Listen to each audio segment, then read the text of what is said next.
Padahal kita kemarin terakhir set itu jam nggak sampai jam 9 kan Bu di grup kan. Sampai di Novius berarti suatu ya.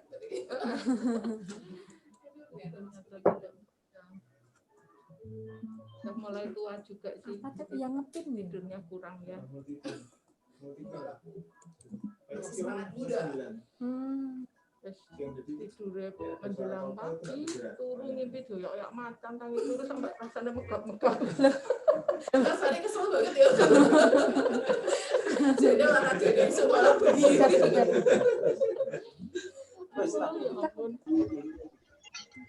Dicoba yuk.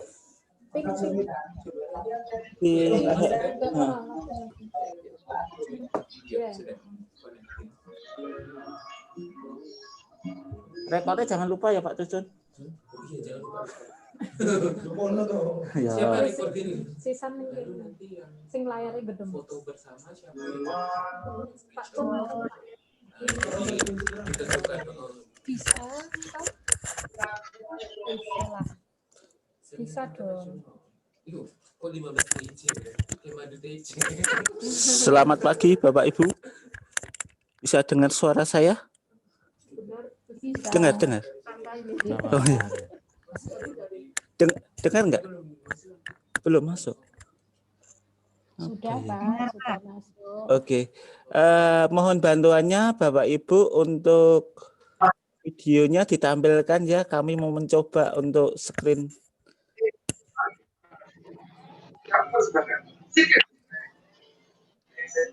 Oh, suaranya pada berdotan ya, putus. Gimana Pak Wid? Penginjang Bu Dwi. Beres. Penginjang Bu Hartini. Tapi anu Sehat. putus suaranya. Sehat. Tetap jaga kesehatan ya kita ya. Ya, betul. Mungkin jaringannya Pak Wid bisa pakai Ini kayak kabel. begini loh Bu Dwi. Apa nih? Gambar ya? Terus wajahnya. Oh Kayak alah. plastikan. Apa karena gelap ya tempat saya ya? Mungkin ya. Pakai space. Kamu Yang saya juga lihat punya beberapa malah nggak putus sih. wajahnya, cuma apa namanya bayangan kok. Oh. Aduh, nggak bisa. Iya, suaranya ya. Oke. Git, putus sih, Git. Sudah ya? Pak Widodo pakai apa Pak? Halo Bu Tati. Hai. Halo Bu Tati, Pak Alfa, Mas Sigit. Halo Bu Tini. Pak Martono. Oh Bu Dwi sudah bergabung. Selamat pagi Bu. Sudah dari tadi mencoba. Oh iya. Mohon maaf. Pagi Pak Bukan yang gini toko Jose. Selamat pagi. Nyetingin yang gini. Pagi.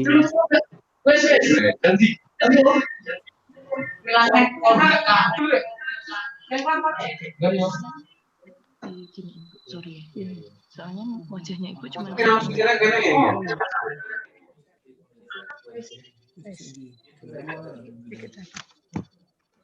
keturunan.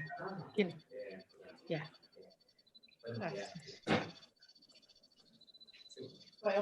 Thank you. Nah, wis kemringat saiki piye? Sumu ibunya ketua. Iya. Ini gembrobias ini di sini. Iya. Asene di anak urip nata, Bu? Nggak bisa Oh, gitu. sudah. Baru saja soalnya. Kemarin kan ada multi gitu loh. Ini kan nggak bisa multi. Oh, suaranya laki ya, anu. Ya. Cuma satu doang. Nggak ada. Nggak multi. Putus. Mas Sigit kok di keningnya ada Apa Bu? ada tai lalatnya. Oh, bukan rambut kayak dari kemarin kok. Mungkin cahaya ini. Oh iya Bu ini. Belum. Hubungannya. Ada item-item tuh loh yang jalan-jalan itu. Kemarin saya kira udah lewat apa-apa. Bayangan mungkin. Ini kan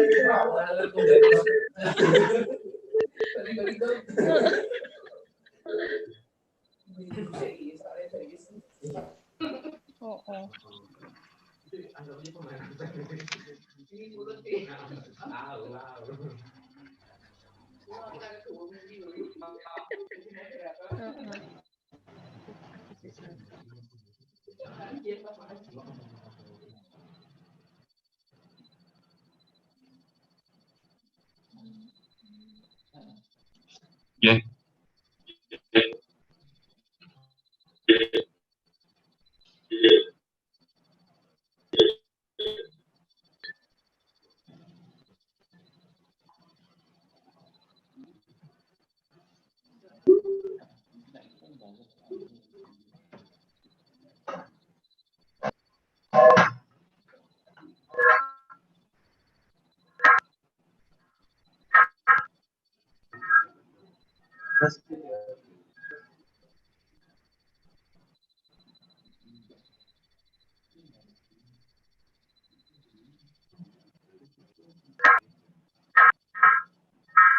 Mati tadi.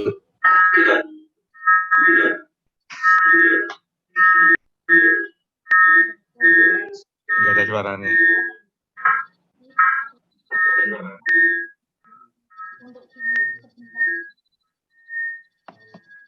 Ini wes nah.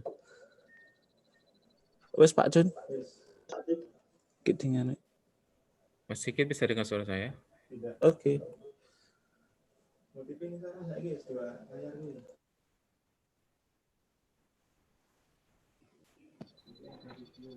suara saya juga bisa terdengar. Oke. Masih belum bisa Pak.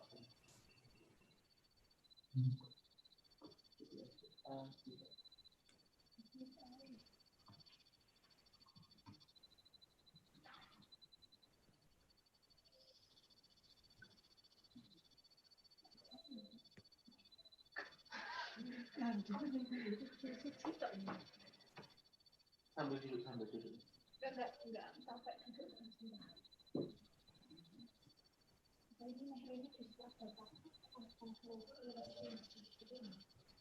Bapak Singgi.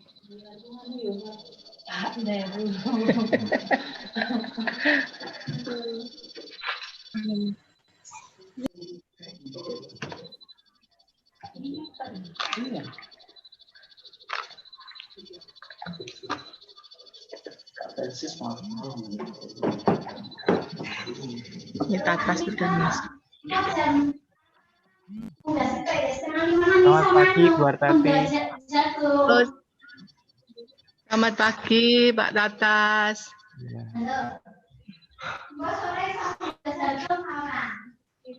Selamat pagi, Pak Martono. Selamat pagi. Ya, Sehat Pak ya. sehat-sehat. Malang atau gimana? Jakarta. Oh, Di Jakarta. Ya.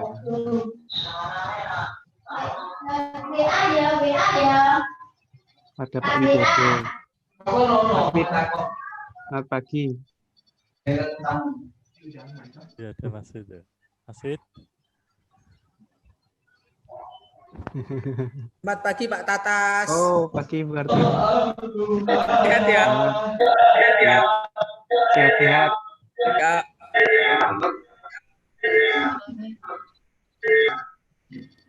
Suaranya Bu Hartini ya, kelihatannya bergema ya.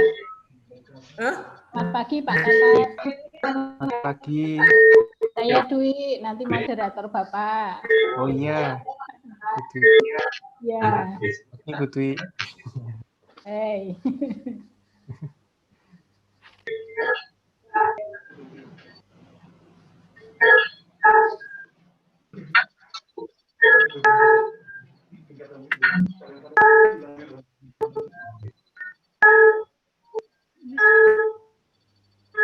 Suaranya siapa ini?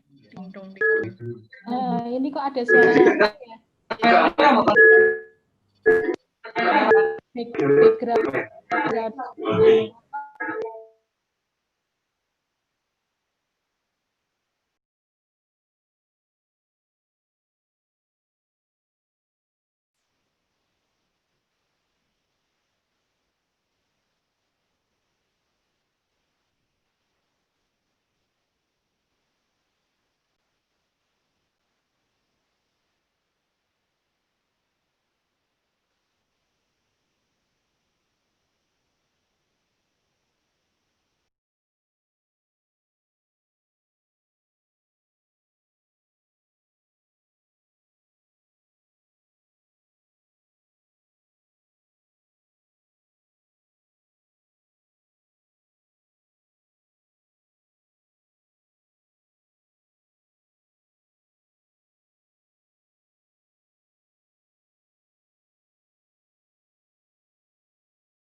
Greetings from Universitas Kristen Satyawacana. Good morning, ladies and gentlemen. Good morning from Salatiga, and perhaps good day, good afternoon, or good evening to those joining us from different time zones in the world. Welcome to the 15th Joint Conference on Chemistry, hosted by the Department of Chemistry, Faculty of Science and Mathematics, Universitas Kristen Satyawacana, in collaboration with Chemistry Department from Jenderal Sudirman University, Semarang State University, Diponegoro University, and 11 Maret University. The Joint Conference on Chemistry, or JCC, is an annual conference supported by the Consortium of Chemistry Departments from 5 universities in Central Java, Diponegoro University, Semarang State University, 11 Maret University, Jenderal Sudirman University, and Universitas Kristen Satyawacana. Due to the pandemic, this year's JCC is held virtually as a webinar. And because this is a webinar, we are doing everything virtually, including if you want to clap your hands. So ladies and gentlemen, let's start today. Please join me in starting these events by clapping our hands virtually using the reaction button. If you look at your Zoom panel, that is a reaction button, and you can choose the clap hands so we can start the day with a positive note. Bapak Ibu, karena ini semuanya virtual, mari kita sambut the 15th Joint Conference on Chemistry dengan bertepuk tangan secara virtual dengan memakai tombol reaction yang ada di panel Zoom aplikasi Bapak Ibu sekalian. Baik, terima kasih. Thank you so much. I would like to especially welcome our distinguished guest, Director of Universitas Kristen Satyawacana, the Dean of Faculty of Science and Mathematics, Universitas Kristen Satyawacana, the head of the departments and study programs and members of the Chemistry Consortium from Universitas Diponegoro, Universitas Negeri Semarang, Universitas 11 Maret, and Universitas Jenderal Sudirman Purwokerto.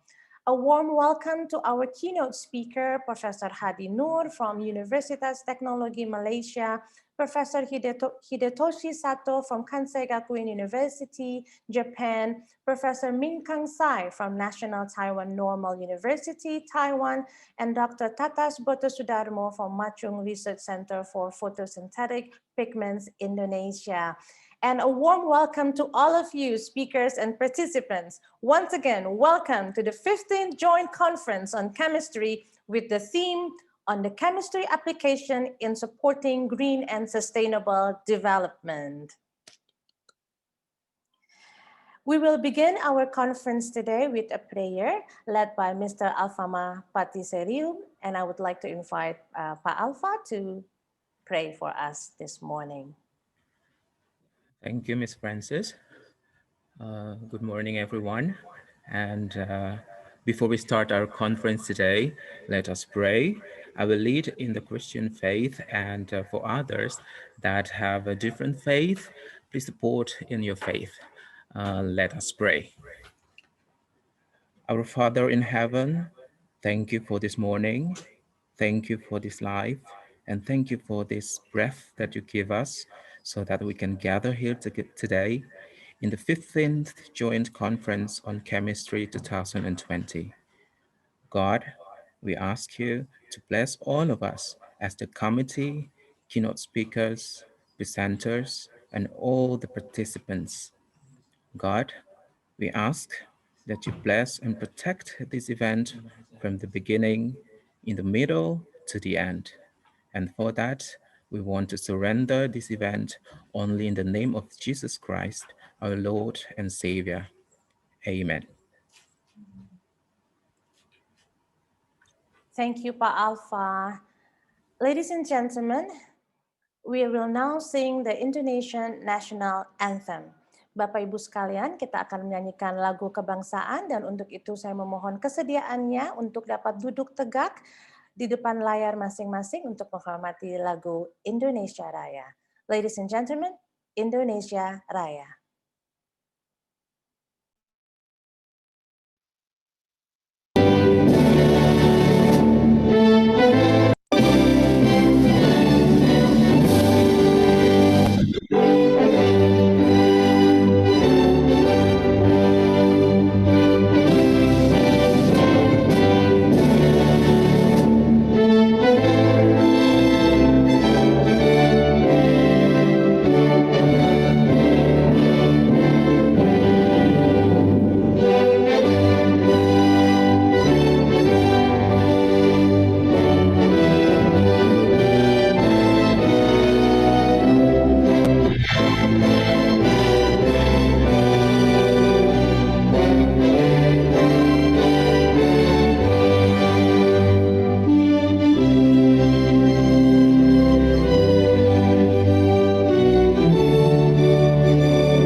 We now come to the opening remarks.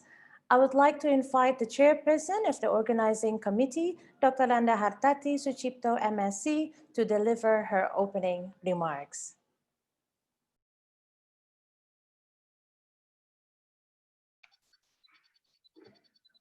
Thank you, Ms. Francis.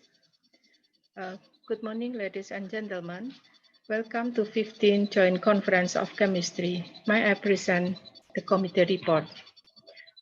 The Honorable Rector of Universitas Kristen Satyawacana, the Honorable Dean of Faculty of Science and Mathematics, Universitas Kristen Satyawacana, the Honorable Head of Department, members of Chemistry Consortium, Universitas Diponegoro, Universitas Negeri Semarang, Universitas 11 Maret Surakarta, Universitas Jenderal Sudirman Purwokerto, the Honorable keynote speakers, the Honorable invited presenters, and all the conference participants. First of all, we thank God for this extraordinary opportunity so that we can hold the 15th Joint Conference Chemistry 2020 during pandemic COVID-19. At first, we were still confused and doubtful about the implementation of this conference. It also happened to be the first time we become the organizer of this prestigious conference. But once again, thanks to God's blessings and support from our colleagues, leaders, and support from the extraordinary consortium, so that we can move forward with certainty. At this moment, the challenge of very bad situation due to the COVID-19 pandemic has spread to almost all countries, including Indonesia. so that we must face it together. Every component of this country must start moving according to its duties and portions. Likewise, with its consortium of 5 universities, the annual agenda in the form of an international conference must continue on time. Even though COVID-19 has not subsided yet, the 6 months that have just passed have educated us to be able to work together with Corona, which we don't know yet when it will completely disappear. Although the plan has changed drastically due to the current condition, the 15th JCC will be held online and only for 1 day. We invite 4 keynote speakers, Professor Hadi Nur from Universitas Teknologi Malaysia, Professor Hidetoshi Sato from Kwansei Gakuin University, Japan, Professor Ming Kang Jai from National Taiwan Normal University, and Dr. Tatas H.P. Broto Sudarmo, Diploma Chem PhD from Machung University, Indonesia, which also the previous chief of Himpunan Kimia Indonesia period 2017-2019. Several invited speakers from members of the consortium also attend this 15th JCC. We also want to report that there are 60 papers that come from various places, for example, Taiwan, Japan, Vietnam, Malaysia. Some participants from other countries were canceled because of COVID-19. The 15th JCC activity would not have been possible without the help of many parties. Therefore, allow me as the chairman of the committee to say many thanks to all parties that we cannot mention one by one. Especially for my internal committee members, I would like to express the highest appreciation for the hard work and extraordinary cooperation for the implementation of the 15 JCC. We also thank all the 15 JCC participants who have joined online. Finally, we apologize if in the implementation there is something that is not pleasing to the heart of all the participants. Thank you and have a good conference. Thank you, Ibu Hartati. Next, we are going to hear from the Dean of Faculty of Science and Mathematics, Universitas Kristen Satyawacana. Please welcome Dr. Adi Setiawan to deliver his opening remarks.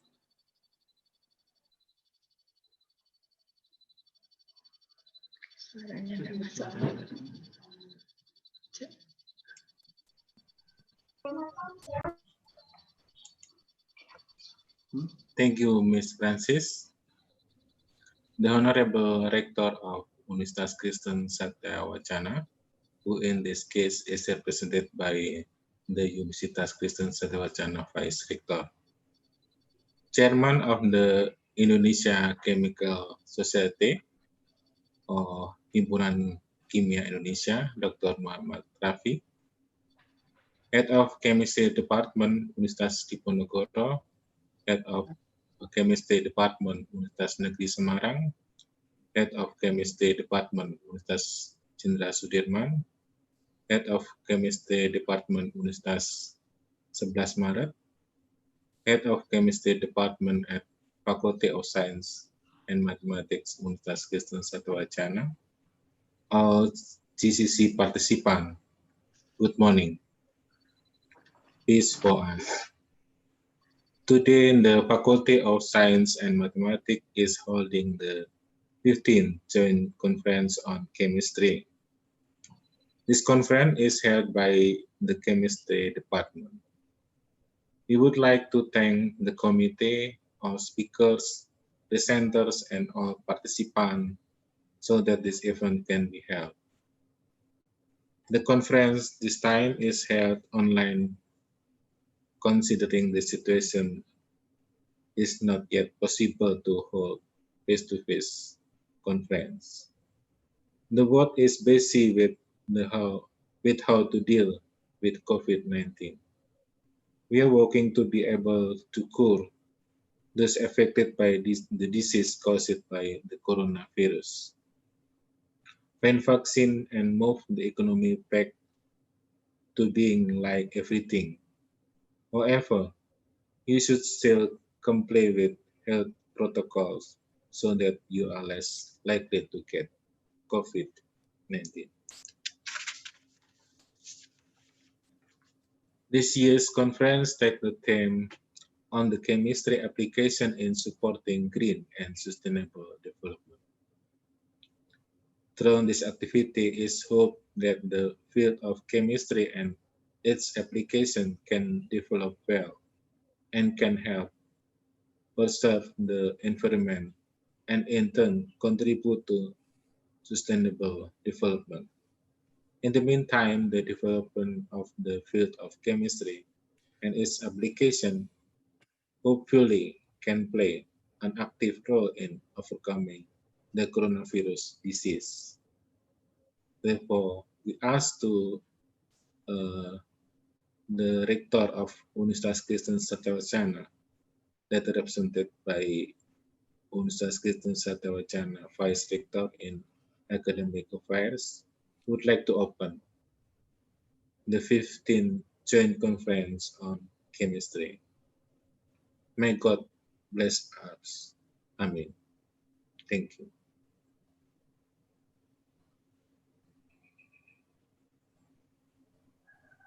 Thank you, Dr. Adi Setiawan. Ladies and gentlemen, the next remarks will be from the Indonesian Chemical Society. I would like to invite Dr. Muhammad Rafi, MSE, to deliver your opening remarks. Okay, thank you very much for to deliver some welcoming word from the Indonesian Chemical Society. Honorable Rector of Universitas Kristen Satya Wacana, Honorable Dean of Faculty of Science and Mathematics, Universitas Kristen Satya Wacana, Honorable Head of Department of Chemistry, Diponegoro University, Semarang State University, 11 Maret University, Jenderal Sudirman University, and Universitas Kristen Satya Wacana. Also, Chief for the Indonesian Chemical Society, Central Java Branch. Honorable Speaker, guests, organizing committee, and participants, ladies and gentlemen, good morning. On behalf of the Indonesian Chemical Society, I would like to congratulate the organizing committee for organizing this successful scientific meeting, 15th Joint Conference on Chemistry. Even though we couldn't meet offline because of the pandemic. Many thanks to the 5 University Consortium and support from the Indonesian Chemical Society Central Java Branch for holding this conference. In this disruptive era, chemistry will play an important role and contribute to science and technology's sustainable development. The Indonesian Chemical Society is very delighted to see at this conference all of you, students, young and experienced scientists from Indonesia and other countries come and gather to share your expertise, knowledge, discuss recent results of your research, brainstorm the ideas and motivate each other to promote and enhance the advancement of the scientific knowledge and competency in chemistry and related fields. It will contribute to our society's continual development because we can create more bonds, collaborations, and also networking. Finally, I thank and welcome all of you to this conference. I would like to express my gratitude and hope that you will have a good atmosphere, conference, and fruitful meeting. Thank you very much. Thank you, Dr. Muhammad Rafi. Ladies and gentlemen, finally, I would like to invite the Vice Rector of Academic Affairs, Universitas Kristen Satya Wacana, Dr. Iwan Setiawan, to give his opening remarks and also to officially open the 15th Joint Conference on Chemistry 2020. Thank you, Bu Francis. Ladies and gentlemen, distinguished keynote speakers, honorable representatives of Himpunan Kimia Indonesia, honorable guests, presenters, and all participants, good morning, selamat pagi, ohayo gozaimasu, ciao sang hao, And for those participating from other time zones around the world, good whatever time it is right now in your place. It is my honor to welcome you all to this joint conference on behalf of the Rector of Satya Wacana Christian University. It is unfortunate that the current COVID-19 pandemic situation prevents us from welcoming you physically to our beautiful campus here in Salatiga. However, I'm certain that even though this conference is a virtual one, you will still get real benefit from the interaction and the exchange of ideas during this conference. I would like to extend my utmost gratitude for everyone involved in this conference, in particular our distinguished keynote speakers who will be sharing their ideas and experience with us. We at Universitas Kristen Satya Wacana are committed to support activities that promote research and innovation. Research and innovation are the lifeblood of universities all over the world, and UKSW is striving to achieve excellence in these areas. The topic of this joint conference, Green and Sustainable Development, is an excellent choice by the organizers, because this is one of the more pressing issues currently facing our world, other than the COVID-19 pandemic.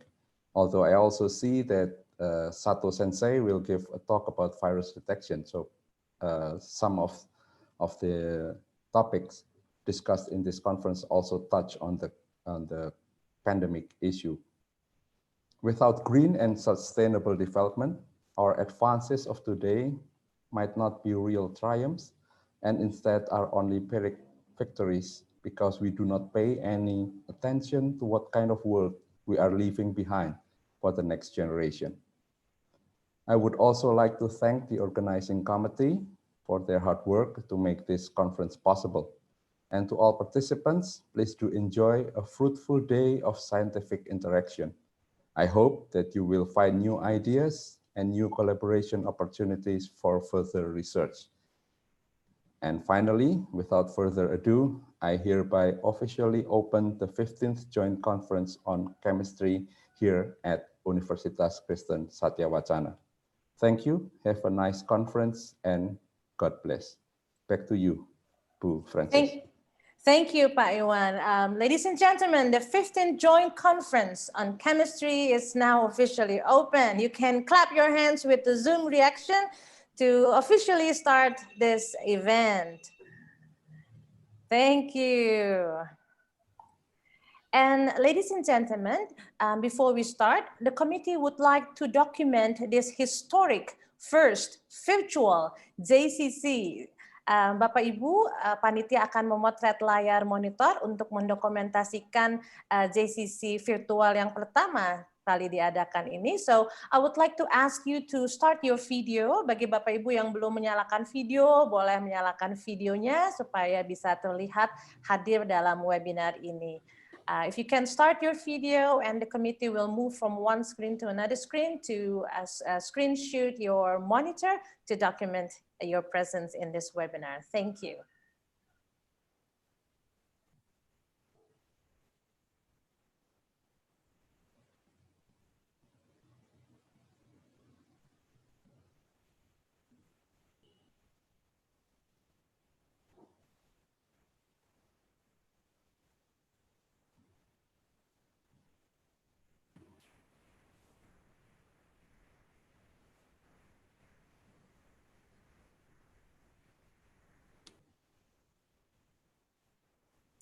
All right, thank you very much.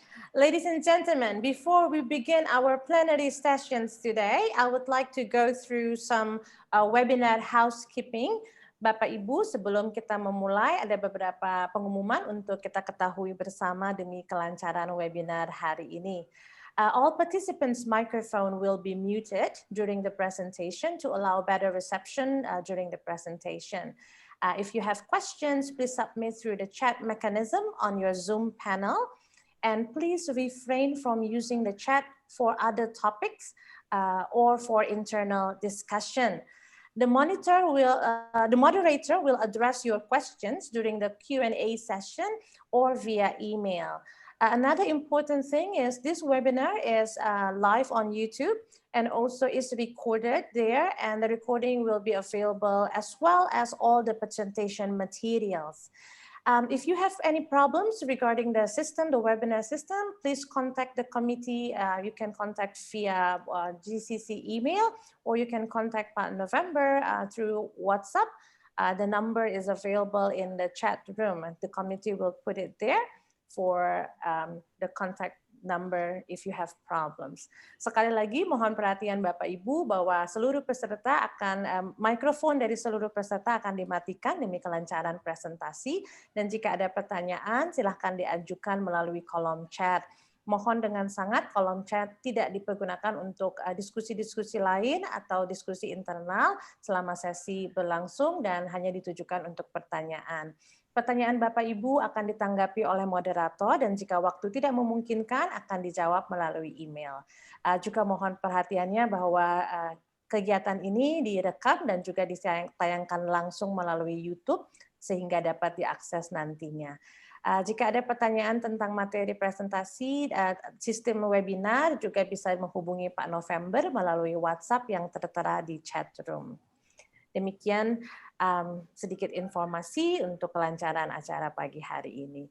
Ladies and gentlemen, that's the housekeeping, a little bit of housekeeping before we start the webinar.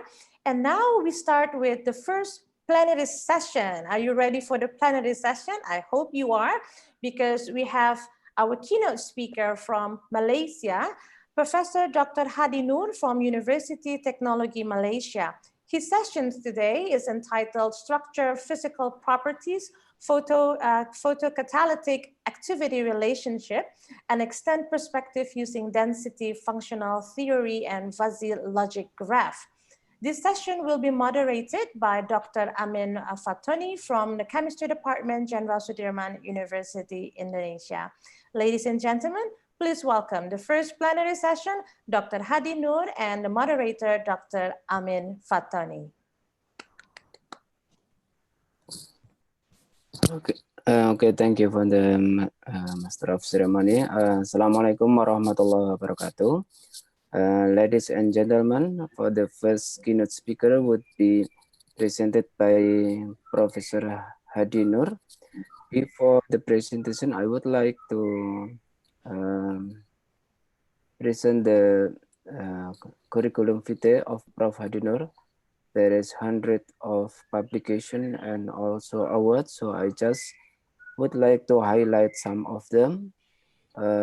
Professor Hadi Nur currently as the director of Ibnu Sina Institute for Scientific and Industrial Research, University Technology Malaysia.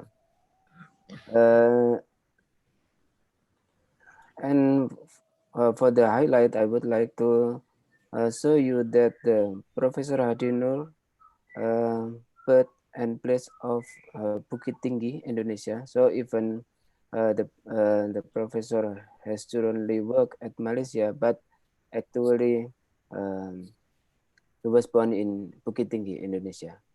And then for the study, he was finished the Sarjana Science in Chemistry at the Institute Teknologi Bandung at 1992.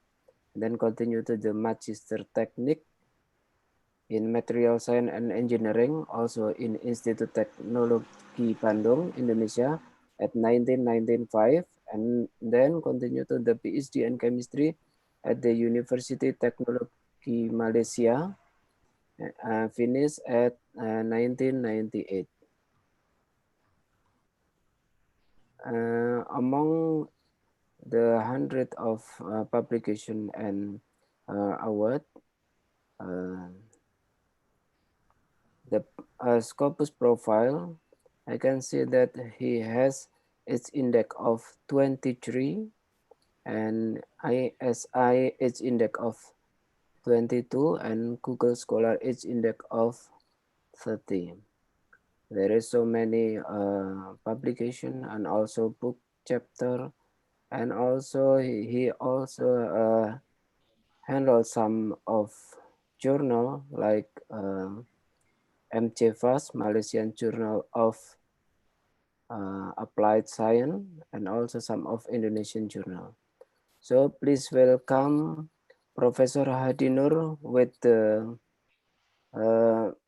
topic of structure, physical properties, photocatalytic activity, relationship, and extend perspective using density functional theory and physiology graph. So please, Professor Hadi Nur. Oke, makasih Pak Amin. So I share my slide ya. Okay.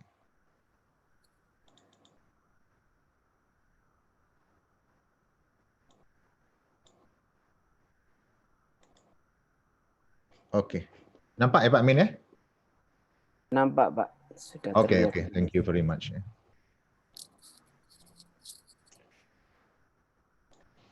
Oke. Assalamualaikum warahmatullahi wabarakatuh. And good morning. Yeah, I saw many friends here, and also I would like to say good morning to a participant who attended this conference.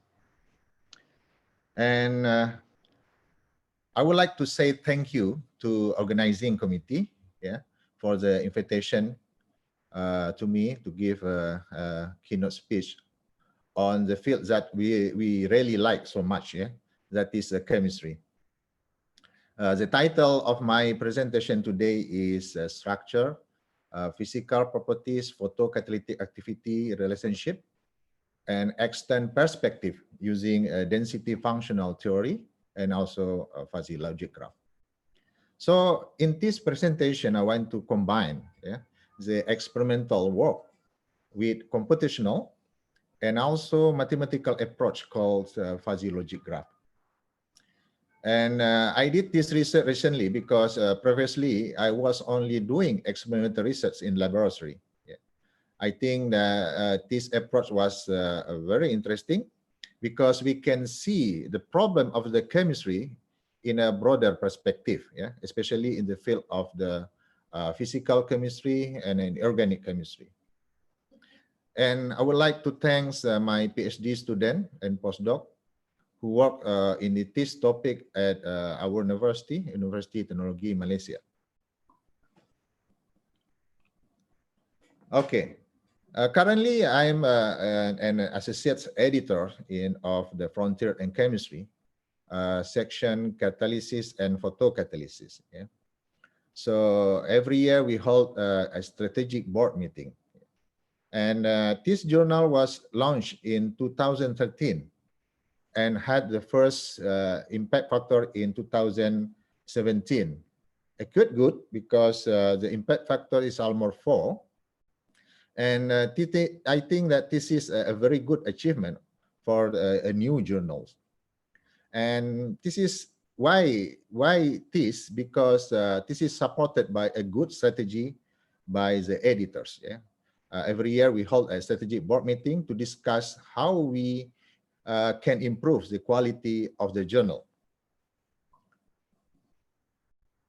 One of the important thing is that on the catalysis and photocatalysis, this is the scope statement. Yeah, this is the scope statement of the journals. Yeah, I highlight the red by red color. Yeah, so the article must show conceptual advance or novel insight into catalytic or photocatalytic process, or demonstrate a correlation, yeah, between synthesis, structure, and performance of catalytic photocatalytic system.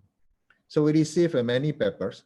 So the paper must fulfill this criteria. They have the correlation, yeah, synthesis, structure, and performance of the catalytic or photocatalytic system. So this is, if we type the words of the correlation is not causation in the Google search engine, we will find some of interesting graph. Yeah? This is one of the example of this graph. This graph illustrates the relationship between the autism and organic food cells. And if we look at this graph, we feel that this relationship is not logical, although that from a mathematical point of view, you can see that it's very strong correlation with R is almost 1. Okay. This is the another example, the second example that illustrates the correlation. Is not causation, which is the relationship between the rock music quality versus US oil production. It is demonstrated here that there is a very significant relationship between the two activities, but it logically difficult for us to accept this relationship. So why the rock music quality affects the United States oil production? Although there's example are funny, but it illustrates that many of events that we can see around us, and also in science, there's a correlation appears, happen.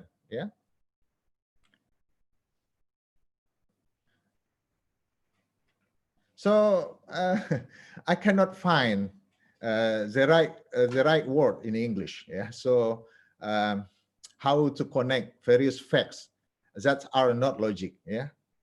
For that, I propose one word in Indonesian. That might be suitable to be used here. That is cocokologi. Cocok, artinya tidak berlainan, sama benar, sepadan, sesuai. Tapi cocokologi ini memaksa-maksakan korelasi.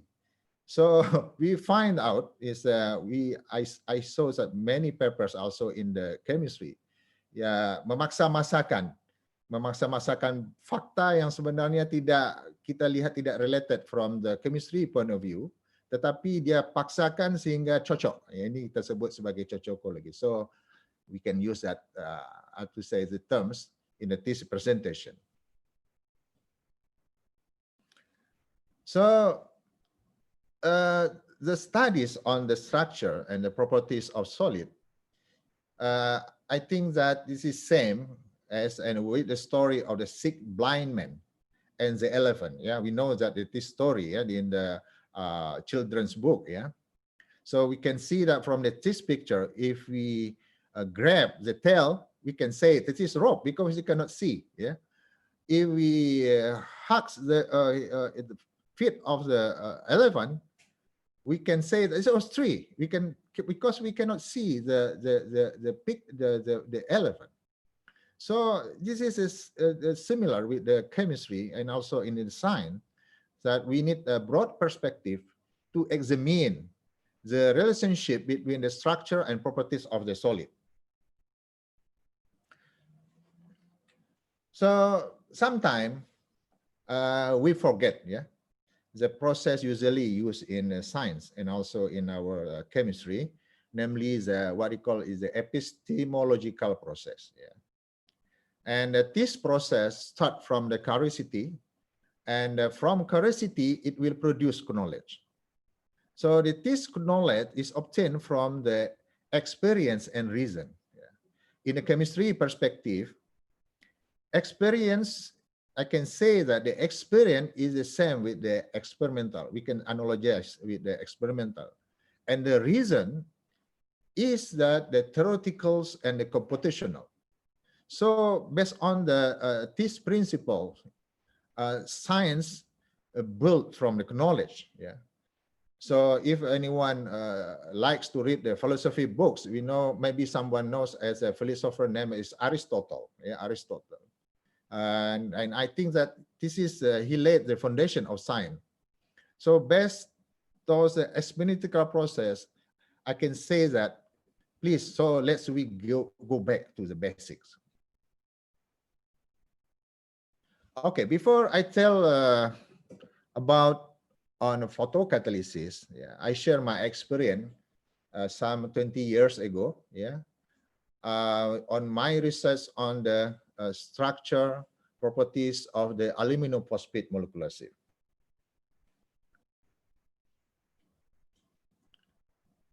Okay, this is the chemical bonds of the silica, and aluminum phosphate zeolite, and also aluminum phosphate molecular sieve, and also silicon phosphate. We can see in the bottom is the silicon phosphate. We know that in the structure of the zeolite, aluminum phosphate aluminophosphate and silica, the charge is otherwise neutral or negative. Yeah. But if we look at the chemical bond from the silicon phosphate at the bottom, then we see that the backbone charge is a positive, because we know that the phosphorus has 5 positive charge, and it binds with the 4 negatively charged oxygen atom. So total charge of the silicon phosphate is a positive. However, in terms of the chemical bonding theory, is many the theoretical scientists say that this bond is very difficult to form, yeah, from the energetic point of view. But there is still researchers try to synthesize this material to produce base solid catalyst, yeah, since it's possible to attach hydroxyl on its surface. However, yeah, until now, no one, yeah, has reported successful synthesizing this silicon phosphate molecular sieve. So, from the bonding concept in zeolite, it can be suggested that positively charged framework is unfavorable bonding. Yeah. For example, we cannot find aluminium-oxygen-aluminium bond in zeolite. Yeah, in zeolite. However, in 1987, Professor Jacek Luneski from Cambridge University discovered that the aluminium-oxygen-aluminium bonding is found in the aluminium silicate framework ultramarine. He published in Nature, yeah, and this violates the rule known as the aluminium avoidance principle, or well known as the Lowenstein rule. So from this story, we can see that we need to have the broader perspective. We need to have the support the experimental works and with the theoretical work. This is my works, yeah. I synthesize the aluminum phosphate molecular sieve, and I substitute the aluminium atom with the transition metals. Yeah. And this is a papers almost 20 years ago. We submit the papers to Material Research Bulletin. You can see that here, we received 5 May 2000, accepted 8 May 2000. I don't think I can, it's very fast, only 3 days is accepted without any revision. And then in these papers, we demonstrate that the synergetic effect on the ionic radii of the transition metal atom in number of the axis site. And then from experimental, we can say that the mangan substituted aluminum phosphate molecular sieve is the most acidic compared to the others. Zinc aluminum phosphate, cobalt aluminum phosphate, and magnesium aluminum phosphate. It is the less acidic. Okay. So, however, Professor Ketlow from Devi Faraday's laboratory in UK in 2003 published his papers. Yeah. So they read our papers, and make the computational study on the structure and electronic properties of dopant ion of the microporous aluminum phosphate. So we can see that here, the trend is different, totally reverse. Yeah. So Professor Ketlow and co-workers found out that magnesium aluminum phosphate is the most acidic compared to the others. Yeah. And if we compare that our results, yeah, based on the experimental result with the computational study, so we can see that the trend is totally different. So I think that this is how to say, we need to, if we combine the experimental and the computational study, we can see that the broader perspective. So why this is happened, Professor Ketlow said that in his paper, maybe we need to have, how to say, proper investigation in terms of the concentration of dopant ion. So we put the concentration different compared to the from the experimental with the computational study carried out by the Professor Cutlow and the co-workers. And from the TIS perspectives, is need proper investigation both in the computational experimental work. Okay, now we start to the titanium photocatalysis. Yeah, this work is was carried out by my PhD student. Okay, we know that this is just a background. Why titanium dioxide? Yeah, why titanium dioxide? Because I have the photostability. It's natural, not poisonous. Availability second, yeah, after the titanium, after the silica, and superior oxidation ability. And this is just maybe many chemists know that it is a very important mechanism, yeah, because in the photocatalyst we use a semiconductor. Yeah. So we have the valence band, we have the conduction band, and also we have the band gap between the conduction band and valence band. And we know that the electron cannot occupy the in the band gap. And this is the photoreaction of the photocatalysis. Yeah, is I think that many of the students also researchers know this. Yeah, so if we irradiate the semiconductor photocatalysis, we can see that here there is of the electron transition from the valence band to conduction band, and we can produce electron and hole. Then electron can be used as a reduction active site, and or a hole as an oxidation active site. But the most important thing is that electron and hole is very easy to recombine. Very easy to recombine. So this is a requirement for the high active photocatalysis.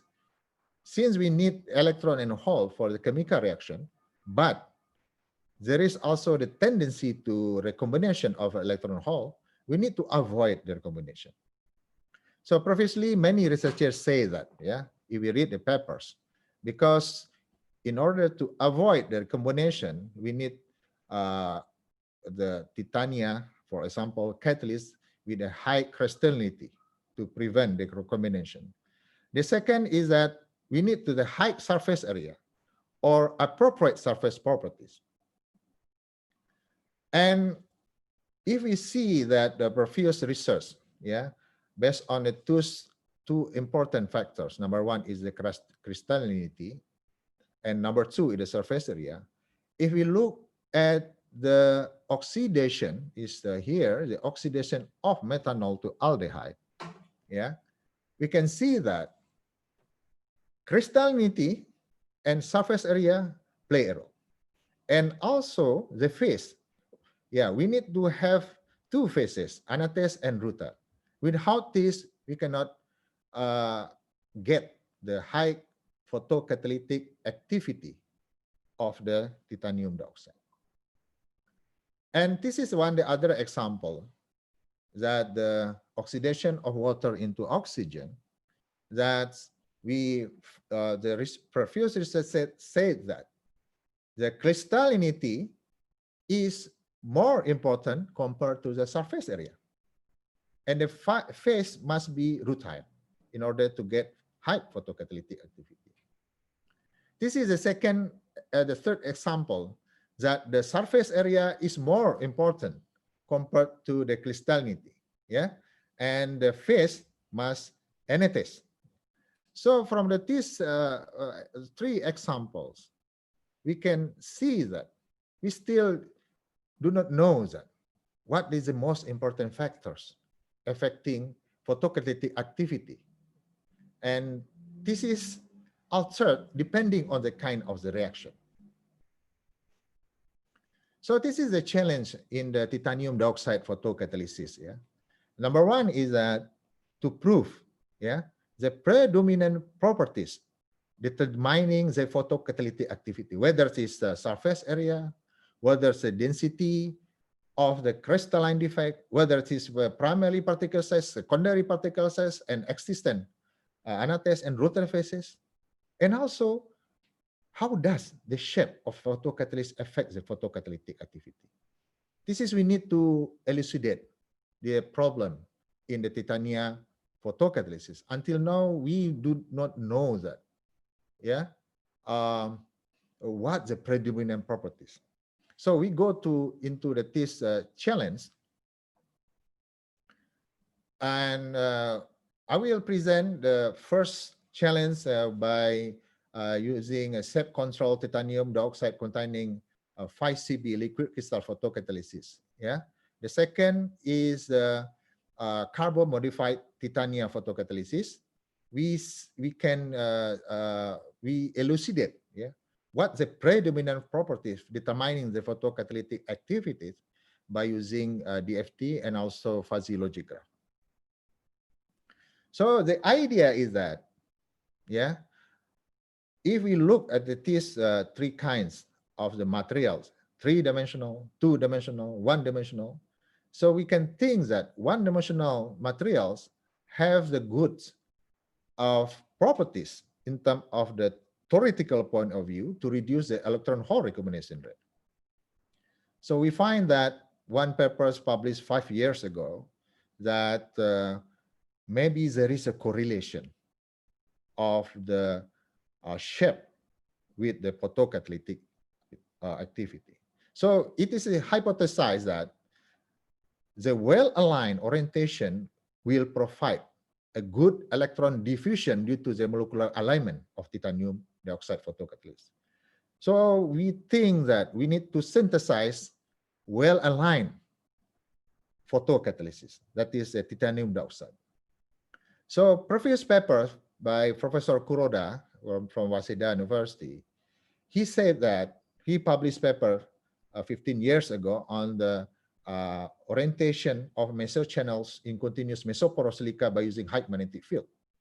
And I found that it is only papers published by Kuroda Sensei in Waseda University. After that, I never see that the similar papers. I don't know whether that this works is stopped or is not successful. I don't know.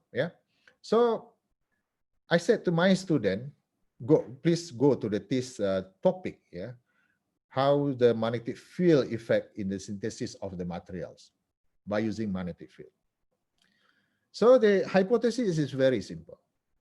We said that a well-aligned titanium dioxide with the very high length to diameter ratio could be synthesized under magnetic field by sol gel method, with liquid crystal as directing aligning agent. Previously, we used CTAB, surfactant, but we changed to liquid crystal because we know that liquid crystal is very easy to align with the magnetic field. So the approach is very simple. We use for phentyl a liquid crystal 5Cb, and we just add the tetrabutyl orthotitanate.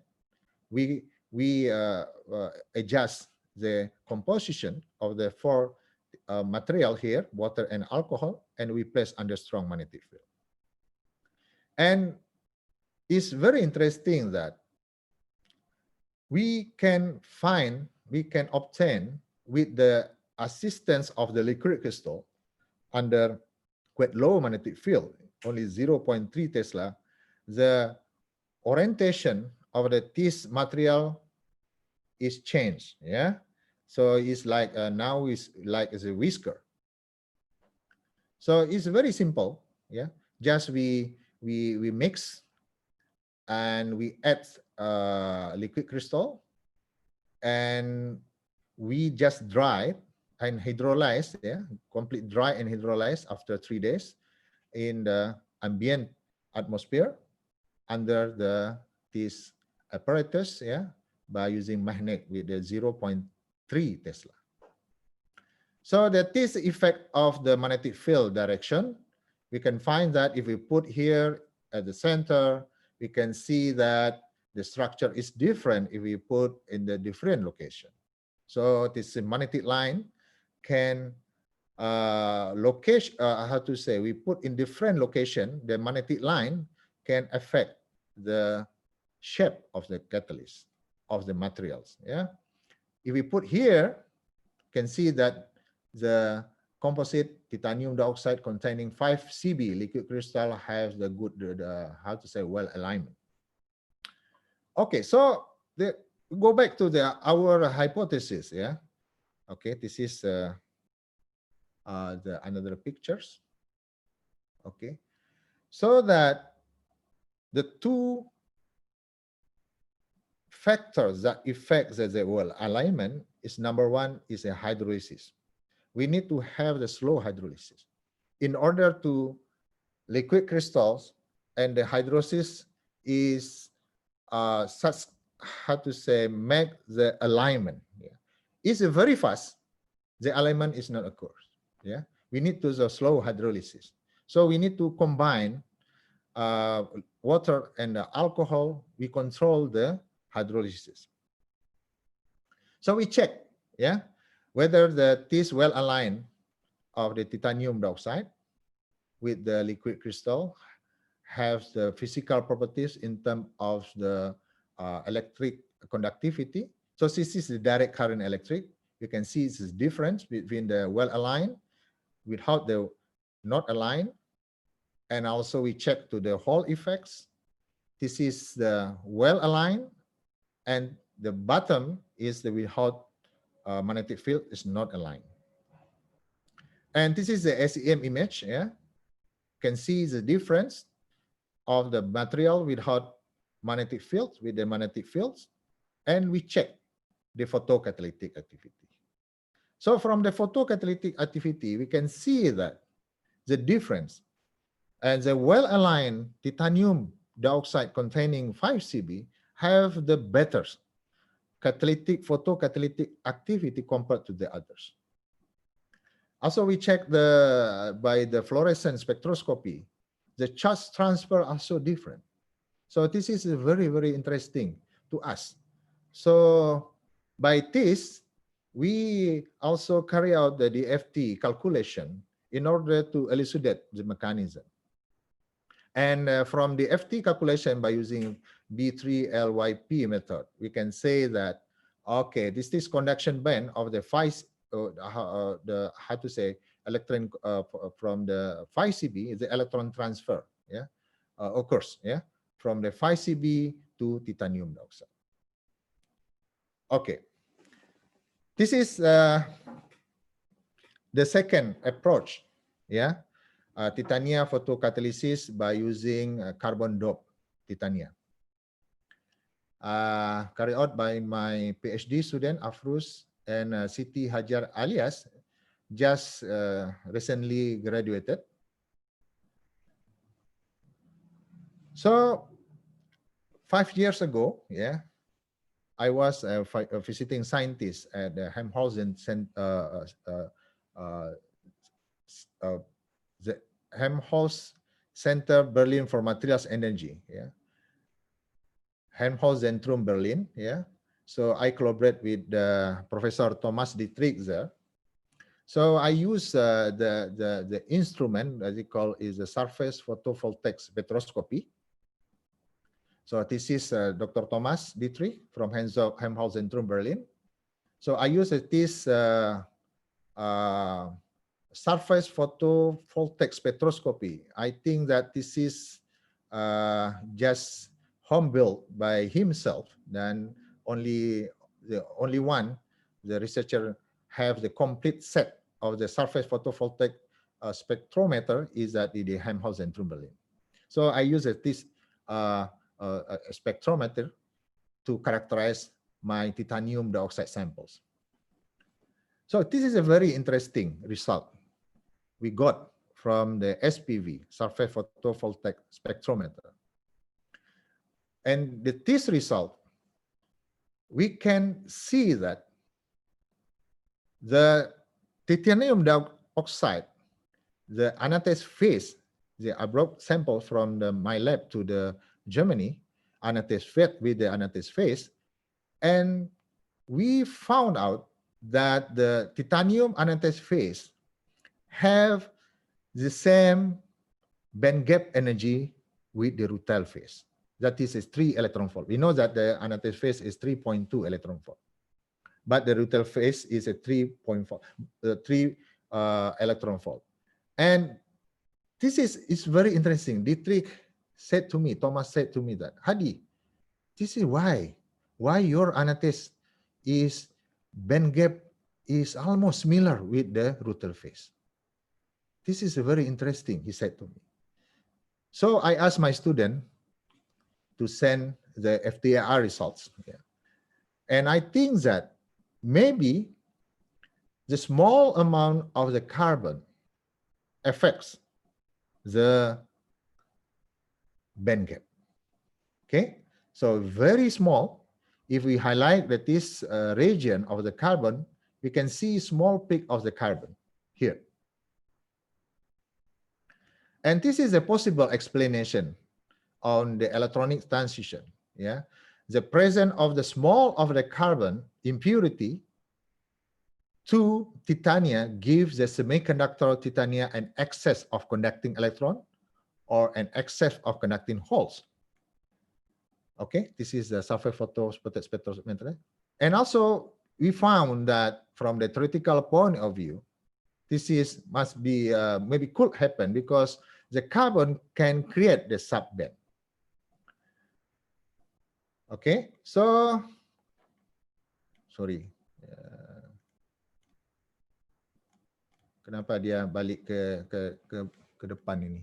Okay. Okay. So after I go back to Malaysia, so I asked one of my PhD students, please think that this phenomenon. We need to clarify this phenomena, why the titanium Antares phase have the band gap is similar with Router phase, that is 3 electron volt. Yeah. So we carry out the theoretical calculation by using the density functional theory. Yeah. We collaborate with Dr. Riyad Sahnon, in the UTM. This is the computational details, by using ab initio molecular orbital calculation. And we checked with the various density functional, but we found that B2LPYP basis set is suitable for the TIS calculation. Yeah, we also checked by the Hartree-Fox and also the second order molar placid perturbation theory. Yeah, and this is titanium dioxide Antares cluster. We start with the small cluster and we go into the bigger cluster. And up to, I think, up to 84 atoms. Yeah, it's not 400 because our computers is not very difficult to get the calculation in the more than 400 atoms. So this is a band gap energy of Antares titanium cluster models. We use many theoretical models, but we found out that the only B2 PLYP is almost matched with the band gap energy of the titania. And one of the things that we can put in the calculation is that maybe the Antares titanium dioxide, the structure is distorted due to the presence of the carbon, whether it's interstitial, whether this is the substitutional. So we carry out of the DFT calculation by distort the structure of the titania. Yeah, so we can see that here the band gap is changed. If we distort the structure, the band gap is decreased. Yeah, from 3.5 into 3.3. And we make the model, we put the carbon atom is a different kind of the position. Yeah, whether it's a substitute oxygen, whether it's substitute the titanium, whether we put in the interstitial. So we can find out that the substitutional position, the position of the carbon is affect the band gap, So we can conclude that there are two factors that affect the band gap. Number one is the distortion of the structure. Number two is the location of the carbon atom in the structure of the titanium. This is a summary of the band gap energy calculated by B2PLYP. Yeah, we use the structure of Antares, the band gap of 3.5. If we distort the structure, 3.4 is a drop with Antares is decreased, it's become 2. Okay, how we can conclude that this experiment? And the most important thing is that we can see here that the DFT calculation show that the structural distortion and the presence of the carbon change the band gap of the Antares. But it is still difficult to correlate the physical properties of metal titanium photocatalysis and photocatalytic activity, because one of the others properties that is a defect site maybe play a role in the photocatalysis. So still we cannot conclude, conclude definitely, So we need to combine, we need to combine that this works, between the experimental with DFT and DFT, the scientific functional theory, and also the addition is the using fuzzy logic graph. Why fuzzy logic graph? Okay, and we know that this is one of the difficult tasks, in order to correlate structure photocatalytic activity relationship, because so many parameters affect the photocatalytic activity, whether it's crystal phase. Okay, I already demonstrate that previous research said that, crystal phase affect the photocatalytic activity. Surface area, electron hole recombination, porous structure, and particle size, and also maybe doping with metals. So many factors affect. So the problem is that we do not know what the predominant factor affect the photocatalytic, whether crystal phase and how many percent affect the photocatalytic crystal phase, or surface area, or electron hole recombination, and etc. So we can see that here there is no comprehensive approach to discuss the relationship between the physical chemical properties and photocatalytic activity. This is a challenge. It's not only for me, but also many researchers in the world. So our strategy here is to clarify the structure photocatalytic activity relationship of titanium dioxide by combination between the experimental work, computational method, DFT, and also mathematical method by using fuzzy logic graph. Okay, what is a fuzzy logic graph? This is, for example, this fuzzy graph shows the relationship degree between variables.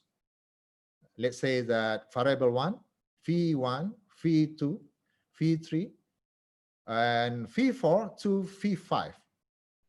From here, we can see that 0.4 is the largest, what we call is a membership value, which represents the dominant variable in this relationship. Therefore, a fuzzy graph can clarify the structure photocatalytic activity relationship of titanium photocatalysis.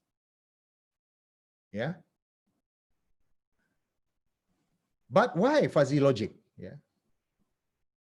We choose the fuzzy logic approach due to some reason. due to the sum of the experimental data are imprecise, incomplete data. And usually we just have a small amount of experimental data. The reason why we get only a small amount of experimental data and incomplete data is due to the higher cost of the sample characterization. Therefore, the fuzzy logic is, I think, for alternative tools to correlate structure and properties. We have also what we call statistic analysis.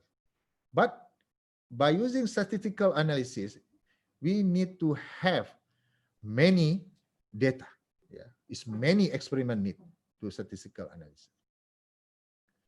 So in this study, carbon doped titanium dioxide was chosen as a photocatalyst model in clarifying the structure photoactivity relationship of the titanium dioxide. Why we choose carbon dope? This is due to the fact that carbon dope in the titanium lattice, I demonstrate previously that it changed the physical-chemical properties, which can enhance its photocatalytic performance. And number two, yeah, maybe that is easy to synthesize. And number three is easy to characterize and analyze. So in the FT calculation, yeah, so we know, many know that people in Indonesia work on the DFT. We use a supercomputer in our laboratory with the titanium dioxide structure, and we built the titanium dioxide structure from the experimental result in the literature. And with the quantum chemistry, all the molecular properties can be obtained by solving the Schrödinger equation, blah, blah, blah. So we studied the effect of the location of the carbon and also amount of the carbon, and also the effect of oxygen vacancy, the effect of the structure distortion, and etc. So this method, yeah, we combine the fuzzy graph as a new approach, yeah, to clarify the dominant properties with the experimentals and DFT. So what we can get from this approach, that we need to know that what is dominant properties found on the fuzzy graph. And if we can know that, determine this, it can be used as the future guideline to synthesize the photocatalysis with high photocatalytic activity. Jadi tidak ada coba-coba, ya. Kita menggunakan tools ini untuk memperolehi guideline. Jadi kita tidak perlu mempunyai sampel yang banyak.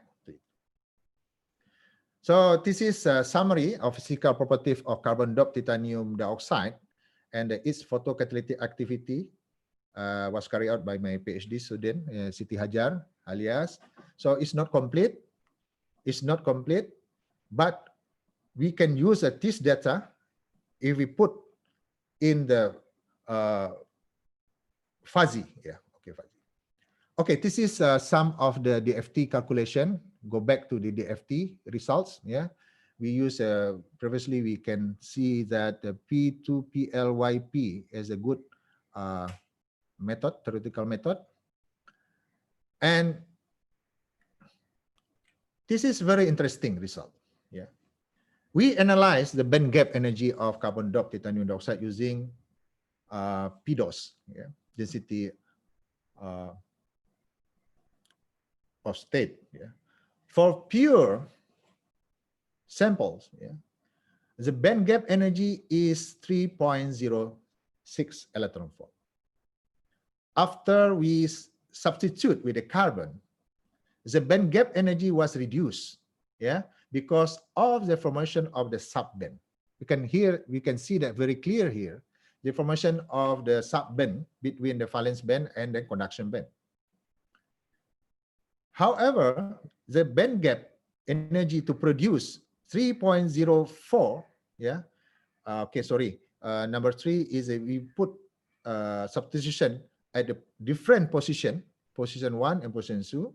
And in the position 2, we see that the band gap energy is a 3.04 electron volt. But there is no creation of subband. So we can say that here, from the calculation, different location of the carbon can alter the electronic properties. The position can also generate the subband and also narrowing of the band gap energy. So the position is important factors here. Yeah, from the calculation we know that, but from experimental it's very difficult to characterize where is the location. Quite difficult. Okay, this is similar results was observed for carbon doped at interstitial position. Yeah, for carbon doped at interstitial position, carbon doped reduce the band gap energy by the creation of sub-band gap energy between valence band and conduction band. For carbon doped at interstitial or doped at the two interstitial position. Okay, it means that whether it is a location, whether it is the interstitial position or substitutional position, the carbon affect the electronic properties. Okay, this is for the existence of the sub-band gap energy at the interstitial and substitutional position. Yeah, increase the possibility of the carbon doped titanium photocatalysis absorbed in the visible light. This is the reason. Many people know about this one. So we need to combine, because we know that the location must have the effect, yeah. But still we don't know what the predominant factors affecting the photocatalytic activity. So we use a fuzzy graph. Yeah, we use a fuzzy graph, and to study the structure of photocatalytic activity, we developed what we call is a CRISP graph from the physicochemical data we got from the experimental data in the laboratory and the FT results. Then we develop the fuzzy, what we call is the fuzzy interference system model. After that, we calculate the membership value from the sensitivity analysis, yes, is number 3, of the fuzzy interference system model. The highest membership value represent the dominant properties that determine the photocatalytic activity of the carbon doped titania under UV and visible irradiation. So lastly, we developed the fuzzy graph from this membership value we got. Yeah, this is a complicated graph. Yeah. So I asked my student to develop what he call is a CRISP graph. It's a very complicated graph. Is a CRISP graph that shows the structure photocatalytic activity relationship of carbon doped titanium dioxide. We can see that there are 13 variables have been identified. Yeah. 12 is a physicochemical property, and 1 is photocatalytic activity. So we need to know that what the relationship between the 2 variables of the physicochemical properties with the photocatalytic activity. So we can see that here the arrow is represent the relationship between the variables. Okay, this is the fuzzy graph. Yeah, and this fuzzy graph shows that the surface area SA, yeah, variable 1 SA is surface area, are the dominant properties as compared to the other three variables. Yeah, on the photocatalytic activity in the under irradiation of UV and visible light. Therefore, we can say that the surface area shows a greater effect on the photocatalytic oxidation of the styrene by carbon doped titanium dioxide photocatalysis. And also we can see that EH, it is the electron recombination, that the amount of the electron hole recombine shows the lowest effect on the photocatalytic activity, yeah, under UV and visible light irradiation as compared to the other variables. Maybe we can say from the physical chemistry point of view, the reason why the electron hole recombination only contributes, in this case, only 9%, yeah, only 9%, is due to that the photoluminescent analysis relate to the electric hole recombination in the bulk of titanium dioxide. This means that the electron holes not on the surface, but related to the bulk. Since the photocatalytic activity occurs on the surface, the electron hole recombination on the surface need to be taken into account in the photocatalysis. So unfortunately, the contribution of the surface electron hole recombination cannot be analyzed, yeah, by PL, yeah, in our lab, since the contribution is very small relative to bulk electron hole recombination. So this is the conclusion that from this presentation, we can conclude that the combination of the experimental work, computational method, DFT, and mathematical approach, fuzzy logic graph, can provide a better explanation on the structure photocatalytic activity relationship of carbon doped titanium dioxide. I think that this approach we can applies not only to in the photocatalysis, in many phenomena in the chemistry, yeah, heterogeneous catalysis, photocatalysis, maybe in the salt gel method, etc. And we just published one papers, still in press, yeah, a critical review of metal doped titanium dioxide and its structure, physical properties, photocatalytic activity relationship in hydrogen production. So this is a critical review articles. It's not based on our experimental. Just I took the data from one researchers, yeah, that is Professor Bunsho Otani. He published 23 papers on metal doped titanium dioxide to produce the hydrogen. So we analyze the 33 papers of the Professor Otani, and we analyzed by using fuzzy logic graph, and we found out that parameters affect the photocatalytic activity. That is number one is the surface area. Oh no, number one is the gold loading, yeah, silver gold loading. Number two is the surface area. Number three is the phase. Number four is the particle size. So from this critical review, by using fuzzy logic graph, we can see that the future direction of this material. So we can see that the dominant factor that affect the photocatalytic activity. Jadi tidak ada lagi coba-coba, tidak ada lagi cocokologi untuk menghubungkan antara struktur dengan physical properties. Karena kita perlu sebenarnya bekerja sama dengan orang-orang yang bukan sebidang dengan kita. Dalam hal ini saya bekerja sama dengan matematik. Profesor Daud Muhammad ini adalah profesor matematik dan spesial dalam bidang fuzzy logic. Jadi waktu kita discuss dengan beliau, dia dari analisis kita dia sudah nampak, oh ini tidak betul nih Prof Hadi.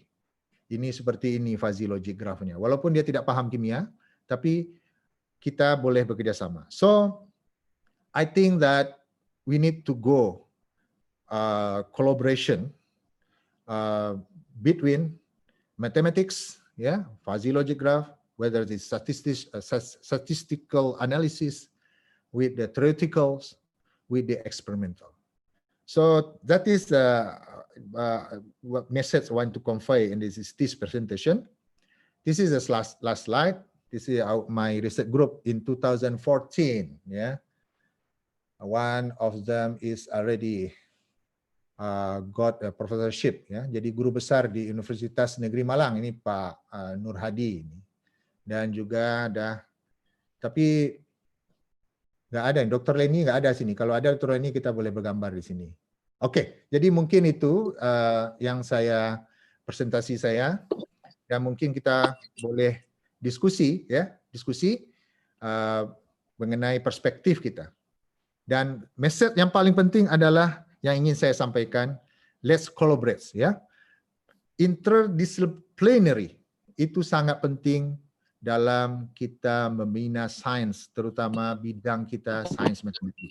Kita sekarang ini ada anorganik, kemudian ada kimia fisik, kemudian ada mungkin ya kita bekerja sama lah ya untuk dengan orang matematik dan segala macam.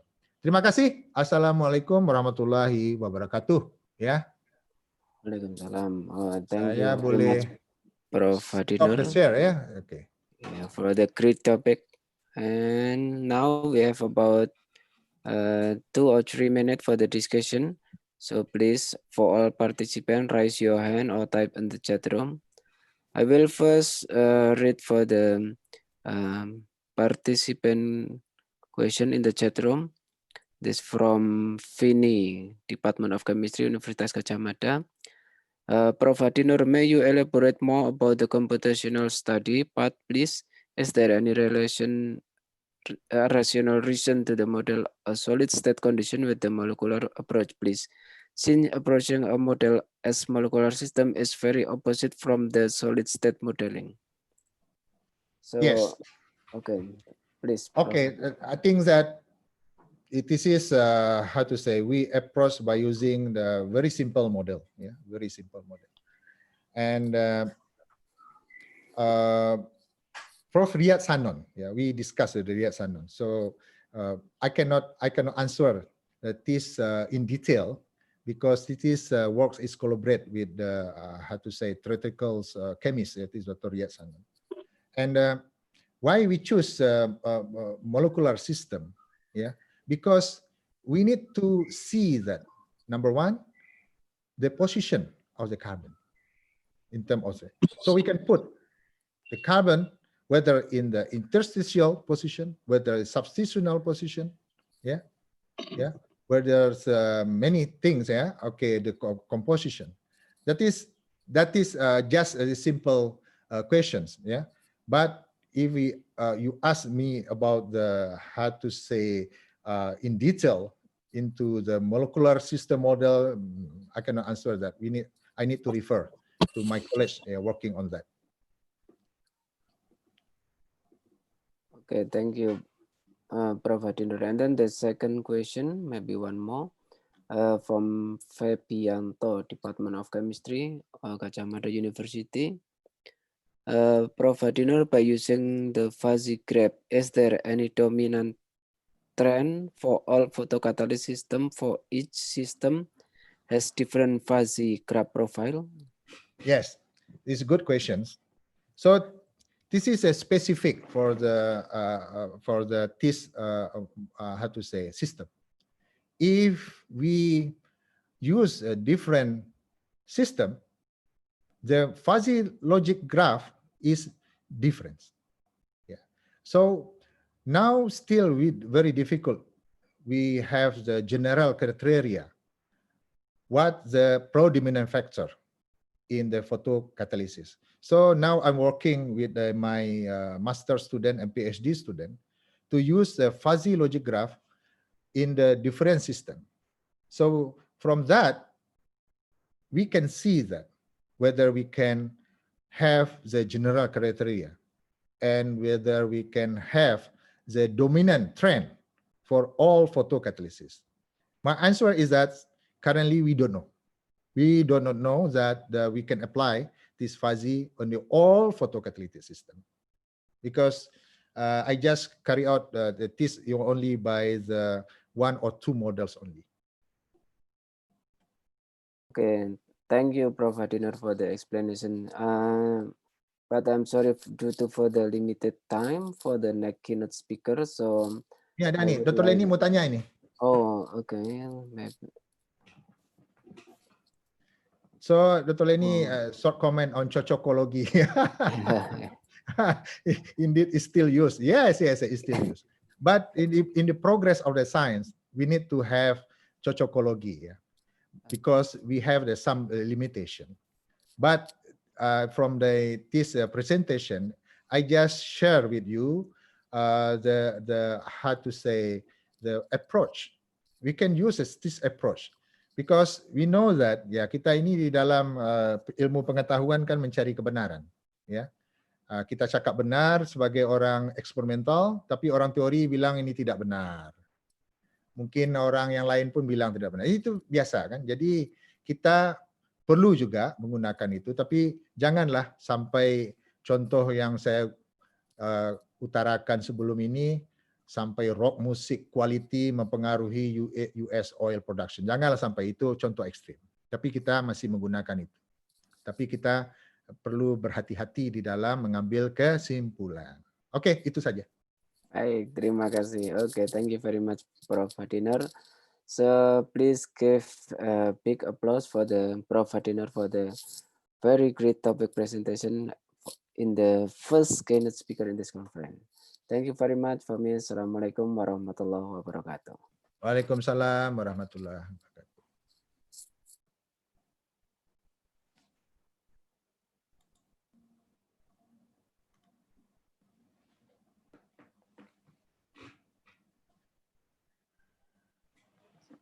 Thank you for the wonderful presentation by Professor Hadinur and also Dr. Amir Fatoni. I can see in the chat room that some participants would like to get to have access to Professor's presentation, and I would like to remind all the participants that the presentations from all sessions today will be available after the conference, and the committee will email them to your registered email. Also, you can always access the recording of Professor's sessions on the YouTube. We will now go to the second plenary sessions for today. The title of the session is Carotenoids from Exotic Species of Indonesia. The presenter, the keynote speaker for plenary session 2 will be Dr. Tata Broto Sudarmo. Tata Broto Sudarmo is from PhD is from Machung Research Center for Photosynthetic Pigments. And the moderator for this session will be Dr. Dwi Hudianti MSc from Chemistry Department, Diponegoro University. Ladies and gentlemen, please welcome Tata Broto Sudarmo, PhD, and Dr. Dwi Hudianti for the plenary session 2.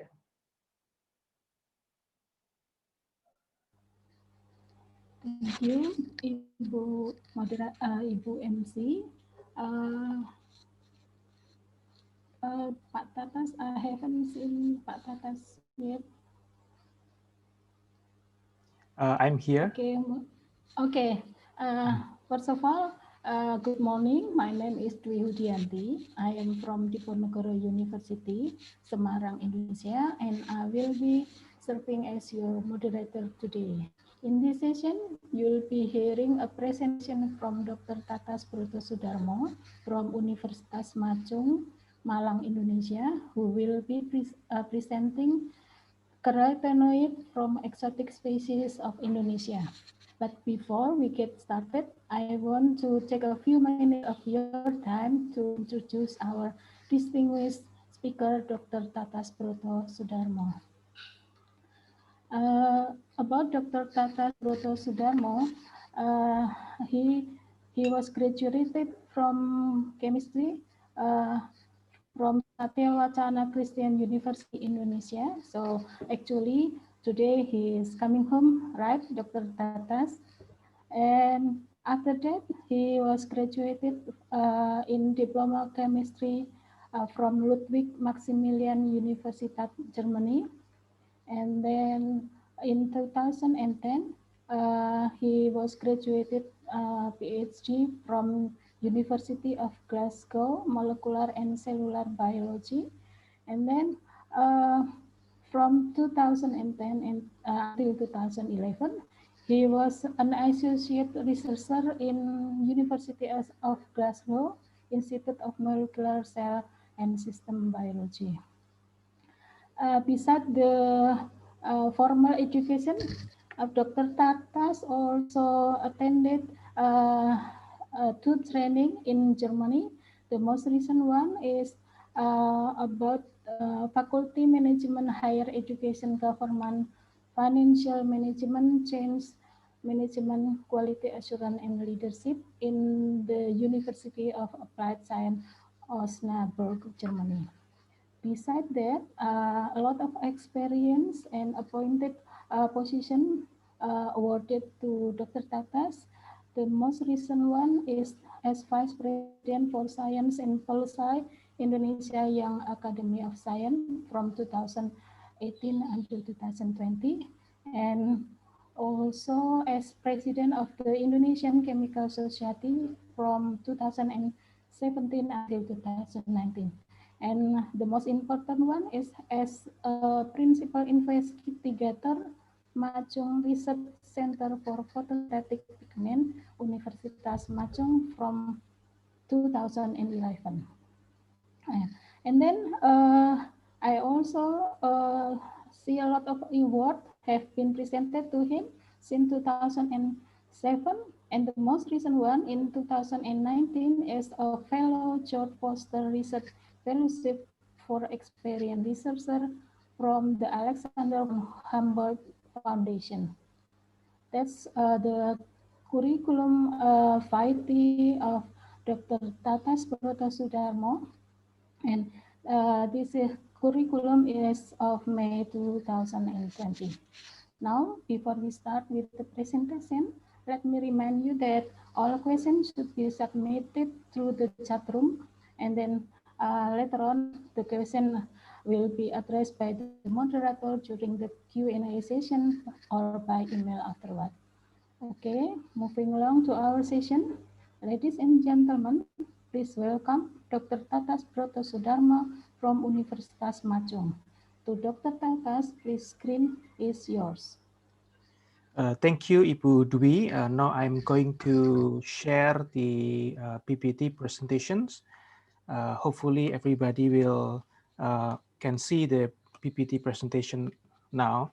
Yeah, I would like to thanks to Ibu Hartati and also the organizing committee who invited me to join the 15th joint conference on chemistry. And as already mentioned that I was graduated from Universitas Kristen Satya Wacana in 2001. So I'm very proud to be here to meet with you.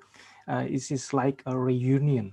And in this session, I would like to present the works that we have done in my laboratory, and also still going on there.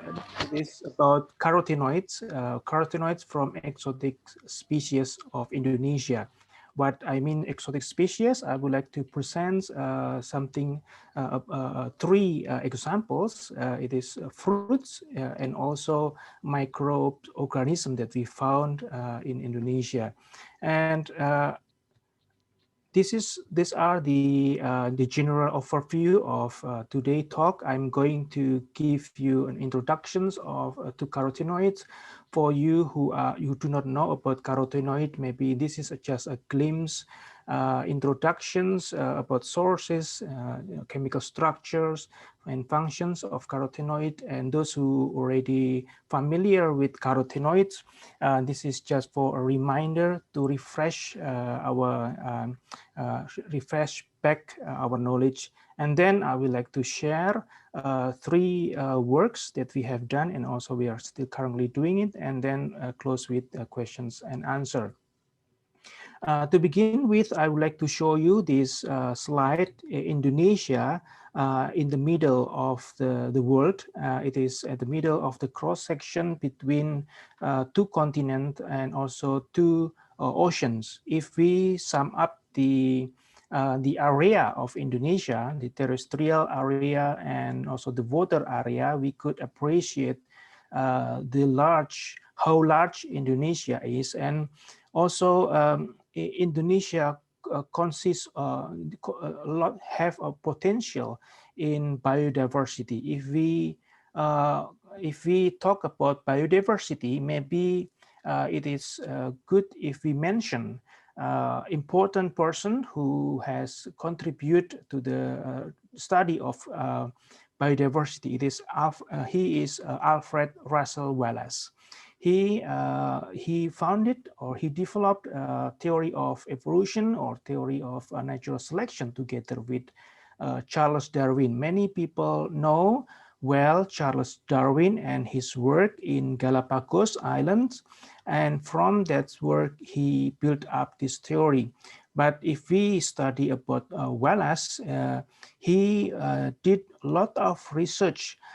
He visited these islands that we now know as Indonesia.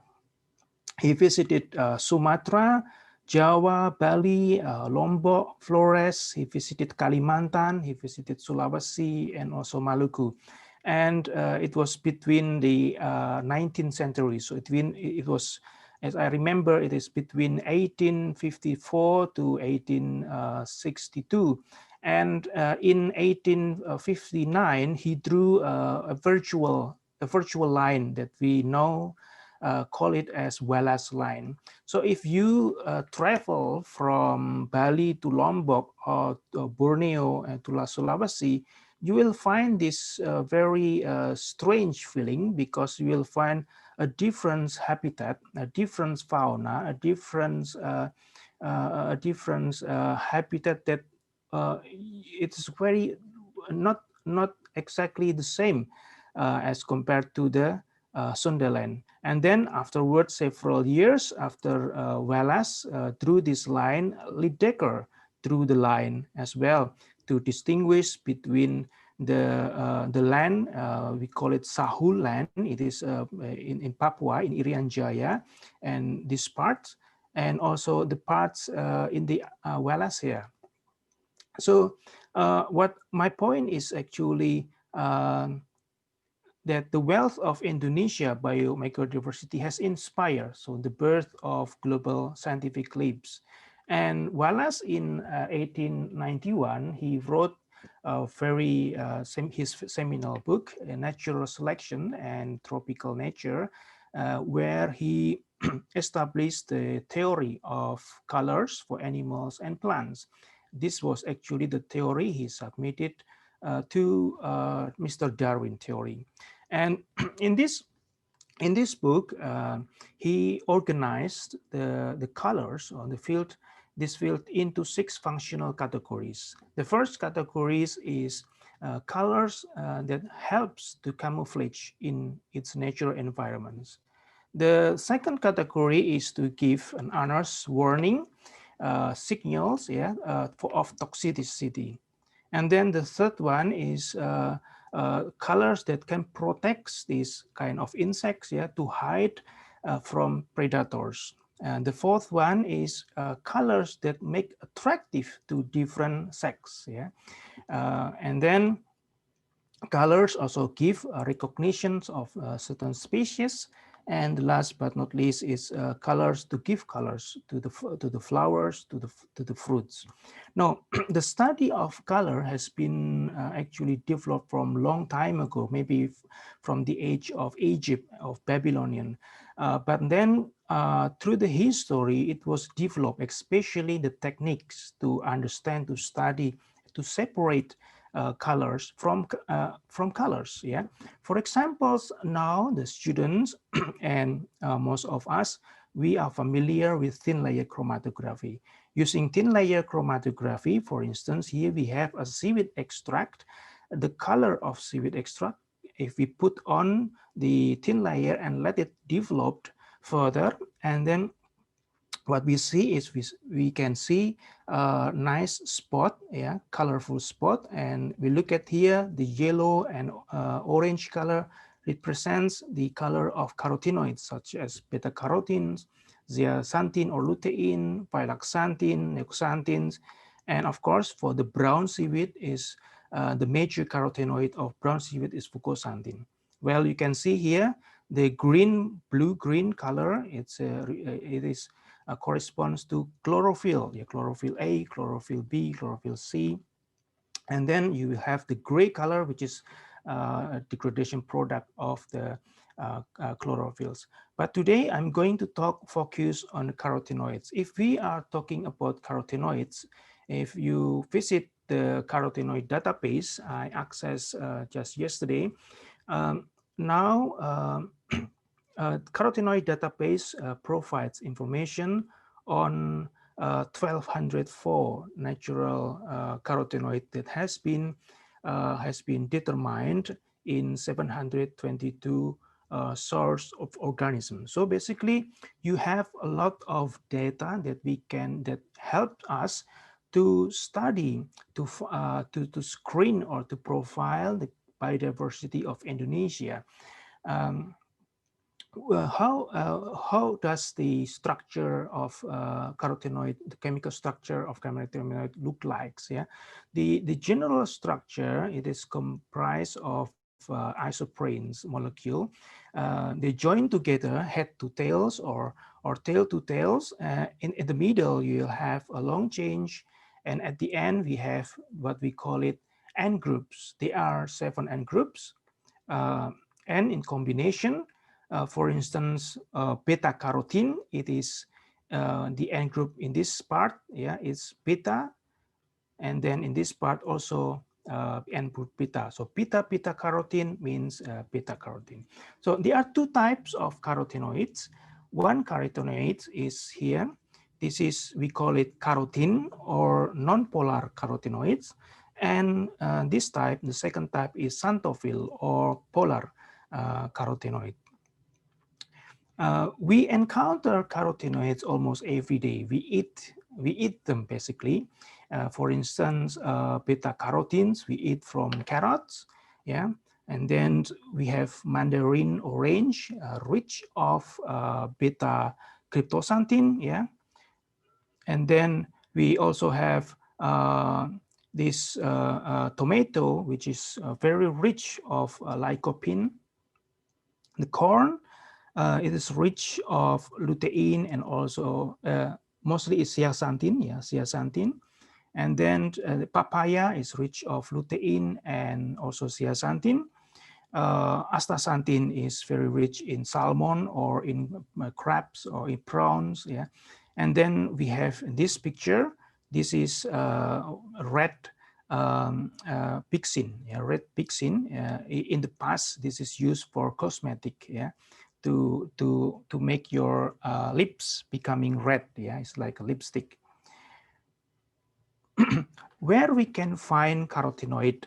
Now, I worked a lot before with photosynthetic complexes, photosynthetic apparatus, and carotenoid existed or presence in this protein cavity. For instance, in the spinach leaves, if we break down the cells and then we isolate the light harvesting complex, then we found that actually carotenoid exists there in the protein cavity. The other options, carotenoid exists in the lipid membrane. Yeah, there are many fruits. If we extract from the fruits, actually we extract carotenoid from the lipid membrane, which is in the fruits itself, and also in our eyes. Yeah, in the cells of our eyes, it is present. What are the functions of carotenoid? Carotenoid are known as pigment of photosynthetic pigment. So they are very important functions. The first function is to harvest light energy. Carotenoid harvest light energy in the region where chlorophyll cannot absorb. That is in the region here in the green region. It is between like 400 nanometer until roughly 560 nanometer, and this in the region that carotenoid absorbed. And then when the light energy is absorbed, the excited energy can be transferred down to chlorophyll. So the second functions is energy transfer, yeah. And then the third function is actually the photoprotection. Why need photoprotection? And this is because that when chlorophyll absorb light and absorb energy transfer from carotenoids, chlorophyll can undergo intersystem crossing to a very long-lived state, triplet state. And this is very dangerous because they can react with oxygens, with everywhere oxygens. And then it can generate singlet oxygen, which is very dangerous. And therefore, carotenoids have this capability to protect, to quench the triplet states of chlorophyll as well as to scavenge, to quench the singlet excited state of oxygens. There are other functions of carotenoid which is very interesting for biologies. This is related to biological chemistry as well. The first is for communication. For instance, you have this marigold flower. It's very bright color, and this color is to attract pollinators. Yeah. Or like what Wallace already mentioned, is to attract different sex for mating. And then the second function is for light perception or for visions. It is carotenoid that expresses in a lot in eyes, in our eyes. We have in our eyes, in our retina, a lot of lutein as well. It's also to protect our eyes. And also as an agent of seed dispersal and for signal transductions or gene regulations. For example, is precursor for plant hormone, abscisic acid, or this is the hormone for plant growth, from plant growth, which is derived from carotenoid, from epoxy carotenoid, from zeaxanthin, veloxanthin, and neoxanthin. Now, if we try to read and to many publications, papers on carotenoid, especially in relation to their functions, we found that every year the numbers of published paper increase, especially the numbers of papers that study the antioxidant functions of carotenoid. The question is why? Maybe something interesting about carotenoid. Yes, it is indeed. So the antioxidant function of carotenoid, it means it related to reactive oxygen species, or ROS. Now, reactive oxygen species are generated in our body, and we cannot avoid that. This is just a normal things. It is generated by human enzyme like cytochrome P450 and ADPH oxidase and so on. And more especially that 85% of oxygen is metabolized in mitochondrial respiratory change. So for instance, in mitochondrion, you will find the productions of superoxide anions, the productions of peroxidase, and also others, ROS. These are the diagrams of reactions, the generations of reactive oxygen species. From oxygens can generate superoxide anion, and superoxide anion can generate peroxyl hydroxyl, and also hydroxyperoxide, And from hydroxyperoxide can generate very dangerous one. It's hydroxyl radicals through Fenton reactions, And then also the other options is through Haber-Weiss reactions, which is catalyzed by ferrium ions. And from hydroxyl radicals, of course, can attack this compound and produce peroxyl radical. Now, not only ROS, but also, as I mentioned before, is singlet oxygens. This oxidation state diagram of oxygens. It's tell us the productions, the generations of singlet oxygens. And as I mentioned, that is generated by reactions, energy transfer from long-lived triplet state photosynthesizer. In the case of photosynthesis is chlorophylls. Now, when the level of reactive oxygen species in our body increased, then this will be the problem, because it can attack many different tissues in different parts of important organelles in our body. For example, if it attack to the brain tissues, and then it will lead to a disease like Alzheimer or Parkinson, yeah, and so on.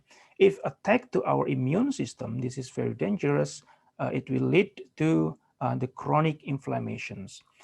Today, we are living in a situation, a difficult situation, the pandemic, COVID-19 virus. Yeah?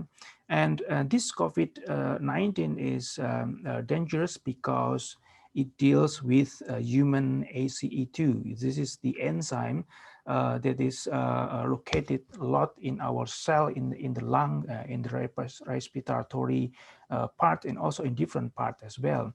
And this enzyme is actually convert the angiotensin 2 into angiotensin 1,7, which inhibit the generations of radicals. Yeah, but the angiotensin 2 increase the reactive oxygen species generation.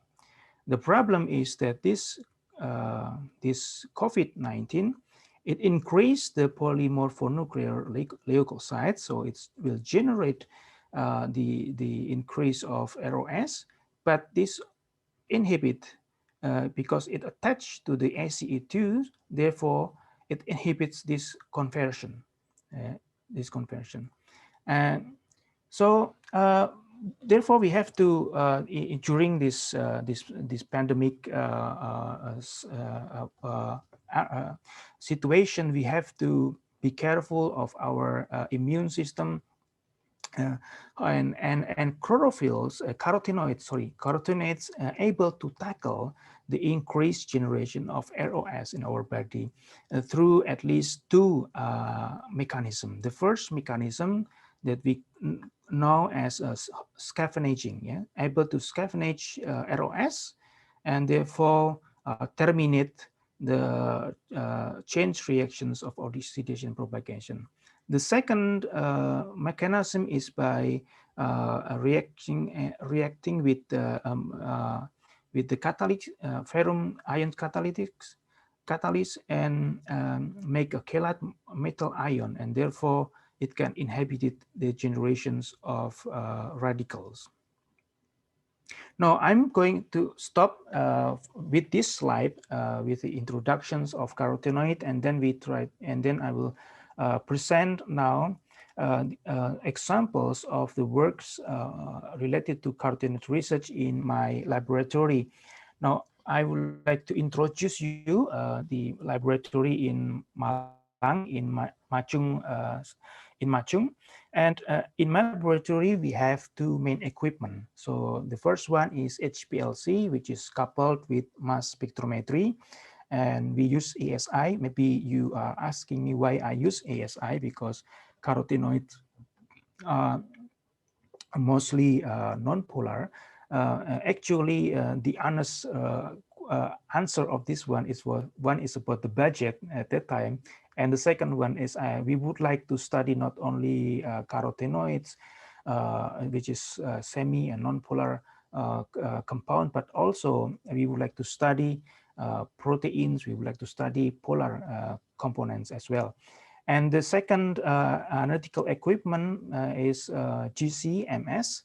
And then if we do not have, we are doing a lot of collaboration, very intensive collaboration with our partner, for instance, from the biology departments in Shizuoka University. They are very strong in genome expressions of genome as well. And then Osaka City University, they support us in high resolution MS, and also from Kyoto, and they have a very good facility of NMR, and then also University of Bayreuth with the single molecule spectroscopy, and also very nice fancy spectroscopy to study a topic of photosynthetic pigments.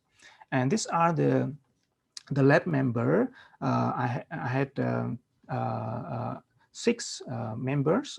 One just left very recently, but I'm very happy because I'm very grateful because in 2018, 2020, in the past I was quite vacuum because of try to find out a good system in Indonesia and also establishing lab. But during this year, we can produce a lot of research works and contribute to the publications. Now, as you know that I have this kind of facility, and therefore the current approach of study is using targeted metabolomic.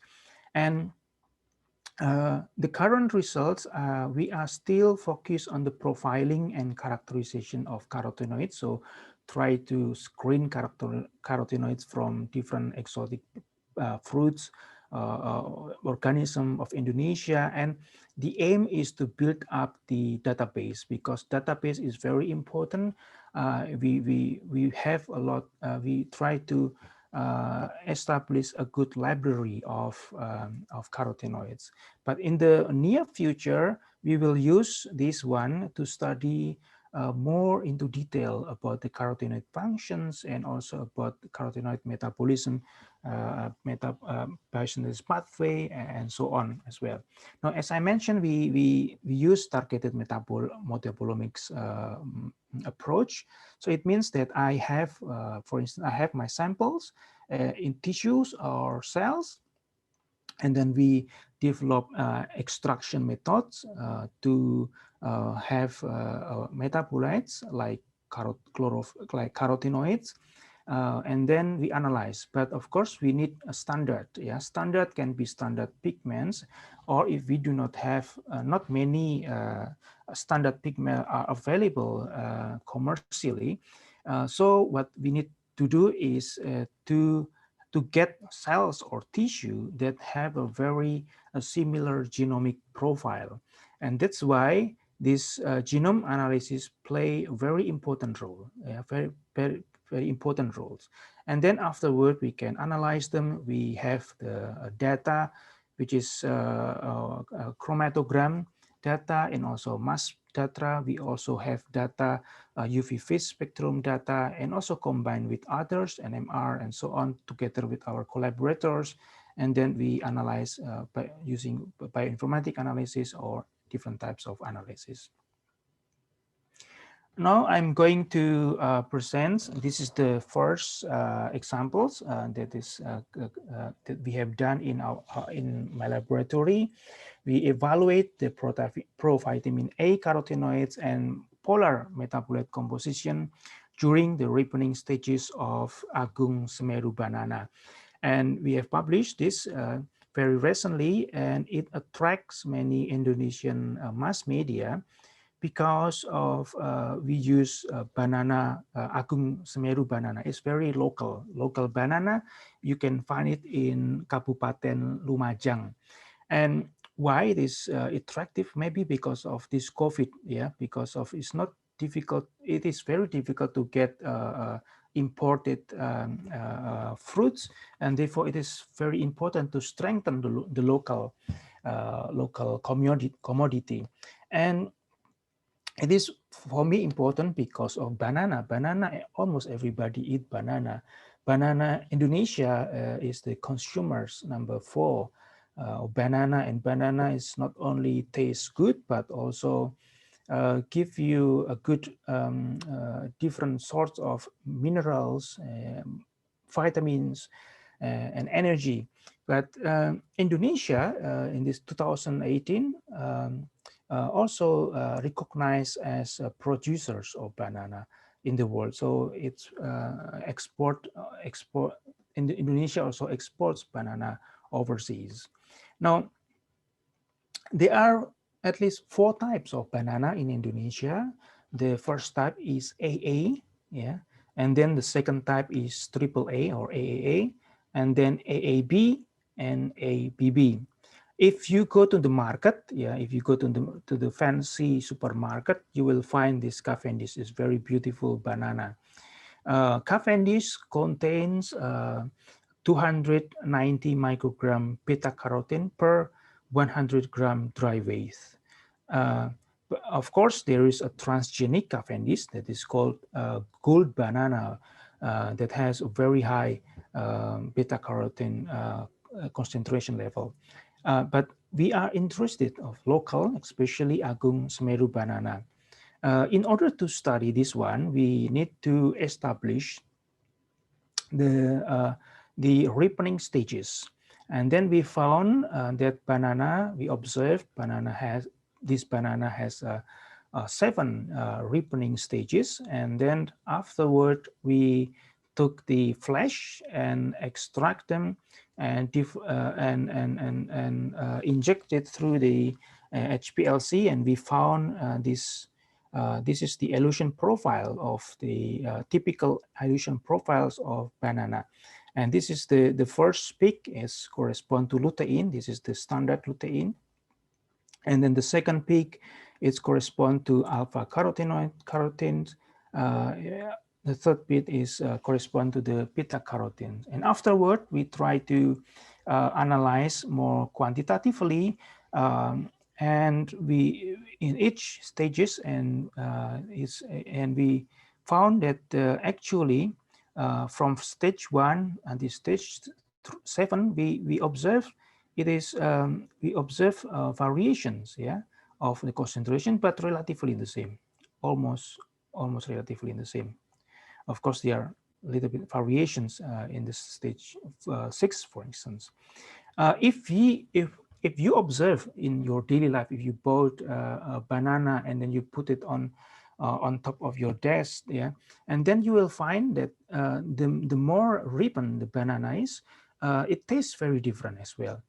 And that's why we try to analyze the polar metabolite levels, and in this we observe that some of the acid appears and disappears as well.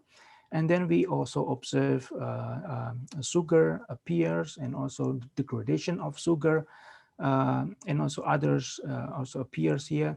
But we found actually the carotenoid still conserved. Yeah, the concentrations level of carotenoid fluctuates, but still conserved quite well. In comparison to Cavendish, Cavendish has 290 microgram beta carotenes. Yeah, in this case, in Agung Semeru banana, it is 10 times more. Yeah, and I think this is a very good local community, and that's why this is this research published, and then after several days it attract mass media, and it is good that the mass media know that this has been proven scientifically. The next examples is I would like to share with you a very unique carotenoid. Not many people know about this carotenoid. It is called carotenoid that has a sulfur. Yeah, and this also attract mass media because when we learn this one, actually it's related to the conservations of reef corals in Indonesia, and we have published that in Marine Drugs. The story it was about this one, actually the long story, because when I returned back to Indonesia 2011, my field was very different. My field working with single molecule spectroscopy, with femtosecond lasers, and with crystallography, crystallizations of membrane protein, photosynthetic apparatus. But then when I moved to Indonesia, I need to find out a unique system that is unique. Not everybody working in this system. because I like biology. I like biological chemistry, and for a long time I didn't find any system. But my wife, Lenawati Limantara, she published with her students about bacterial symbiont from coral. This is the coral, Acropora nasuta actually. But afterward, then I look at this paper, and then I'm interested to study more. And then at that time, the student already graduated, and then the culture was stored in Diponegoro University because the student coming from there. And then I make a collaboration with Bu Delianis and also Pak Oki Karnarajasa to get this strained. And then we published in not very good journal, just published because of requirements of research grant as well, primary investigation of carotenoid. At the time, we do not know exactly what is actually the carotenoid of this carotenoid, typical carotenoid. In our thought, it is just like beta carotene, just normal carotenoid. But then we try to cultivate, we try to improve cultivations, improve in culture, and then do a phylogenetic tree. And then we found out that this is real, because sometimes in this, if you read, if I read any publication, sometimes I didn't dub on the names of the species, so I just do it again, and then we found out this is, yes, this is Erythrobacter flavus and have a very unique characteristic similarity with other Erythrobacters. And then we collaborate with Japan. They have a very nice facility and allow us to get a whole genome sequence of this species. And then this species, Erythrobacter flavus, strain KG5. KG it stands from Karimun Jawa, because we got it from Karimun Jawa. It's very close relation with Erythrobacter listularis, with Erythrobacter longus, and also another Erythrobacter like Erythrobacter non-hysidiminis. And then we try to find out these strains and through connections.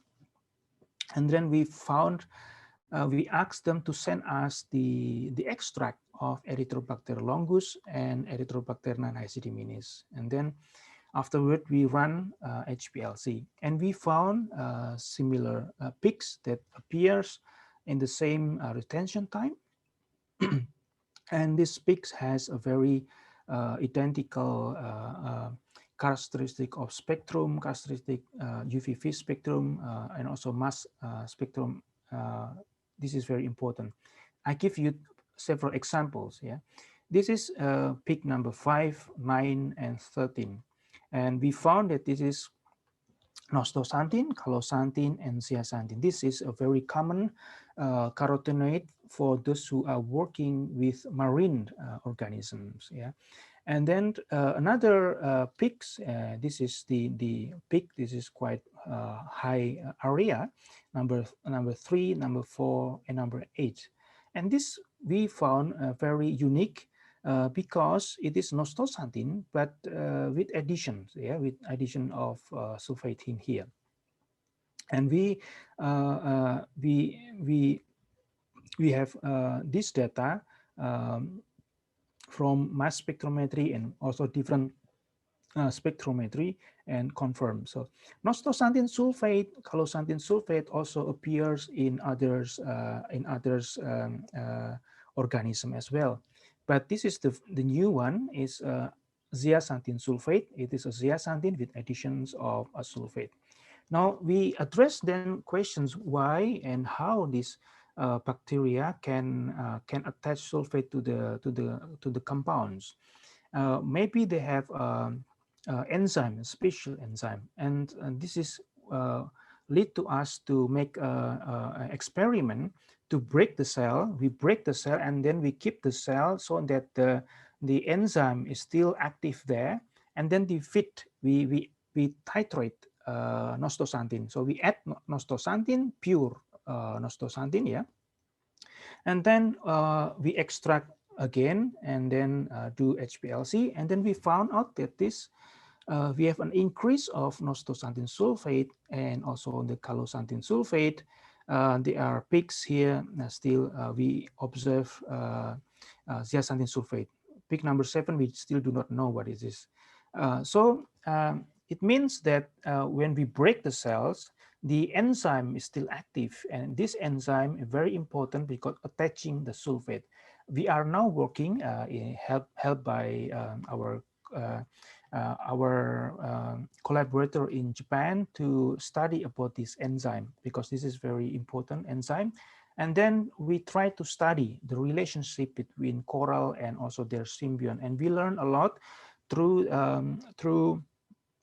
comparing our results and also literature review. We found a hypothesis that that hydrogen sulfate is, of course, this is very toxic to a wide range of eukaryotic organisms, especially corals and sponges. Yeah, and in previous studies suggested that the coexistence of sulfur oxidizing bacteria might convert hydrogen sulfate to sulfate and therefore contributing the coral health.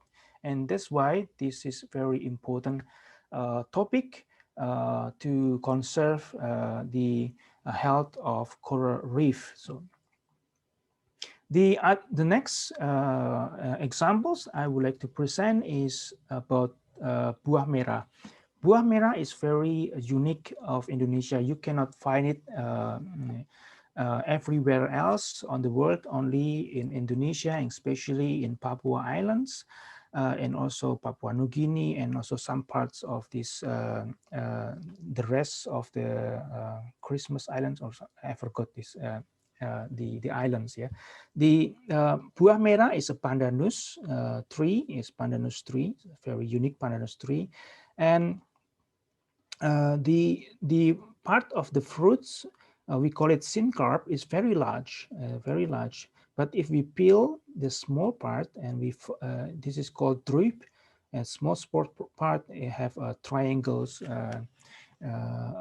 and now many people already extract this one and sold them, sell as a product for human health, yeah, for the health, for food supplement in the form of capsules and so on. And there is a book already available about buah merah. As mentioned that buah merah oil contain 4 types of carotenoids: alpha carotenes, beta carotenes, alpha cryptoxanthin, beta cryptoxanthin, and beta cryptoxanthin level is the highest in this case. Now, in my mind, when I read this book, I was puzzled because cryptoxanthin, the color, cryptoxanthin is the major carotenoid of mandarin orange. Yeah, when you concentrated the mandarin orange, you will get very different colors in comparison to these red fruits.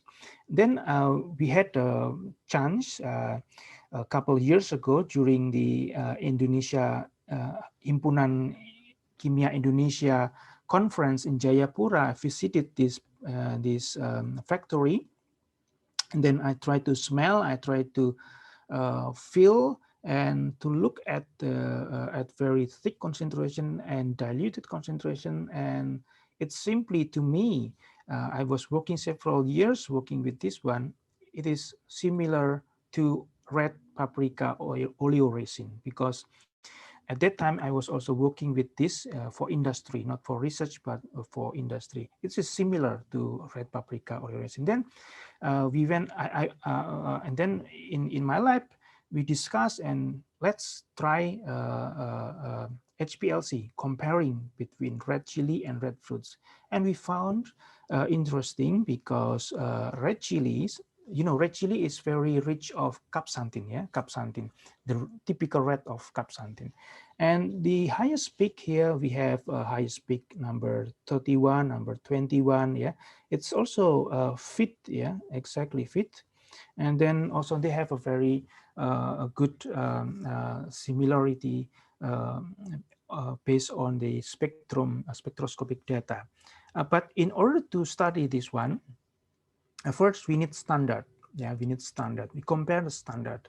We use 3 standards, many standards, but this is why I choose this one to present is because phylloxanthin, antiraxanthin, and zeaxanthin is a carotenoid which is intermediate carotenoid of the biosynthetic pathway of capsanthin. So the capsanthin is actually generated from beta carotene, but then the intermediate carotenoid is phylloxanthin, antiraxanthin, and zeaxanthin. And it's very strange because it is when we found the peaks, but the spectrum totally different. So it means that these red fruits, buah merah, do not contain phylloxanthin, antiraxanthin, or zeaxanthin.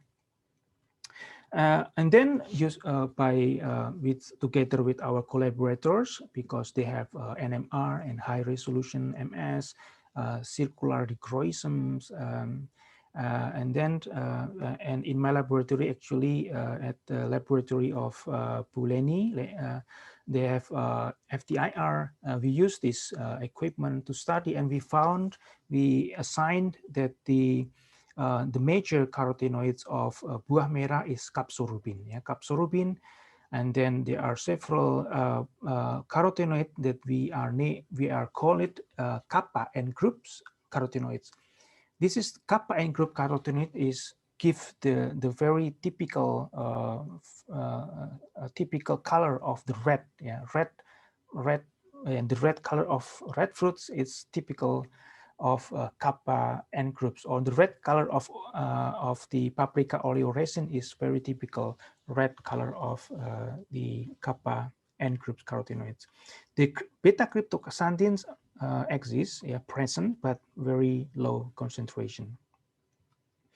And then we propose, we already submitted to the journal, and now is we already received a couple weeks ago from the reviewer, and we have submitted back again, and we propose this biosynthetic pathway based on this research that Papua red fruits a very close similar pathway with the red pepper chili in terms of having capsorubin and capsanthin 5,6 epoxide, capsanthin as well here. But Papua red fruits, it is have a different pathway, yeah, in comparison to red chili peppers, because red chili pepper has zeaxanthin, antiraxanthin, and phylloxanthin, and Papua red fruit do not have this. So Papua red fruit just from beta cryptoxanthin become into cryptocapsins, and then go down to capsorubin, and some parts of this intermediate, it goes to the 5,6 DAP capsulcarpoxanthins. We also make a study of literature study, compare it with tiger lily asparagus, and also from the database, yeah, because we can take the database available, and this database available is mostly this one, yeah. I put it so tiger lily apparatus carotenoid pathway, it is shown in this yellow. So from zeaxanthin to antiraxanthin to capsorubin. Now, I would like to stop my presentations, and this is just my last slides. My message is Indonesia is very rich of biodiversity. In terms of carotenoids, it gives different types of color, very interesting colors, and study carotenoid is kind of through the door that will lead you to many different applications, and especially it is important when we related this application to human health or to environment. So thank you very much. I would like to give the floor to MC. Yes, thank you very much for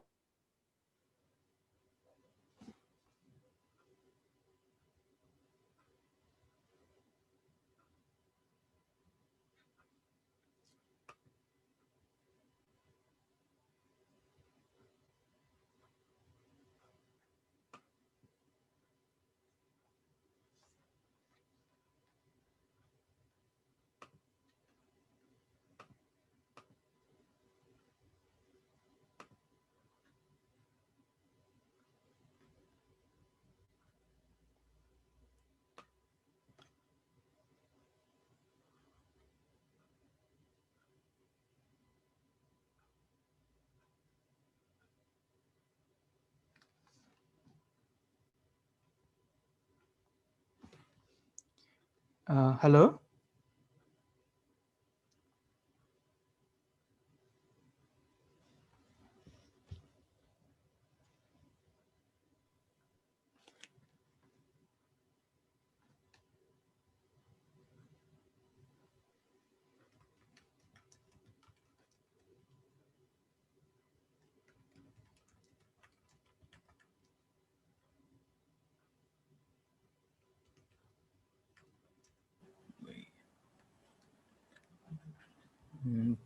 Thank you, Patatas, for Yeah. the presentation. Okay, maybe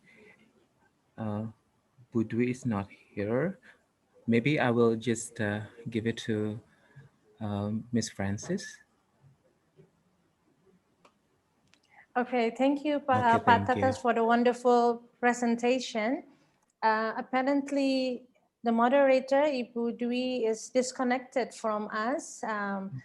That's the problem when you are dealing with technology, but I'm sure she will rejoin pretty soon.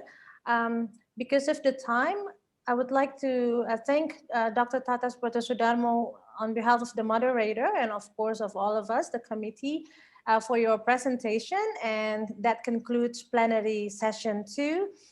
Participants, if you have questions, you can always email the committee and the committee will forward it to Dr. Tatas Sudarmo for questions that cannot be addressed during this session. Thank you again, Pak Tatas. Yeah, you're welcome.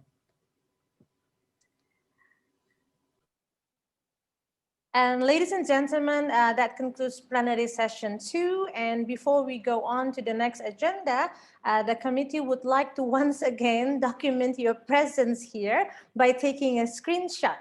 So kindly start your video for our second photo sessions. We're going to have 3 at the beginning, in the middle, and at the end of the conference. Bapak Ibu, kita akan berfoto bersama lagi. Bagi Bapak Ibu yang belum menyalakan kamera, videonya belum nyala, boleh tolong dinyalakan agar bisa didokumentasikan lagi oleh panitia. Panitia silahkan memotret dan jika sudah mohon diinfo.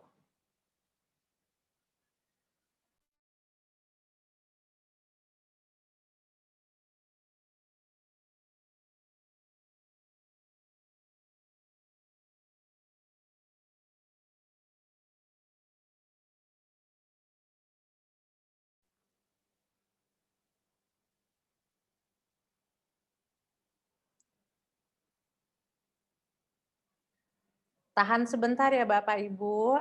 Ladies and gentlemen, we have 132 participants, so about maybe 9 screens here. Please be patient while the committees take your screenshot.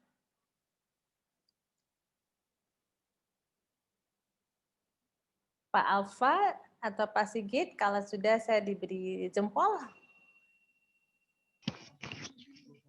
Okay, Pak Francis is done. Thank you. Okay, excellent. Thank you, Ibu Deborah. So, ladies and gentlemen, now we're going to move on to the next agenda. And we're going to switch from plenary presentation to journal presentation. In this conference, we would like to invite representatives from 3 journals to present their journal. The first journal presentation will be from journal Molecule. And I would like everybody, all the participants, to please join me in welcoming Amin Fatoni, PhD. Dr. Fatoni, please share your journal presentation. Okay, thank you on the MC. I will.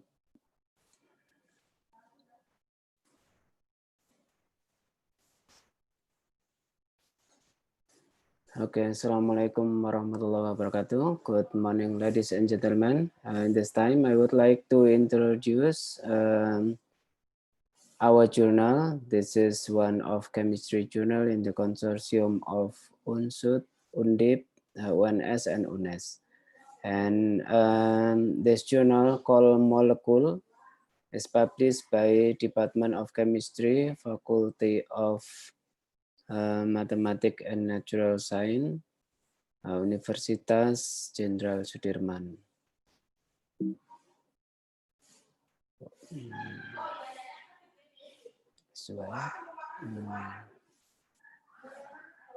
Okay. So for the history, our journal was first published in 2006 and then national accredited at 2015 and then continue to the indexing in chemical abstract service in 2017. We also need to increase the indexation to index of Copernicus in 2018 and the last year at 2019 we accept to be indexed in Scopus. We publish article that from all brand in chemistry. So sometimes for the Indonesian researchers confused about the subject of research journal and the study program. So some people ask, we are from pharmacy, we could publish to your journal or not? We are from biology and so on. So we write clearly in the focus and scope. We can publish all brand in chemistry and subdiscipline, including pharmaceutical, biological activity, drug synthesis, environmental chemistry, biochemistry, polymer chemistry, petroleum chemistry, agricultural chemistry, it's okay. But all of them should be from the side of chemistry. Because sometimes, for example, the natural drug from chemistry, from biology, and from pharmacy have different discussion, I think.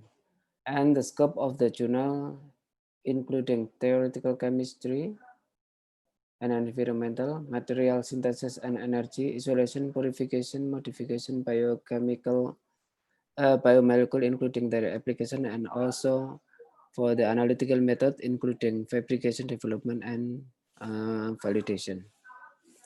So if you have any article would like to publish to our journal, so first the minimum criteria is your article should follow our journal guideline. So the guideline can be found in our website, gmolecule.com, and then you should have the similarity index less than 25 using the Turnitin, and also have novelty. Even we have a focus and scope that we have mentioned before, but we give the priority to manuscript that have collaboration with overseas professor, and also the manuscript that have regional focus related to the environmental and natural product of Indonesia. So we can easily say that we give high priority that the chemistry article that can be only can what do you mean, that can be done in Indonesia or use the natural product of Indonesia. For example, if you synthesize ester using alcohol,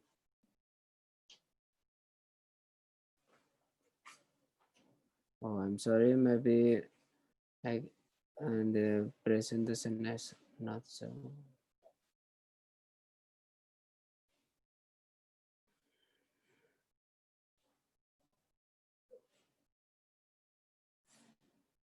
I think I share the wrong screen. Okay.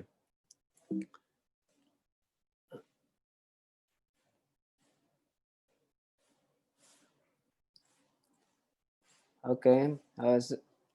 Continue we give the priority to the manuscript that have research collaboration with overseas professor, have regional focus, and also related to the environmental and natural product of Indonesia. So if you have report about the natural product of Indonesia or environmental related to the regional focus, so please welcome to submit in our journal. We publish article 3 issue per year at April, July, and November, and that's about 8 to 10 articles per issue. So mostly some people ask me as the editor how long the peer review process, and the approximately is about 3 months, 1 month for editor checking and handling, 1 month for reviewing, and also 1 month for revising. But in some case, that can be longer or shorter depend on the situation of each article. For example, if the one reviewer asked to revise and then the revision is not accepted, need to review and so on. Maybe I need a longer time. How about the acceptance rates in our journal? At 2019, the acceptance rates about 74, and that in 2020, the acceptance rates about 43%.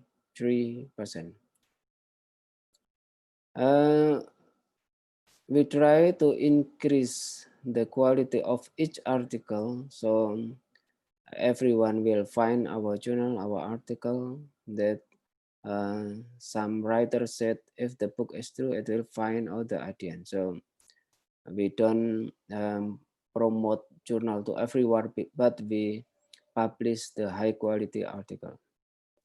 And since we are new in Scopus, this is the result. The site score at 2009 0.1 and 2020 0.2.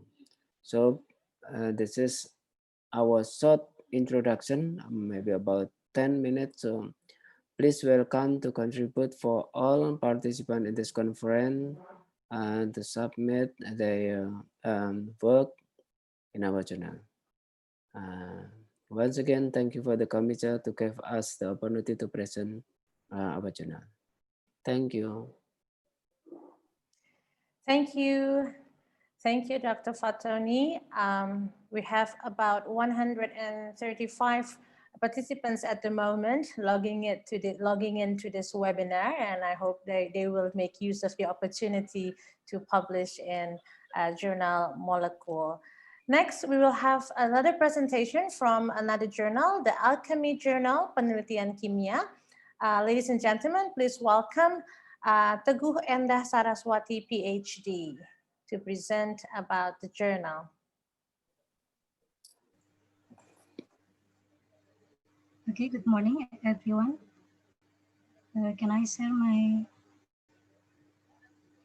Oh, okay, already, yes. Okay, thank you very much for the Joint Conference Chemistry Committee who giving us the opportunity to introduce the alchemy. So I belong to Alchemy, Journal Penelitian Kimia. The alchemy is published under Department of Chemistry, Sebelas University. And the focus of the scope of our journal Alchemy is publishing on original research article and also review article and organic chemistry, inorganic chemistry, analytical chemistry, physical chemistry, biochemistry, and also including to environmental chemistry. And here we also presenting the history of the chief editor. So the Alchemy itself actually already published since 2002. And from 2002, the editor-in-chief is Professor Sentat Budi Raharjo. Continuing from 2012, Dr. Fitria Rahmawati replaced as a chief editor to 2019, and right now I try to contribute also as a chief editor from 2019. The publication in Alchemy itself is 2 issues per year. Generally, we publish on March and also September. Next, this is the performance of our website of Alchemy. You can click this link, journal.ons.ac.id Alchemy, and you will get in the left side, there is a submission guide and also the journal template and also the letter of statement. If the author sometimes didn't submit the letter statement, so we will send the email to remind them to send the letter of statement, because it is important to confirm that the article has not been published elsewhere. And also, there is announcement here, and I want to appreciate to join conference chemistry.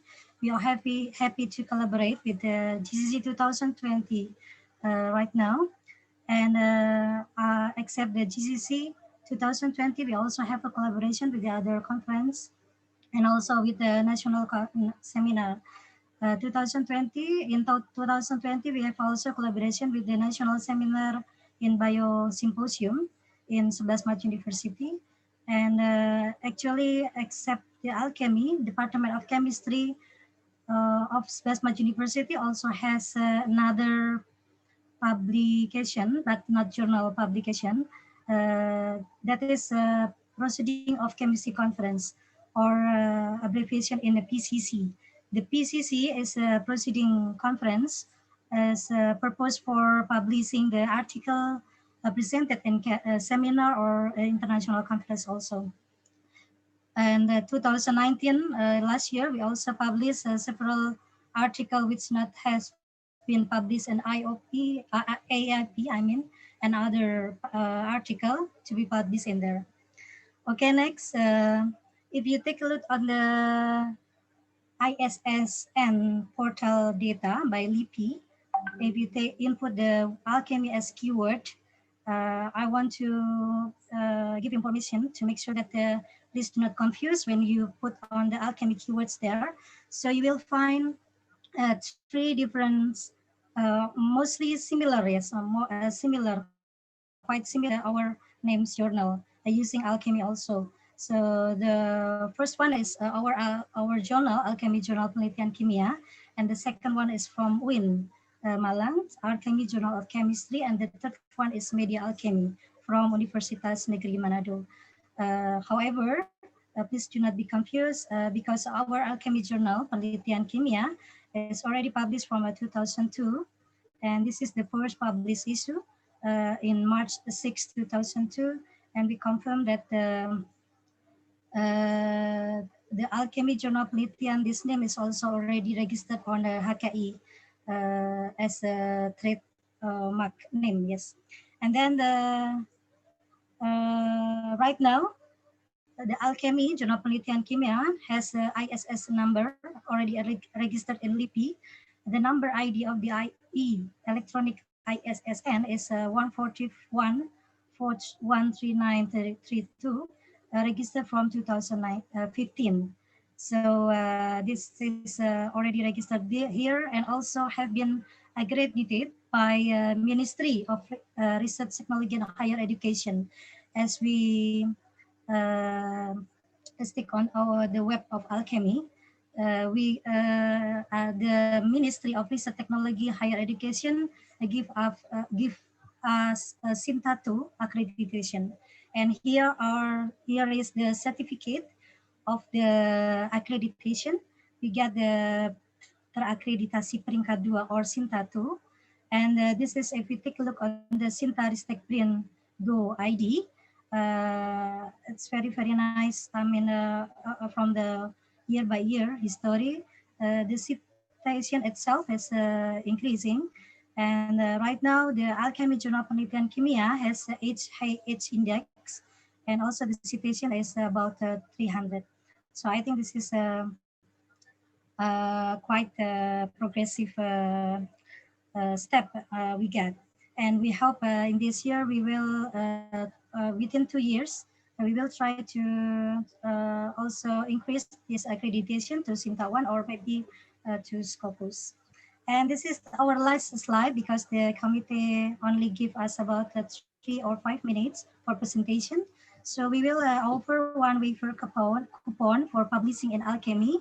If the participant in this conference has interest to submit the article on Alchemy, I offer 50%. We offer 50% off for publication fee by please answer in what year Alchemy published in its first issue.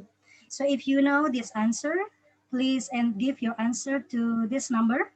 You can answer the number, give an answer in this number by SMS or WhatsApp.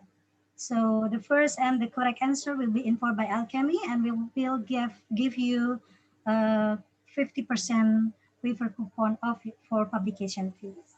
I think that's all for introduction, the journal introduction for Alchemy. I really appreciate to the JCC committee for giving us the opportunity for introducing our Alchemy. Thank you very much. I return to the moderator. Thank you. Thank you. Thank you, Dr. Saraswati, for introducing the journal and also for the coupon. So ladies and gentlemen, don't forget, make use of this opportunity to publish in the Alchemy Journal with the 50% off from the publication fee. Ibu Saraswati, if you can type the number in the chat, it will be easier for participants to copy the number and then use it for further use. Thank you very much. And ladies and gentlemen, the next journal presentation, we have 3 journal presentations. So this is the third one, is from Jurnal Kimia, Sains dan Aplikasi. And I would like to welcome Dr. Adi Darmawan to introduce the journal to our conference participants. Okay, Assalamualaikum warahmatullahi wabarakatuh. I would like to present our journal Kimia Science Application. Sorry, I can't share because another participant share the. Can I share screen? Okay. Great. I can't share the screen because. Oh, you still can. Pak Alpha, can you? Oh, okay, now you can, Pak Adi. Okay, sorry. Okay, yeah. Today I would like to share my journal. This is Journal Kimia Science Application dan Aplikasi, Journal of Scientific and Applied Chemistry. Actually, maybe we are the oldest one because until now this is the volume 23, and we are increased year by year. So this year we publish monthly, every month, so twice 12 times a year, and before six times.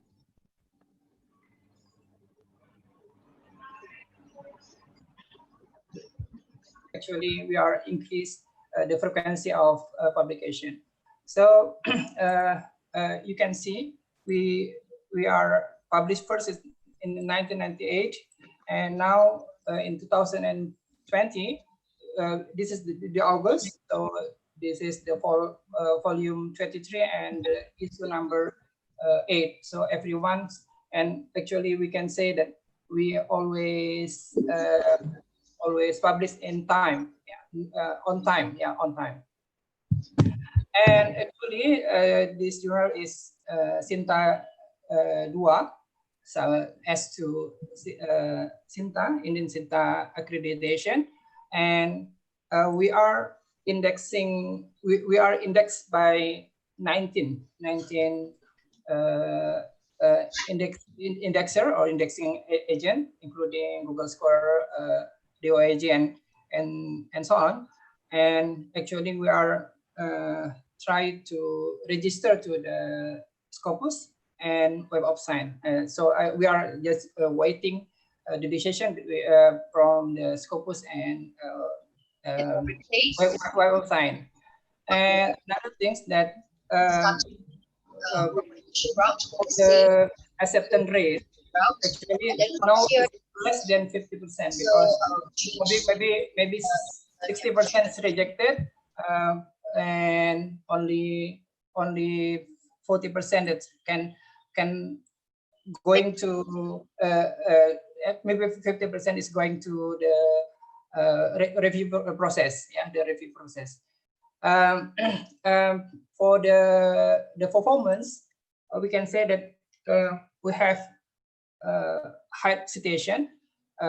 Until today, we have 732 citation, and we have H index around 10, and we are also also indexes by Scopus. I mentioned that cited by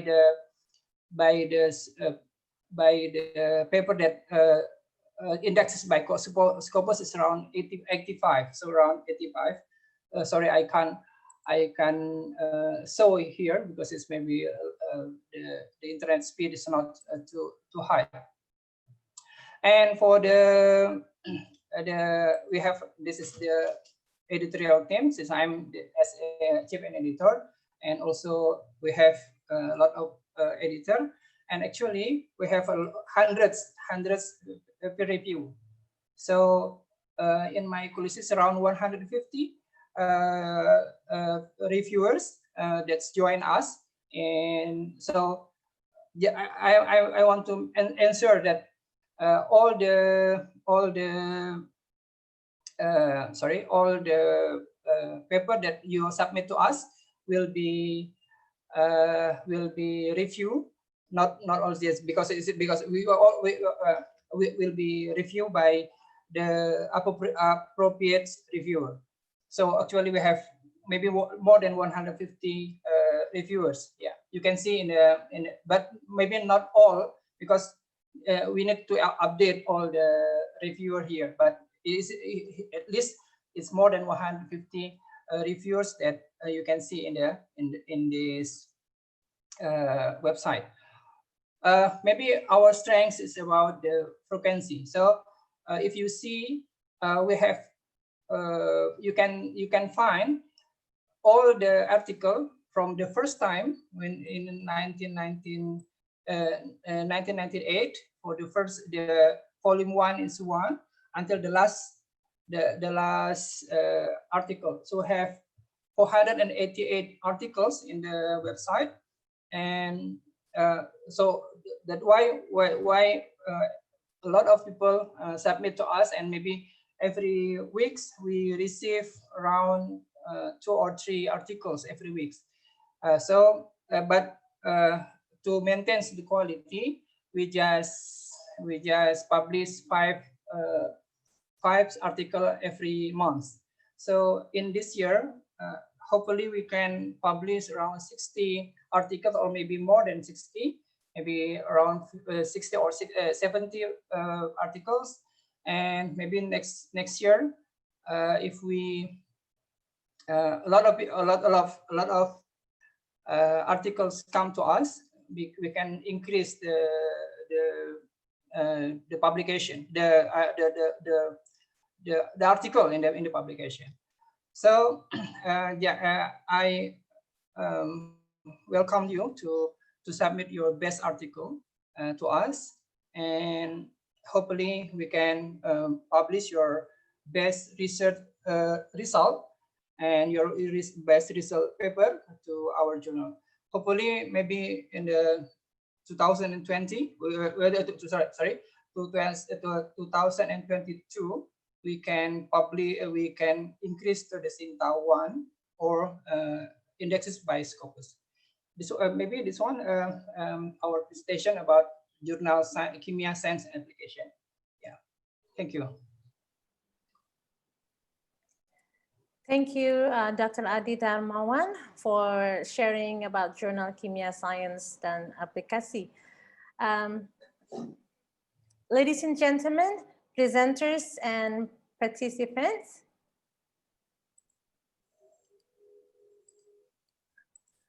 I hope you're still with us in this virtual conference in the 15th JCC. We now come to the third plenary session. But before that, I would like to get some reaction just to check whether you are still here. If you can click on the reaction button and give a thumbs up to show that you are still here and you are still enjoying the conference and also getting a lot of new information. Would you please give your reaction so that the conference committee can also see that their conference is giving you something productive. Thank you. We now come to the third plenary session, and the title of the plenary session will be Quick Detection of Human Infectious Virus by Raman Spectroscopy presented by Dr. Hidetoshi Sato from Kansei Gakuin University. Plenary session 3 will be moderated by Anggara Mahardika, PhD from Biology Department, Faculty of Biology, Universitas Kristen Satyawacana. For Professor Hidetoshi Sato and Dr. Anggara Mahardika, time is yours. Ladies and gentlemen, please welcome the third plenary session. Okay, thank you, Ms. Frances. Glad to see you again, Professor Hidetoshi Sato. Finally, we can meet again. And before we enjoy his talking about today's hot issues about human infection virus, I will read his curriculum vitae, but not all, but only something that related to his talking today. So first of all, he got PhD at 1997 in Department of Chemistry, School of Science, Kansei Gakuin University in Japan. And at October 24 till March 2010, he is a team leader of research program in Sentan, GST, with the title Development of Optical Biopsy Technique based on Raman spectroscopy. Then on April 2001 till March 2006, he's a research scientist in RIKENG. RIKENG is a national research center. In Indonesia, we call LIPI. Then at April 2009 till March 2015, he is associate professor in Department of Bioscience, School of Technology, and in Kansei Gakuin University, with the tagline development of new technologies in biomedical spectroscopy. And at April 2014 until now, he is full professor in the same department in Kansei Gakuin University. So we now will enjoy his presentation. Professor Hidetoshi Sato, time is yours. Thank you, Anga. This is Hidetoshi Sato of Kansei Gakuin University. At first, I would like to say thank you to the organizing committee and Professor Feldy who invited me to this great conference. So today, I'm going to talk about Raman spectroscopy application in a virus infection. However, before going to talk about this virus, maybe I'm going to introduce some of the application of the Raman spectroscopy in the biological samples, and also briefly explain what is Raman spectroscopy. So maybe some of you, because I guess that Raman spectroscopy is a kind of a little bit different from the other vibration spectroscopies, infrared, near-infrared spectroscopy. Those are very much maybe the many researchers get familiar already. However, the Raman spectroscopy is maybe not. And also, what you know, or or maybe you know that Raman spectroscopy uses that laser light source. But maybe I guess that many of the researchers doesn't know what is how to obtain the Raman spectrum or such kind, how to apply that. So actually, the Raman, I mean, in the Raman spectroscopy, we use a laser light source like that. When you illuminate or the sample with a laser, what's happened there? Okay, when you use, for example, green light, you are going to have the scattered light. It's a kind of the scattered light of the green light itself. For example, the laser is 532 nanometer. Of course, most of the scattered light has the same wavelength, 532 nanometer. However, you know, the sum of the light, very small, the sum of the light has different color. Actually, this, scattered light, which has different wavelengths to the illumination, right, is called Raman scattered light. And this Raman scattered light has the information of the molecules inside of the samples. So this is often used for the chemical analysis. However, maybe not so much in the biological samples. However, this Raman spectroscopy is very strong for the biological application. What is the reason? One of the reasons is very easy to make the sample, because to obtain this Raman scatter light, you just need to illuminate with a laser light. So if you could, if you put the laser light, you don't need any sample preparation. You just illuminate and correct scattered light, you can obtain the Raman spectrum. And also that very much important for the biology is you can focus the laser to the small point, of course, now 1 micrometer or less than micrometer. Then you can obtain the specific point, of information from that specific focusing point.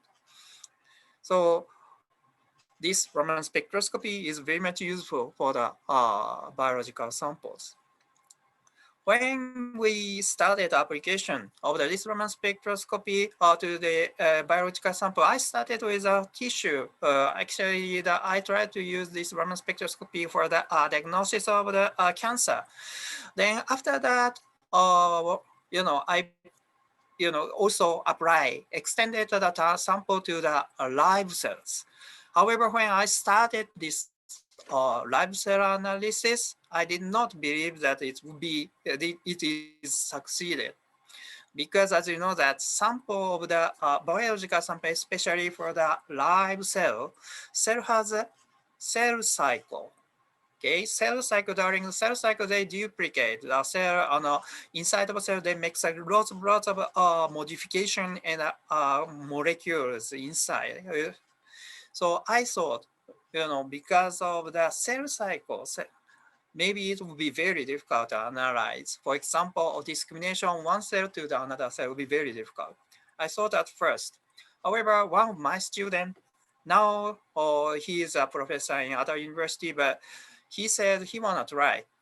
And he brought 5 different cells, lung cells and cancer cells. This is normal, okay, let me use the laser pointer, yeah. This one is normal lung cancer, adenoma, squamous carcinoma, small cell carcinoma, large cell carcinoma, those are cancer cells of the lung. And he brought this cultivated cell, and he said he want to try about the Raman measurement. Then he got a, Raman spectrum of that. How to do that? The Raman instrument, there's such kind of microscope Raman microscopes. So you can observe that, for example, cells, and you put a laser light on the cell. Then you can measure the spectrum of this sample point. From actually, in case of this, you can obtain the Raman spectrum of the cell, live cell. This is the result. We got this Raman spectrum. This is control normal cell, adenocarcinoma, squamous carcinoma, large cell carcinoma, small cell carcinoma. You see that at first that's Raman spectrum. Those are Raman spectrum, the live cells. However, as you see, it's very similar to each other, and also very much complicated and lots of noise. Okay, that's, as I said, that the Raman spectroscopy is a kind of the vibration spectroscopy. So the good point is you don't need any labeling, because all of the molecules gives a Raman signal. But this is also the disadvantage in case of the Raman spectrum of the biological sample, because, for example, this cell, inside of the cell, they have more than 100,000 or millions of different types of the molecule, or exist inside of the live cell. So all of the information of the cells overlap each other, then gives such kind of very much complicated Raman spectrum. So we thought, how to do this? Then we applied that multivariate analysis. We call this, it's called that chemometrics. It's a kind of the multivariate analysis, and also this. In this case, we use the PCA. PCA is a principal component analysis. So you see that spot, red spot, black spot. This spot is one spectrum, data from one cell. When you measure lots of samples, cells, then we put this data inside into this, for example, PCA. Then we found, see, if this is a chemical sample, you will see the totally same point. All of the, for example, if you measure the 10 samples, you will see the 10 samples overlap each other. However, that's biological sample, it's a cell. So you see the different point this cells gives the point. However, for example, this is a small cell carcinoma and they make one group. This is a control, they make this group, this group, this group, and we succeeded to discriminate different groups. So I was very much afraid that about the cell cycle, however, that dispersion molecular changes due to the such kind of cell cycle is much smaller than that difference between the different types of cells. So we found this, then we extended this result to the different types of the biological samples. Okay, let me introduce some of the application of the Raman spectroscopy to the biological samples. That first one is the this is the work of the Dr. Anga Mahardika, his moderator, me, and when he was in my laboratory, he did a very great job of the analysis of the carrageenan inside of the seaweed. Okay, the carrageenan is a kind of the saccharide, sugar. It's like that. And sugar analysis is kind of the very difficult. Usually people need to the HPLC or such kind of things to analyze. However, in this case, he used Raman spectroscopy, and also the point is a 3D Raman spectroscopy, and he was succeeded to get the distribution and also the concentration of this carrageenan inside of the seaweed. Okay. This work is very much interesting. If you have interest, please go to find out his papers like this. Okay. Okay. So what is the 3D mapping? As I said to you that there is a Raman microscope. And in the case of the normal Raman microscope, you just focus the sample and you can obtain the data from one point. But in case of this 3D mapping, you can move the samples. You can move the samples and measure one point to another. One point to next point, like that. You repeat measurement. And at first you are going to data from one line and from the square. For example, this is going to be a two-dimensional. It's a mapping. Then when you change the, for example, focusing point like that, you change the depth, then you can obtain the subsurface measurement. You can make the subsurface measurement. You can from the information from a different layer. Then again, repeat. Then you can obtain 3D mapping with the Raman data. Of course, all of that sampling point, you have the Raman spectral data. So this is the Raman data, and you need to analyze it. So he used some kind of the chemometrics method, and he succeeded at a quantitative analysis. So let me explain what kind of data he can obtain. Okay, this is data of the carrageenan. These are raw two from the carrageenan, pure sample, and up there. Those are spectrum, typical spectrum obtained at different point in the this seaweed. You see that the seaweed spectrum is this, but carrageenan is like this. And you see some of the bands. These bands are very much specific. I mean, they are the characteristic for the carrageenan.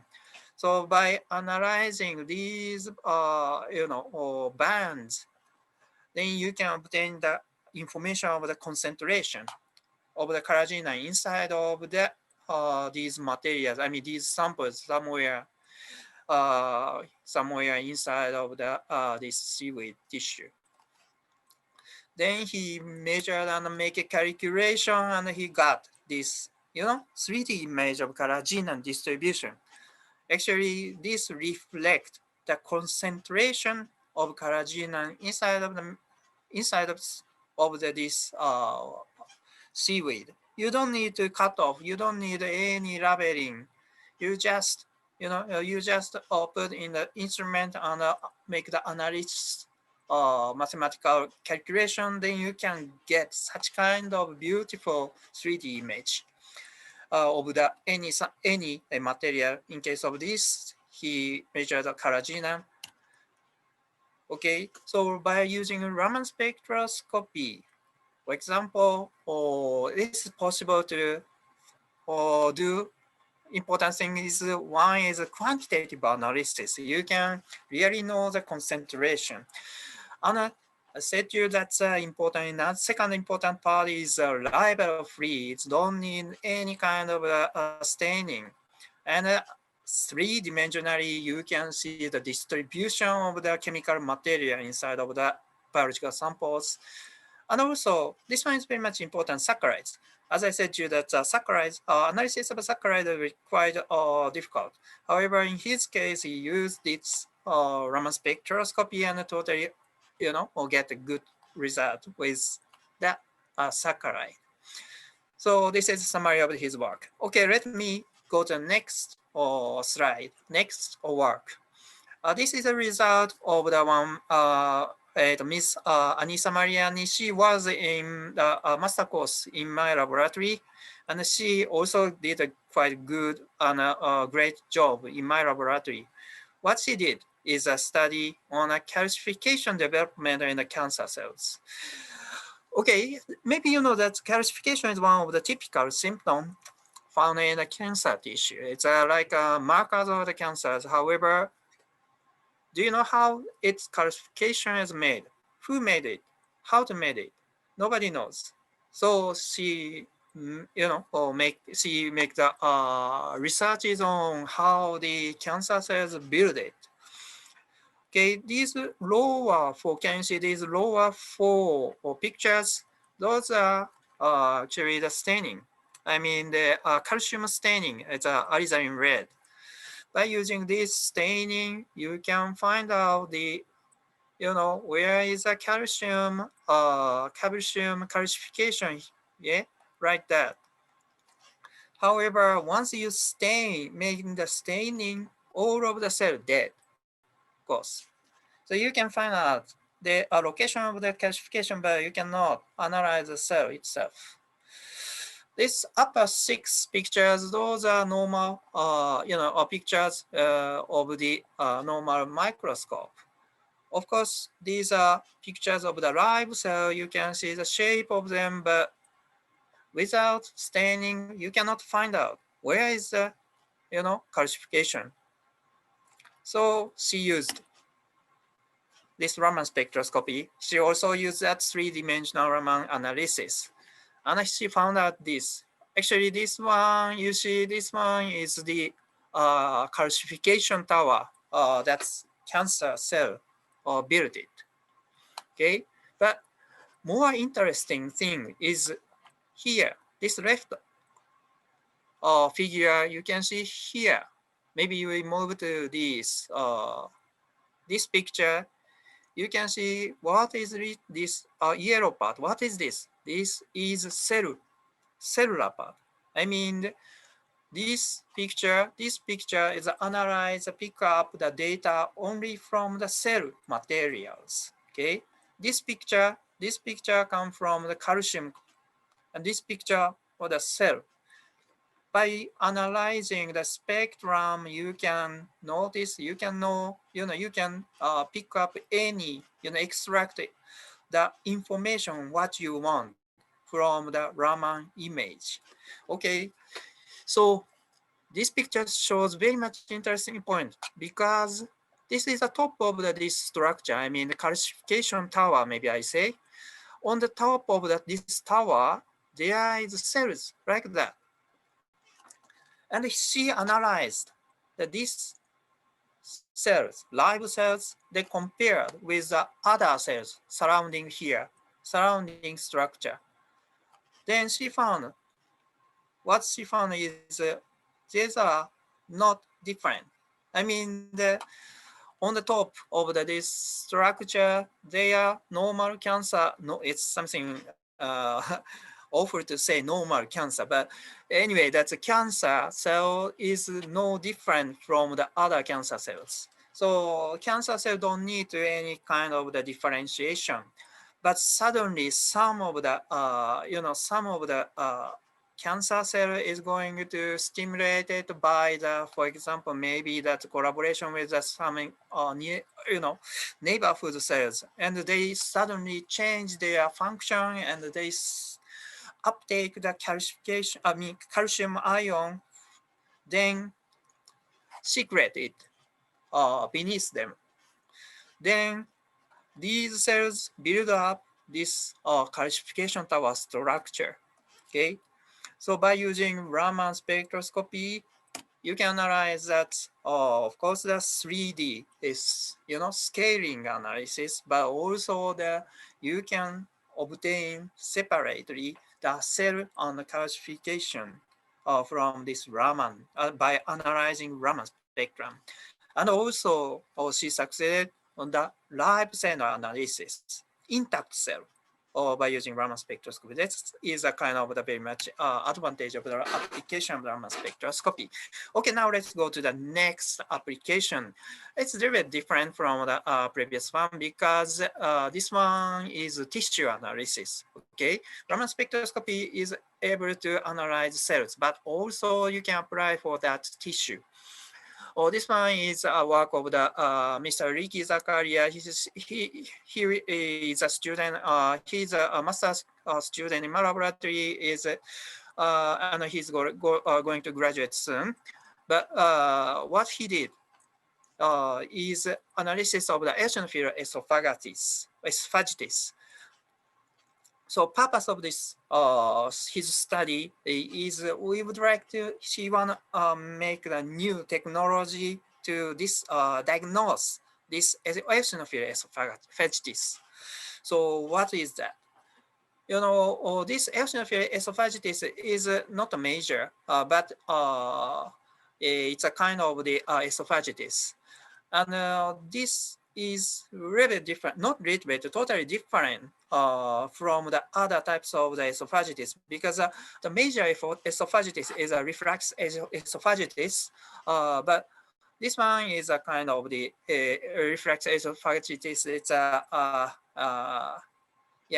it's because of the destruction due to the acid. However, this eosinophil esophagitis is a kind of the allergy. Okay, so kind of allergy they have.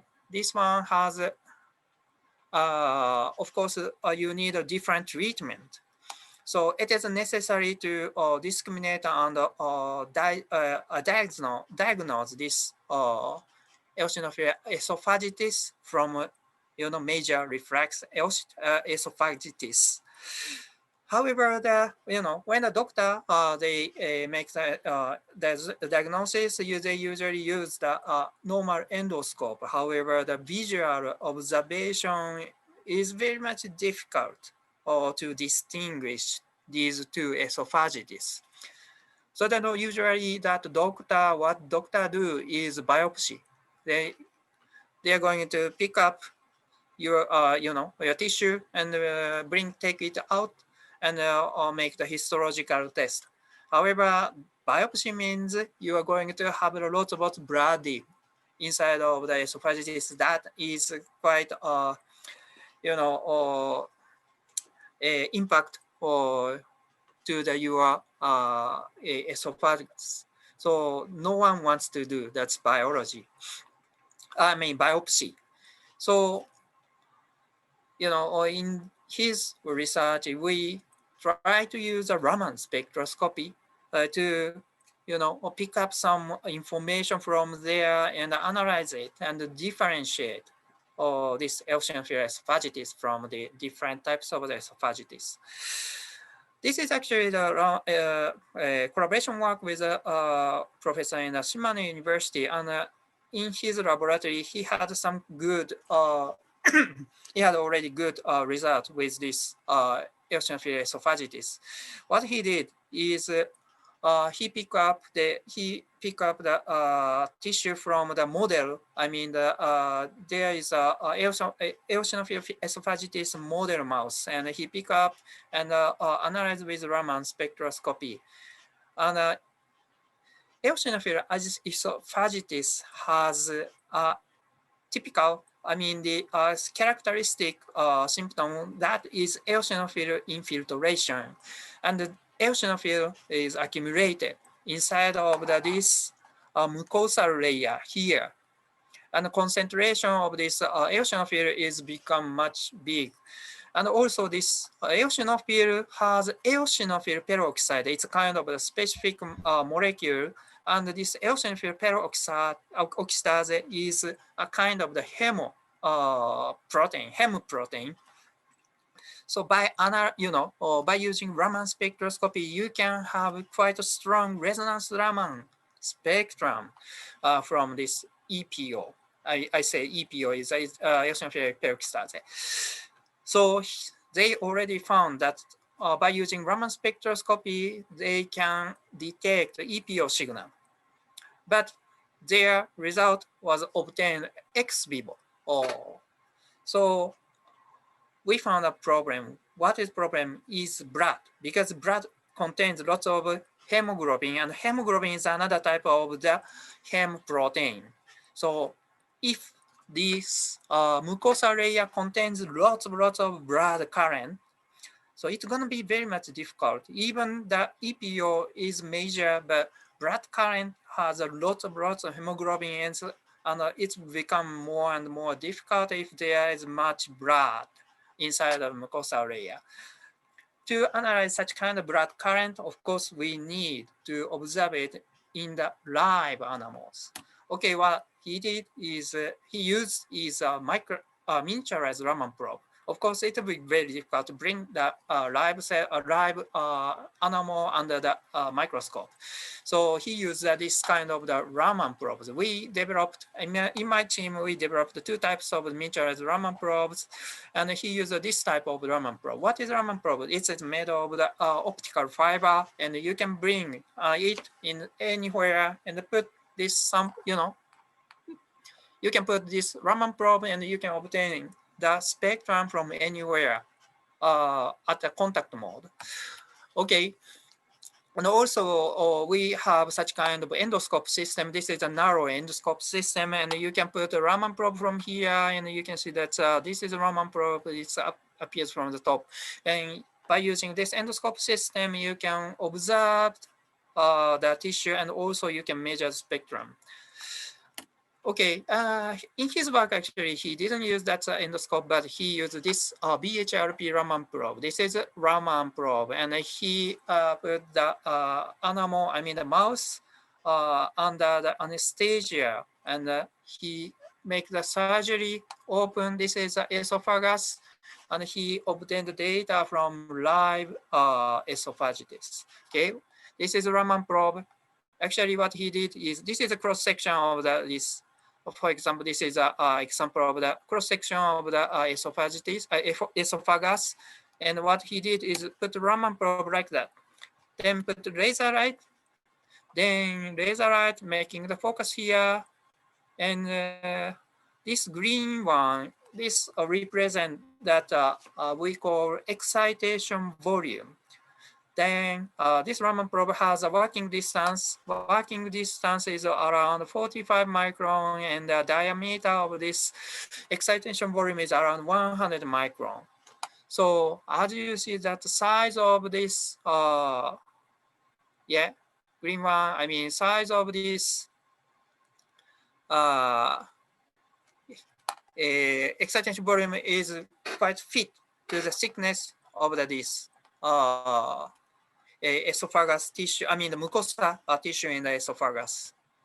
So actually this is a Raman spectrum he got. This is obtained from a live tissue, and this one is a whole blood.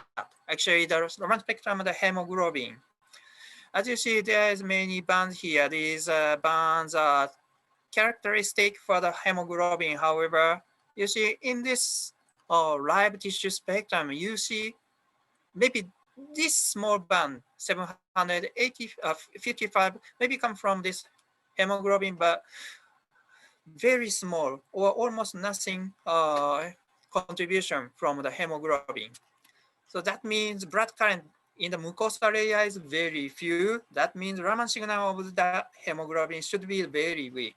So that also means that by using Raman spectroscopy, it would be easily possible to detect this eosinophil peroxidase. That means by using Raman spectroscopy, you can make the diagnosis of the this eosinophil esophagitis. Okay, let me summarize it. Raman probe makes it able to access to the live tissue inside you. Okay, so by using Raman probe, you can, analyze live tissues. Then you can pick up the data from there. So Raman spectroscopy, as I said, Raman spectroscopy is very strong. However, not only that, by using microscope or Raman probe, you can apply different types of the instruments, so you can bring the sampling point to the outside, even outside of the instrument. Then you can obtain and analyze lots of different types of the biological samples. Okay, now let's go to the study of virus detection. We started this virus, virus detection with Raman spectroscopy. It was around 7-8 years ago. So it was at that time that COVID, I mean the new coronavirus, was not so much a problem. That time, a little bit more, or danger, more. What can I say? People know that Ebola virus, dengue virus, that's kind of the very much, lethal, very highly lethal virus was a problem. So we thought that how we can detect such kind of existence of such kind of viruses without human human infection. Okay. However, as you know, that the virus detection is not so much easy. There's many reasons, but one of them is, of course, the size of the virus. It's less than 1 micron, of course, nanometer size. So you can never watch with the normal optical microscope. If you can use, maybe you can use the electron microscope. However, as you know, that it's a very big time you need for the preparation of the sample for the electron microscope. Maybe you need 1 week to obtain the result. So that is too much, but we need, quickly we must detect such kind of human infectious virus. Okay, next, the other big problem is host specificity. Some of the virus, for example, some of the human infectious virus infect to human, however, does not infect to the, for example, monkey, different types of animal. Even for the monkey, this human virus doesn't go to the monkey, even they are very similar species. But because that's because of the high host specificity of the viruses. And another problem is that function of the virus is different. For example, FIV. FIV is a virus. It's a virus for the maybe cat AIDS. As you know that AIDS is human. However, there is a AIDS-like disease for the cat. That's FIV is a cause of that. This FIV is pathogenic to the normal house cat. However, even for the cat, this FIV is apathogenic to the lion. Okay, so this is the same virus, but one is pathogenic. This is a symptom, but for example, another animal, this have no symptom, apathogenic. So such kind of difference, you know, or to the difference reaction to the species or the host species, it become very difficult because human virus cannot be detected by mouse. Okay. So the current method to detect human infection is like that. Okay, no other method. What you're gonna do is you catch virus at first, and you are going to have the symptoms several days later, maybe cough, a fever, sneeze, anything, and you go visit the doctors. Then doctor is going to make diagnosis, and they will say that you have a high fever and a cough, maybe this is a flu or something like that. Then doctor will say that, okay, let's check up with the detection kit. And a full hazard, full detection kit. The problem is if you had a full, will be okay. But if your virus is not full, for example, or if your virus is COVID, I mean the new coronavirus, this full kit cannot detect it. As you know that if for the full, maybe you need to different types of the kit. For example, PCR kit for the this new coronavirus, you can avail, it is available, but this PCR kit for the COVID cannot detect the full. It's like that. There is an examination method, cheap and high sensitive detection kit. However, the problem is each kit is specific to the one virus. Anyway, you need to detect the human infectious virus. Somebody must catch it and need a victim. So we consider how to reduce such kind of human, or victim. Then we use the human cell, culture human cell. This is not new because many of the virus researchers use human culture cell to detect the virus. However, this has a problem because if you had virus, you will have fever or any kind of symptom. However, human cell doesn't speak, no fever, no cough. So if you take this, if this human cell have the virus infection, you just keep the cultivation, then 1 week, 2 weeks, then their cell start dying. Then you finally found that there is a virus something. But it takes too much time. 1 day, 2 days, that's too long time. So we want to detect much faster, quick. So what we did is we bring this human cell into the Raman spectrometer and monitor the molecular changes inside of the cell. Okay. So before going to the result, let me briefly explain what is the infection of the virus. In my lab, in this research, I have already used the 2 different types of the virus. One is the adenovirus, and the second is the lentivirus. Okay, adenovirus is a kind of the DNA virus, and the infection is occur like this. At first, they stick the outside of this membrane of the cell. Then this is endocytosis come inside of the cytoplasm, and here it's going to inside of the here, and they are going to release DNA inside of this capsid protein. Then this this DNA goes inside of the is carried inside of the nucleus. Then here DNA is going to produce the early proteins that is called E1, E2, E3, E4, and they appear in this order.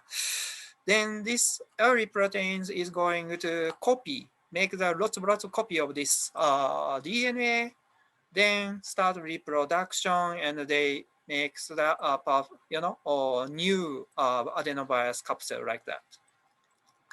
Lentivirus is a little bit different because that is RNA virus. So this is also same that's endocytosis and come inside of the cytoplasma. And after that, what's happening is this virus has a reverse transcriptase inside and the RNA.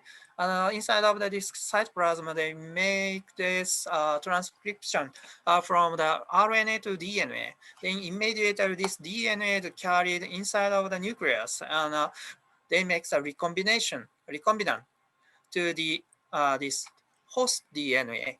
They once get into the host DNA, they start making copy. They plus lots of RNA and also that's capsid protein. The capsid protein, when the capsid protein meet the RNA of this virus, copy of the RNA, they make a new perfect range virus again. This is an infection of the virus duplication. Of course, those real virus cannot be used for the experiment because that's dangerous to the human.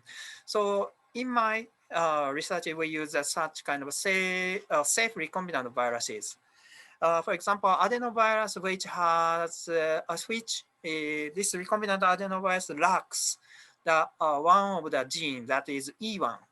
So this adenovirus doesn't have E1, so it cannot start or copy because this early protein early protein is lack. Then what we did, actually we use a HEC293 this cell. This cell is also the recombinant cell, and this HEC293 has E1 gene already inside of this cell. Okay. Then when this come inside, this has already have the E1 protein, so it's a trigger to production of the E2, E3, E4, such kind of other types of the early proteins. Then this can make reproduction only in this HEC293 cells. Then we applied Raman spectroscopy to observe what happened here. Okay, before the Raman spectroscopy, let me explain what kind of the data you can obtain with a conventional method. At first, this is an observation with a microscope, optical microscope. So even after the 48 hours, the shape of the cell doesn't change. Nothing changes. We can never see that virus infection. Then this one is an immunostaining for the E2 polypeptide, E2 protein. At 3 hours, nothing appears. We found this E2 protein at first at 12 hours after the infection. As you see, that's 24, 48 increase inside of the cell. Okay, but by the normal conventional method, at least you need 12 hours. The case of the Raman spectroscopy, I'm going to explain that. What's happened? Okay, this one is a HEC293 without a virus, and this one with adenovirus. So there's a Raman spectrum. When you compare them, they look a little bit different, but very much weak, and it's very difficult to see the discriminate this difference. However, when we use that chemometrics, okay, you can see this the result score plot of this adenovirus infected and without virus normal cell. You see, when you put a line here, you perfectly discriminate infected cell from the normal cell. This is 12 hours. This one is the result 9 hours. This one is the result of the 3 hours. You see that's not all of the cell, but already at the 3 hours, many of the cell with the virus is making the new group here. Okay, so by using Raman spectroscopy, you can detect only 3 hours whether this virus infection. There's another very interesting result is here. So this is a loading plot of this PCs, I mean component. And actually this represents the component which separate two groups. For example, this group and this group is mainly separated by the PC2. So this is the PC2. Okay, here, please watch here. Here, you see that some kind of the signal appears. What is this come from? This come from DNA and RNA. So at the 3 hours, at the 6 hours, this shows that some kind of the DNA RNA reorganization occurs inside of the cell. But from the 9 hours, it shows very different. You see these bands, these bands, these bands. Actually, these bands come from the protein. So from the Raman spectroscopy, we can see that from 9 hours, they make the virus produce already start producing the proteins. They are specific proteins inside of the cell. So that protein of the virus is appears here. Okay, time is coming. Let me go quickly to the next slide. Next result. Okay, now let's see the different. Let's see the result of the range virus. Recombinant range virus that lacks the capsid protein, doesn't coding the capsid protein, so it cannot reproduce. They cannot produce the protein. Only this makes a copy of the RNA. Okay, let's go to see what is the result of the Raman spectroscopy. Okay, here this is a normal cell. And this red one is an infected cell. You see, this is a totally different types of the virus, but by using Raman spectroscopy, you can distinguish the infected cell like that only in 3 hours.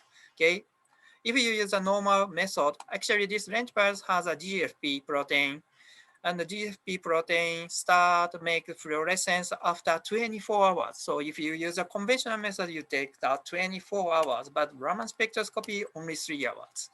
And their component to discriminate two groups is very much interesting because, you know, or the in the case of the adenovirus, only 3 and 6 hours. You can see that DNA RNA, but as I said, the range virus, this recombinant range virus doesn't make the protein, so very small protein signal appears. Actually, these bands looks like protein, but actually I think these come from the lipid, and the DNA RNA making a big difference.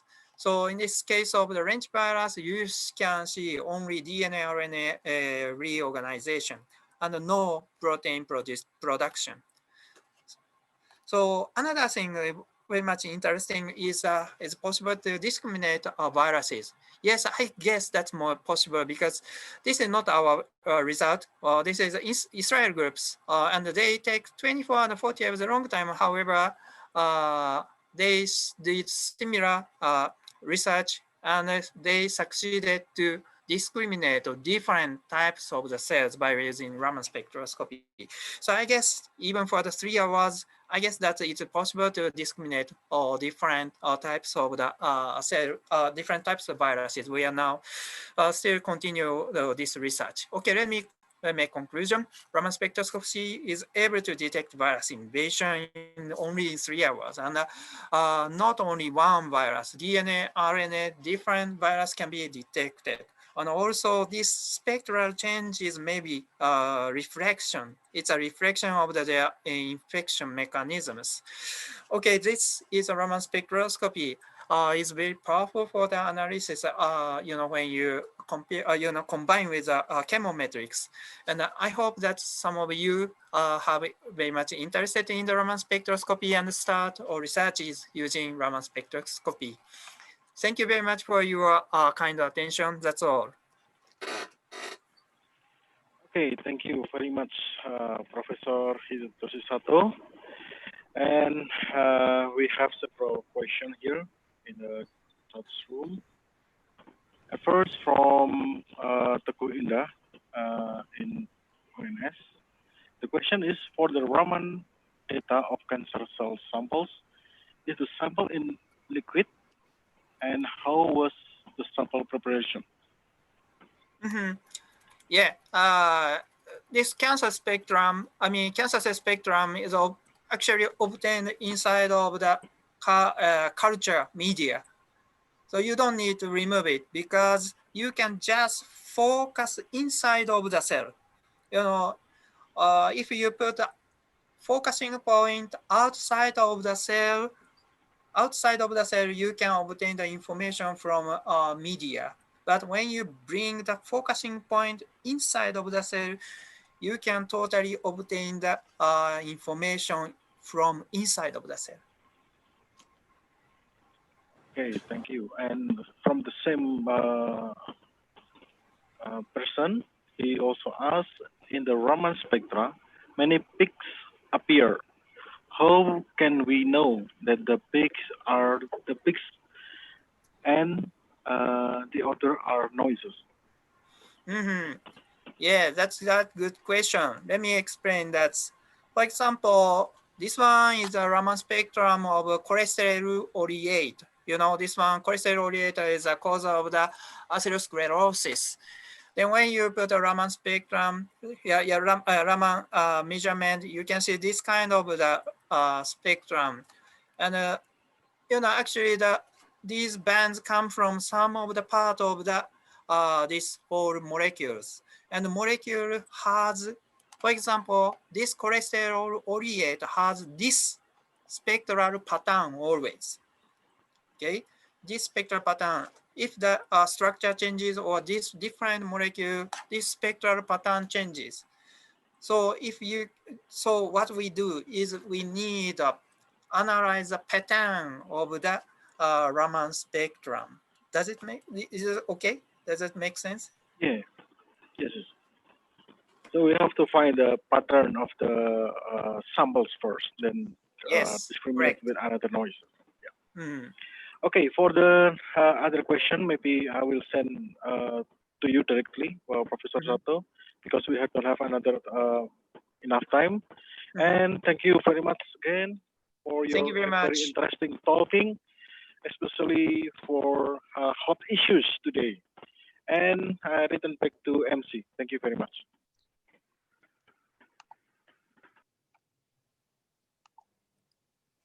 Thank you, Hidetoshi Sato Sensei and Pak Anggara for a wonderful talk.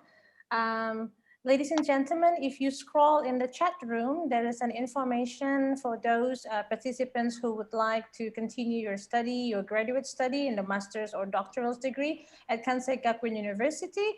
There is an information there with the contact person from an associate professor at KG. And also there is a scholarship for Max Nishimura Foundation for students, for those who would like to continue their study from Gajah Mada University and also from from Universitas Indonesia dan ITB. So Bapak Ibu bisa melihat informasinya di chat room. And also another information in the chat room from for Ibu Reni Indrawati, who won the coupon from the Alchemy Journal. So please check the information in the chat room. And now, ladies and gentlemen, we come to the last plenary session of today. This is the last session in the morning, but definitely not the least. Plenary session for this fourth plenary session will be from the keynote speaker, Professor Min Kang Sai, from National Taiwan Normal University in Taiwan. And Professor Min Kang Sai will present a talk entitled Computational Modeling for CO2 Electrochemical Reduction on Copper-Based Materials. The moderator for this session will be Cepi Kurniawan, PhD, from Chemistry Department, Universitas Negeri Semarang. So ladies and gentlemen, please join me in welcoming Professor Min Kang Sai and Dr. Cepi Kurniawan. Okay, thank you, MC. Good day, everybody in this virtual conference. Let me first introduce myself. My name is Cepi Kurniawan. I'm from Chemistry Department of Universitas Negeri Semarang. It is my honor to be a moderator for this session, for the session of Professor Min Kang Sai. First, I'd like to introduce shortly introduce Professor Min Kang Sai from his CV. Professor Min Kang Sai is a professor of chemistry at Department of Chemistry, National Taiwan Normal University, and his doctoral degree of chemistry he obtained from College of Science, University of Pittsburgh, United States. He just got his full professor in 2019. Congratulations. And his research interests, the first is in computational inorganic chemistry in renewable energy catalysis. Secondly is multi-scale modeling method development. And the last is machine learning for material and molecular designs. I also tried to find out several information from Scopus. I found that Professor Ming Kang Sai published about 39 authors as an authors in the Scopus document, and with the total citation more than 900. Oh, excellent. His age index in Scopus is 13. And let me invite Professor Ming Kang Sai for the to present his topic. And I'd like to remind to Professor Ming Kang Sai that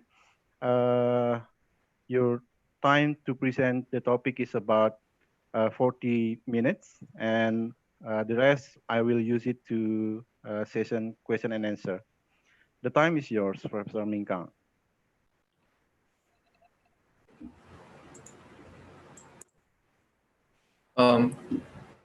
Hello. Okay. Thank you. I hope everyone can hear me well. I want to thank the organizer for having me in this conference. And then my name is Ming Ken, and coming from Taipei, Taiwan. Okay. Today I'm going to talk about CO2 reduction. And before I start, I will spend a few minutes to introduce myself and my university. Okay, here is where I am right now. Okay. Here is Jakarta. And in case some of you have not been to Taiwan, and I'm here, pretty far away from you. And then if you look into the map more detail, and here is in the northern part of the Taiwan, here is the Taipei city, and that's surrounding by New Taipei city. And if you zoom in the Taipei city, this is my university, National Taiwan Normal University. And you can tell by the map between the walking distance, there's another leading university in Taiwan, that's the National Taiwan University. And also there is a third university, National Taiwan University of Science and Technology. So three of the university now is forming a National Taiwan University system in the capital city of Taiwan. So you are welcome to visit us. And then we probably is one of the active scientific development area in Taiwan. And my department, and if you are interested, and you can see the web on the web, there are some information. And in my department, we have 25 full-time faculties, and we have 3 adjunct professors. Also, we have 14 research and administration staff. And between these 25 research group, 8 of them are in the organic chemistry division, and 6 of them is in organic chemistry division. And my group is one of the inorganic chemistry division. Okay, and we have a 5 group in analytical and applied chemistry division. Also, we have a 6 group in the PCAN division. Okay, and my department at this moment has around 320 undergraduate students, about 180 master students, about 50 PhD students, and also some 10 postdocs. And around these students and researchers, some of them are from international, some of them are from other countries. And in my department, we also host many facilities for conducting our research activity. For example, we have AMR, and we have X-ray, and we have chromatography combining with the mass spectrometer. And we also have EPR spectroscopy meter especially for the inorganic chemistry material. And for my expertise, we also have a high performance computing center in the college. Okay, and if you from the map, this is the entrance of my college, and then if you look at the college from the sky, and you probably can here is the chemistry department. Okay, so basically we are working on science under this environment, and just to give you a brief introduction. Okay, and now I'm going to talk about what we do in my research group. And basically, we are a computational group. We don't. I have three research direction in the group. One is called density functional characterization, and basically is we are using software, or we are developing software and try to use those software to solve, for example, the Schrodinger equation and also the Konshan equation. And by doing that, we can basically predict the molecule or materials energies, and then we use that energy to justify if the reaction mechanism is feasible or not. Okay, basically you can think about this is basically a pecan approach. Okay, and because of the computational expense of solving the electronic structure of a molecule and material, sometimes we will be limited by the size of the model. So in order to break through the model, we have to introduce another computational cheaper approach. In that case, the molecule or the material will be represented by classical mechanics approach. For example, you can describe the chemical bond, and by look at the chemical bond as a wave function overlap. Also, you can also look at the chemical bond as a string vibration. Okay, so it's like a hook theory, and then so in that allow much less computing power, and in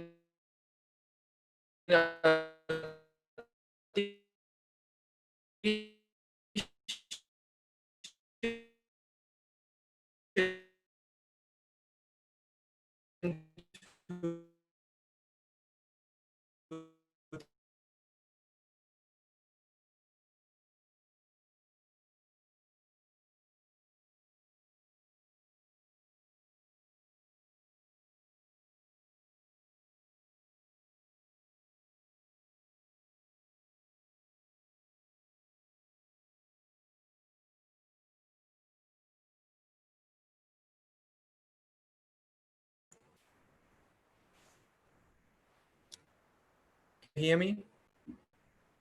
Oops.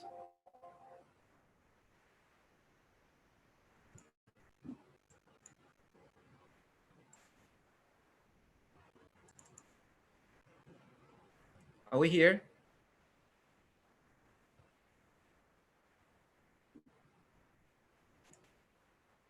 Okay, I can hear you now. You can continue again.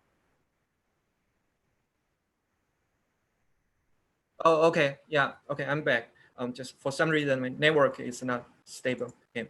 So because we have many computational data, and then we try to use informatics approach to try to find a trend to use this computational data. And this is what I call a data science approach. Basically, we will apply or develop a machine learning algorithm, try to see any particular chemical trend can be learned by the computer program, and use that to make a prediction to help the experimentalist.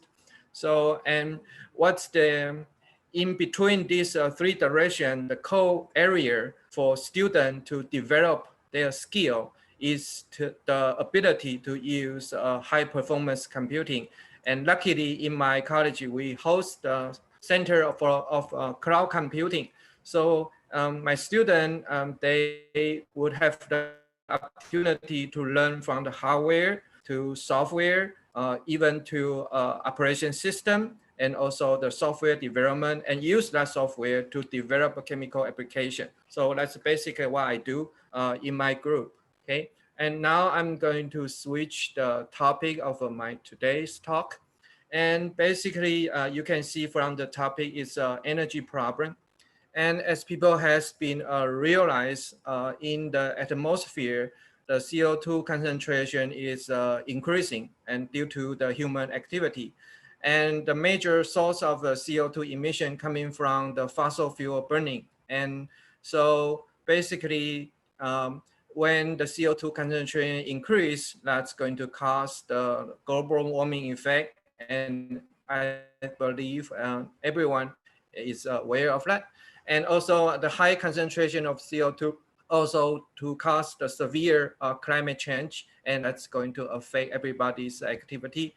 And so from a chemistry perspective, and what chemistry can do is since we have to use the fossil fuel for next few years, and so it will be ideal we create a carbon neutral approach, meaning we can still emit CO2 into the atmosphere, but if we can find a way to recycle the CO2, meaning we can capture the CO2 by using some chemical technology, and subsequently we can convert those captured CO2 into something useful, which is other chemical for other application.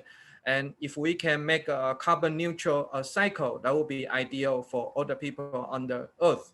So from the chemistry thinking, if you have a CO2, you will probably need a catalyst or way. Basically, you just need to provide a proton source, which can be coming from the green solvent like water. And also you need to provide the electron to the CO2. When the proton and electron come into the CO2, it can undergo a process called hydrogenation. And once you can conduct the hydrogenation, basically you can convert CO2 into something different. For example, carbon monoxide, or more hydrogenation, you can get ethylene, even the. So basically, and the technique is to control the proton source and also the control the electron injection. And also the electron can also come in from the renewable solar cell. In that case, a good material can convert the solar energy into electricity, can plug in this whole cycle. So ideally, from the chemistry perspective, we can use a renewable energy source and try to remove the CO2 we emit to the atmosphere and then convert to something useful for other human activity. So that's basically the concept of this study. So look at the literature. One of the leading research has been published in 1940. This is the research paper by Professor Horry in 40s. And then you can see this is electrochemical reduction process, meaning he had an electrochemical cell, and he inject the CO2 into the electrochemical cell. And at the cathode part, he used different type of metal electrode, okay? So basically he spent a lot of energy to check different metal and to see how this metal electrode can convert, undergo the reduction process to convert to CO2 into something different. By looking at the right, you can immediately tell here is the product generated by the CO2 reduction. Okay, so by looking at the distribution, you can immediately tell copper is one of the interesting metal electrode, because it can, by given a suitable negative electric field, copper can convert CO2 into methane and ethylene and even alcohol, and then the propanol, things like that. So that's one of the reason now in the literature, people has spending a lot of energy try to understand why copper can doing a reaction like that. But for other metals, you can see for the first block, like gold and others, and basically the major production is from the CO. Okay, so you can see the intrinsic property of the metal itself would determine the product. And for the third block, you will see the formic acid. Okay, and for the fourth block, it basically gives you the hydrogen gas. Okay, so in order to solve the problem like this, and then you would need to collect a lot of scientific technique to understand there are many factors playing in this electrochemical reduction process. For example, the morphology of your electrode, and also the reaction kinetics of the product generation. All of these need a lot of effort to do that. And so the next paper published by the Professor Horry, and he looked into detail of the CO2 reduction on the copper electrode. Okay, here is what people call Faraday efficiency. This number here meaning this is the ratio for the electron inject to the electrode, and how many percentage of electron is used to generate the product. So ideally, we are looking for a percentage of Faraday efficiency as a 100%. So that will be this scale. At the same time, we are look into what's the electric field, the magnitude of electric field into apply into the cathode for conducting this reduction process. So you can see in the x-axis, this is the low electric field in this region. And in order to undergo a reduction process, you need to apply a negative potential for the reaction. So at the beginning, you will see the most of the electrons are used to reduce hydrogen. And that makes sense from the analytical chemistry that tells you the proton reduction, that's the E process. But once you increase the negative potential, you can gradually see the carbon reduced process is coming out. For example, CO2 can be converted into formic acid, CO2 can be converted into CO, and even methane, and this is the ethylene, okay? And so you can see the reaction channel is complicated, but one of the most interesting phenomena is that if you look at the rising part of the product, this would be applied voltage, the minimum applied voltage to generate the two carbon species, that's the ethylene. And this will be the minimum voltage for generate one carbon species. So basically that tells you the CC bond, because the CO2 is a one carbon species. But if you want to have a product containing two carbon, that is going to tell you a CC chemical bond has to be formed. And the measurement conducted by Professor Horry tells us, and the CC bond is formed before the ethylene is formed. So that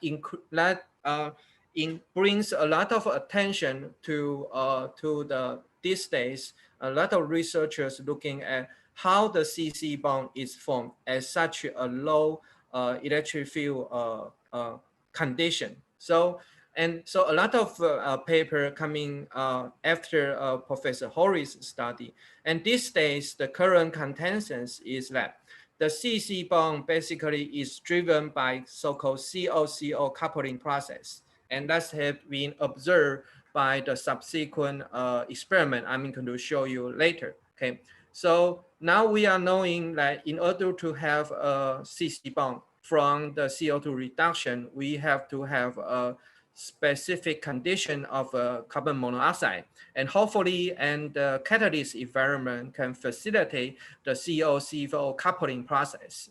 So basically, that's the current idea of using electrochemical process for CO2 reduction.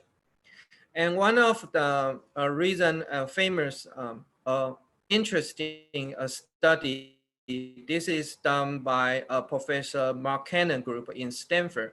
In 1914, he observed interesting material for the CO2 reduction. This is what he called the oxide-derived copper. This is not the conventional metallic copper. This is oxide-derived copper. Basically, he created the metallic copper from the reduction of copper oxide. In the copper oxide, copper is oxidation state +2. If you apply negative voltage, you can reduce the copper into a metallic copper. Okay. Basically, in this figure, there are 3 samples. This is the oxide-derived copper. This is sample 1. And this is the oxide-derived copper, sample 2. And this is the conventional, the metallic copper. So if you look at the Faraday efficiency, you can immediately tell the product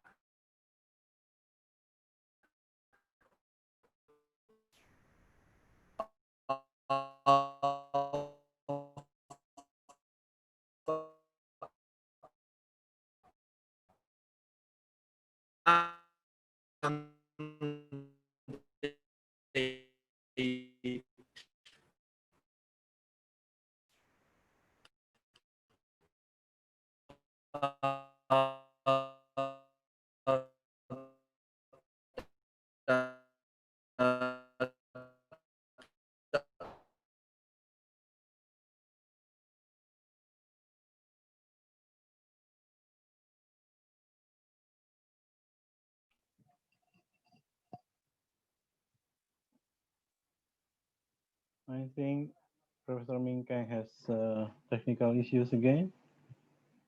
Are you still? Maybe you can unmute your microphone first.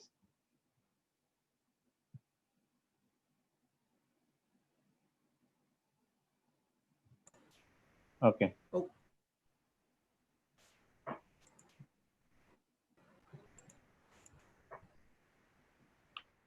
Okay, this is the additional figure from Cannon's paper. So basically, you can imagine on the surface of oxide-derived copper, basically, you are pushing the copper oxide and through the reduction process to form the metallic copper material. But you will be able to see from his schematic representation, you can see this will be, you can consider this is one of the metallic copper generated from the copper oxide. But once you reduction, there are several what do they call grain, meaning the nanoparticle can be generated from inside the copper oxide material. So at certain region, this copper nanoparticle will hit with each other. So this is what people call a grain boundary effect. So meaning this will be the boundary of 2 crystal particles. And what interesting phenomena observed by Cannon is that once you have a higher density of this grain boundary condition, you're going to have a higher electrochemical current. That means the grain, based on his observation, the grain boundary density would have a higher selectivity to undergo the CO2 reduction process. And then another evidence you can see from Kansas study, when people generate the oxide-derived copper, they will typically apply a annealing temperature on the material. So if you anneal the oxide-derived copper from the higher temperature, that intrinsically you are going to have a better crystalline copper. but the beta crystalline cover is not going to give you a good selectivity. You can see from the Faraday efficiency number is pretty low. However, if you anneal your oxide direct copper with a lower temperature, in that case, you are going to maintain or retain much more grain boundary region, which means they are less crystalline. So that region is going to help the CO2 reduction. So that's one of the major impact given by Canon Group's study. So after that, and a lot of people trying to understand what's the specialty for this grain boundary region, what would be the determining factor near this region to affect the CO2 reduction pathway. So this is one of the key spectroscopy study looking into the copper surface, trying to pin down using a spectroscopy feature to understand the key intermediate important for CO2 reduction. This study is conducted by Professor Cooper's group. Okay, so as we know, and this is an in situ study, meaning they simultaneously observe the infrared absorption signal in the electrochemical cell. So if you look at the y-axis, different color here represent the applied voltage. So the bottom curve is the positive voltage. The top curve is the negative voltage. So by comparing different curve, you can immediately tell there are two infrared signal features. They change dramatically subject to the applied voltage. That is the vibration feature at 1200 wave number and another vibration feature of 1600 wave number. Okay, so these two vibrational feature is changing subject to the applied voltage. So that tells you if you want to conduct the CO2 reduction, these two features will be responsible for the most important intermediate. So, and now people try to understand what particular intermediate is responsible for these two vibrational features.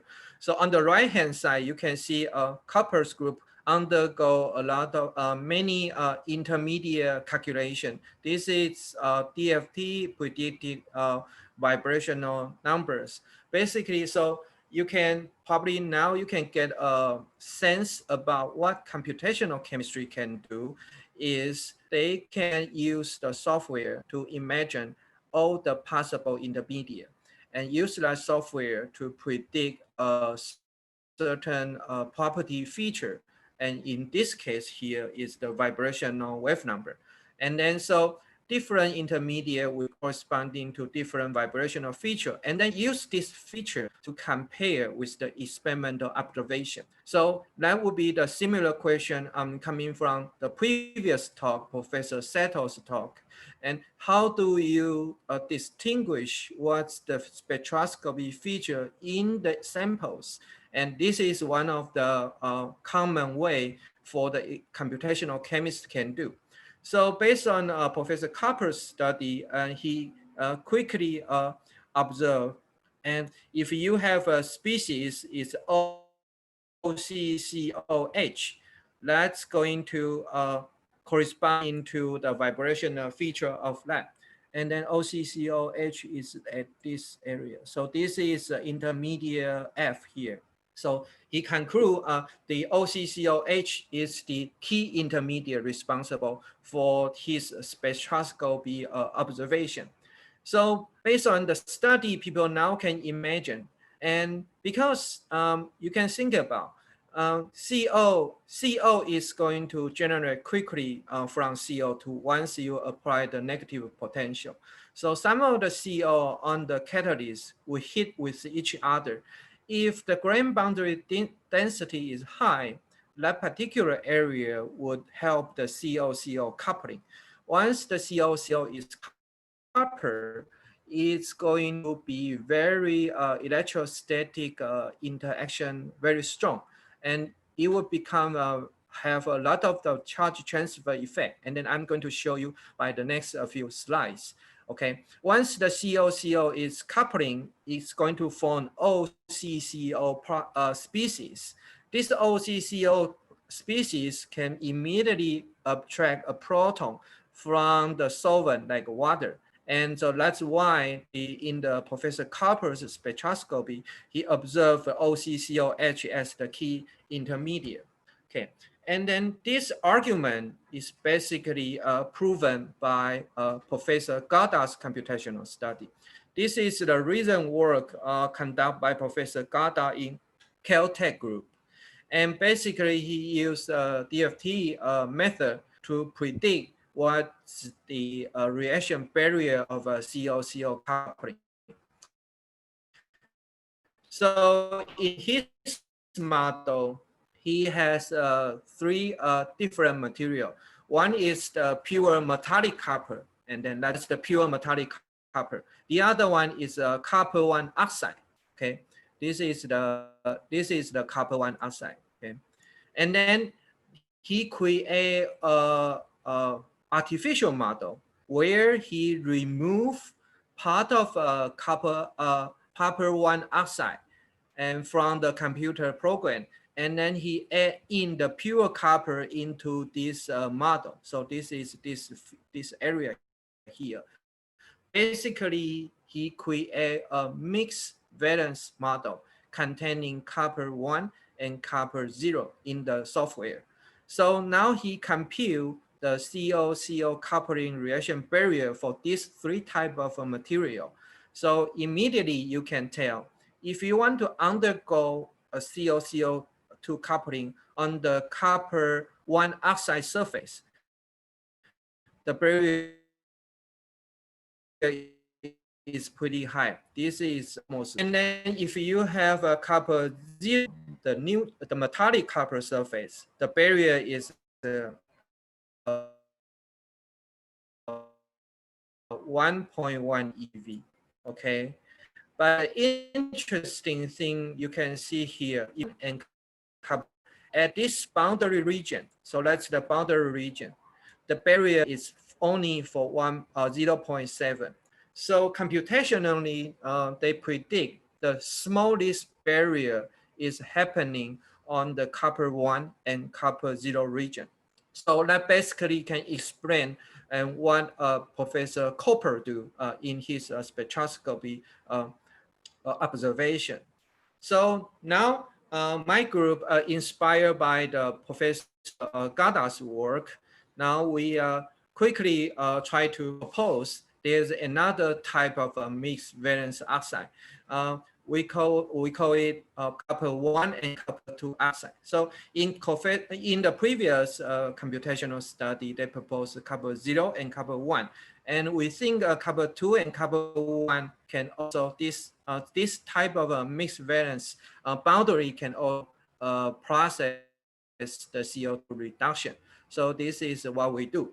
In the literature, there are two ways to reduce copper oxide to metallic copper. One is the electroreductive way conducted by Cannon.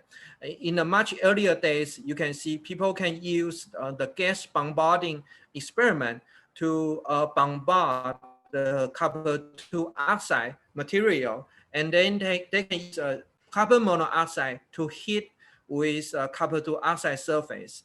And the CO would pick up one oxygen from the carbon monoxide. So basically the copper 2 oxide, the oxygen of a copper 2 oxide concentration would decrease if you keep applying carbon monoxide gases bombard the surface.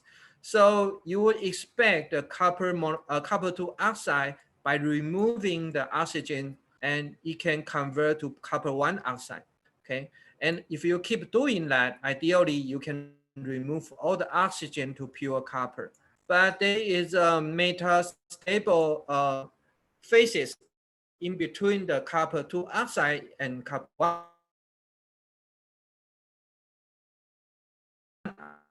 oxide.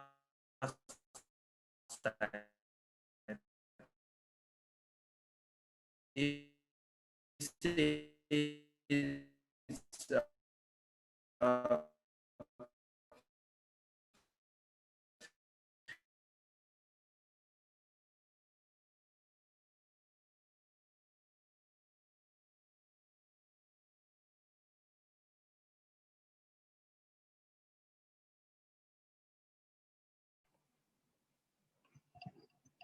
Okay, it seems again Prof. Min Kang has a network problem.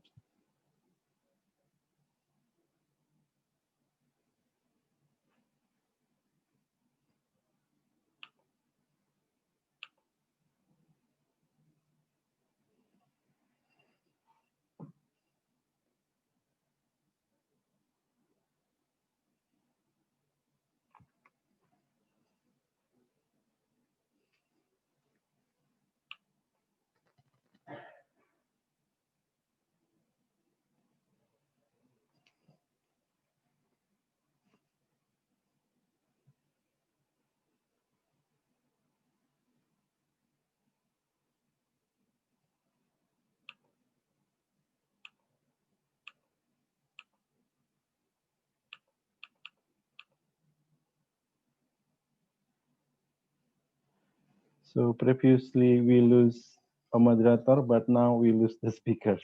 Sorry for any the inconvenience. So maybe I wait for the committee to contact Professor Min Kang. Okay, sorry for he's not here. Sorry. Okay. Okay, yeah, sorry for the internet connection. Okay, let's move on. So basically, experimentalists can generate different phases in terms of oxidation state of this copper.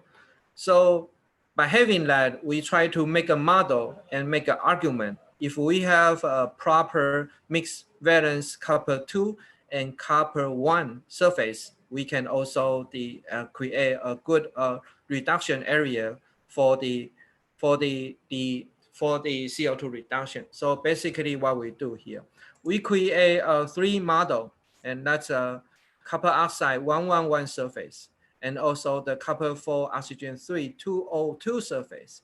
And this is a copper 1 oxide 111 surface. And the reason of picking these 3 surface is basically we learn from the experiment. If you're reducing copper oxide 111 surface by reducing its oxygen species, you are going to have the 202 surface of copper 4 oxygen 3. And if you keep reducing that, and you will also go to the 111 surface of copper oxide. So basically, the model itself, the information of selecting this model is from the experiment. But now we can put our computational exercise on this model is we absorb 2 CO on this surface, and we predict the energy. This is the reactant state, meaning 2 CO is absorbed on different copper surface copper. So you can see for the copper 2 oxide, you can absorb the CO very strongly. And then if we push the computer program to artificially form the CO-CO bond through the carbon and carbon, and we can predict the barrier that's about 1.6 EV. So you can see if you want to form a CO-CO coupling on copper 2 surface, is pretty high. And then if you compare with the other 2 model, you can see if we have copper 2 and copper 1 surface, the barrier is reduced from 1.6 to near 1 EV. Okay, but if you go back to copper 1, pure copper 1 surface, and then the barrier is go back to 1.7 EV. So that somehow give you a hint. The mixed valence is important for CO-CO coupling. And then also in addition to that, by looking at the reaction energy, and on the copper 2 surface, this reaction is exothermic, okay, which is important to use the equilibrium condition for this reaction. And also for the mixed valence of 2,1, this reaction is more exothermic, okay, so which is good for the catalytic reactivity. But on the copper 1, this is not exothermic. This is a little bit endothermic. So the mixed valence of +2 and +1 surface, it not just give you a feasible reaction barrier, it also give you a good reaction condition to drive the balance. Okay, and then in the software, we can also look at into detail of the electronic structure. And the color plot here is, we call it electron localization function. Basically, what it tells you is if the color goes red, that means the electron density in this region is high, okay? So by looking at the product species on these three type of surface, you can see the copper 2 copper 1 mixed valence has the highest red area in this product. So that tells you the CC has a very strong bonding in this area, and that's consistent with the prediction of the exothermic reaction energy. Okay, so that's what we can use the software to look into detail what would be the driving force or the determining factor to get this computational predictive number. Okay, and then if we look at try to get a little bit more chemical sense to explain of this. The computer software can predict the charge of the species. Okay, so this is the reaction state, and then this is the product state. Okay, so and then the number and this column is the predicted charges by the software.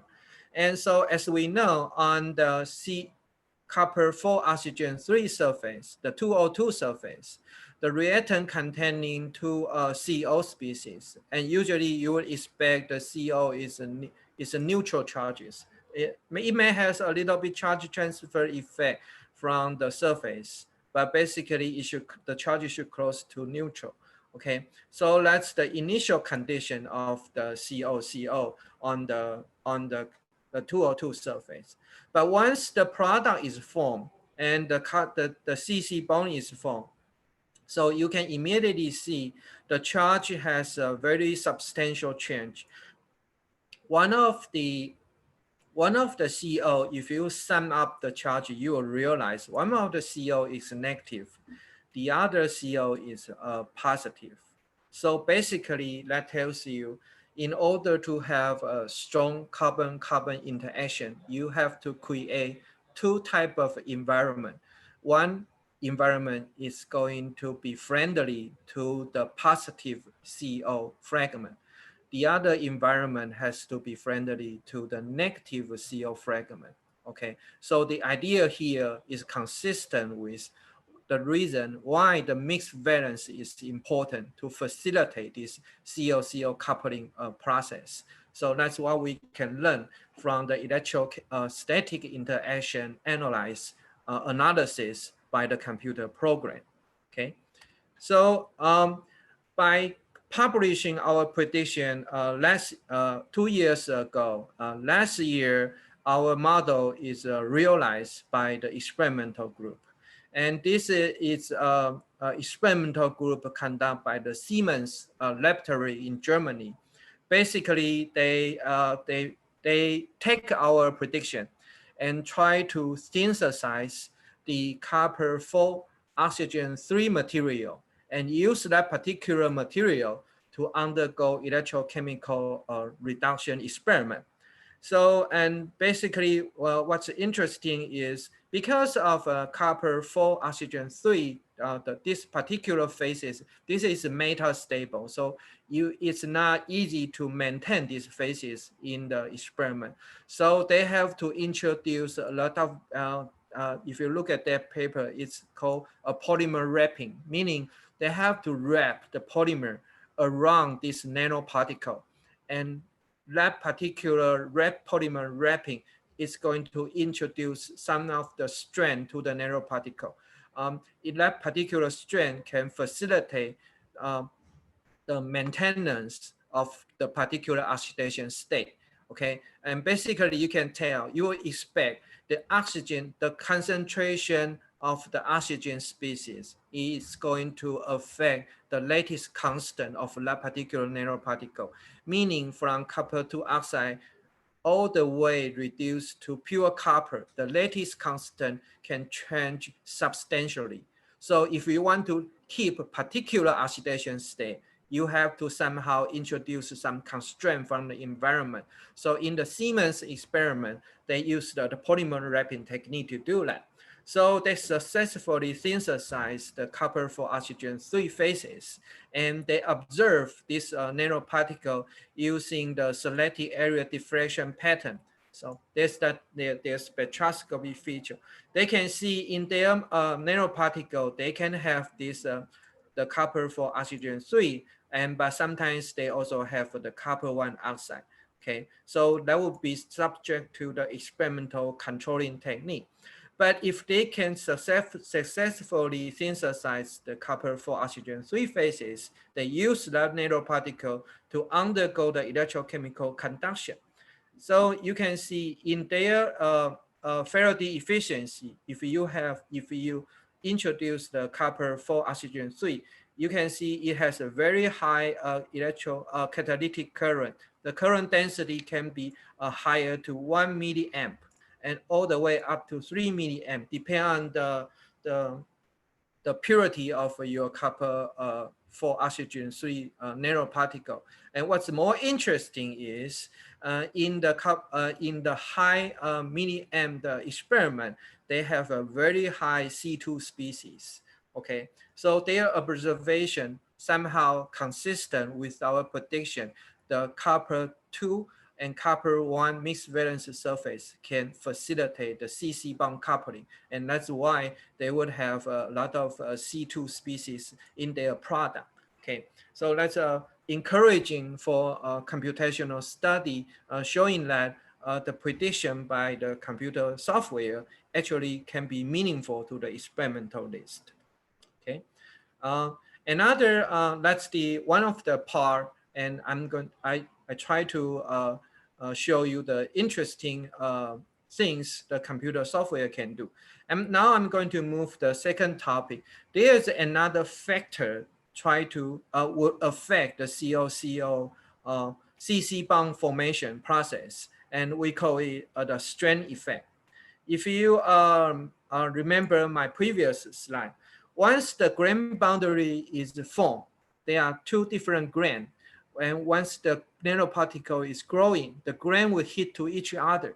And once the grain hit to each other, they are introduced different forces in between this boundary area. And what people call, this is called straining effect, meaning the lattice constant at this area is to be affected by the neighboring grain. Okay, so we quickly use the convenience way of software to reduce that. This we use our model on the copper 100 surface. That's the most stable surface of copper, metallic copper. And then, but in the software, we can somehow introduce the artificial effect. You would realize I have a two number in the parentheses, and these two number here introduce the strand artificially into this model. And the way we're doing that, we basically using different lattice constant in the model. Somehow, for example, if you look at the copper surface from the top view, they are X direction and Y direction that belong to two different lattice vector. If you use a smaller lattice vector, and then to create a model, basically you are applying a compression strength along that particular direction. And if you use much bigger lattice vector around another direction, that basically allow you to apply elongation strength along that particular direction. So basically what these two numbers here, if it's 0, that means we apply no constraint, no strength on the copper model. But the number, if the number has some value here, the negative value here, meaning we apply the compression along the A lattice vector.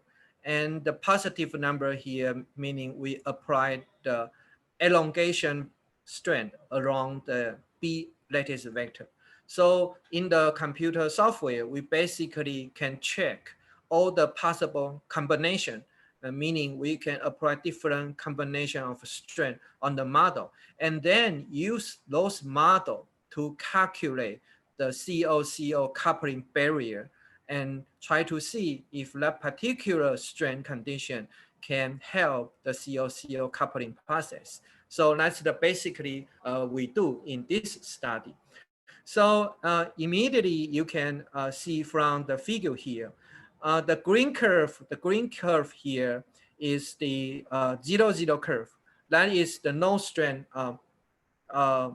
model. And so we got our CO-CO coupling is around 0.6. Okay, so that's pretty much close to what the predictive value of earlier study published by Professor Gada.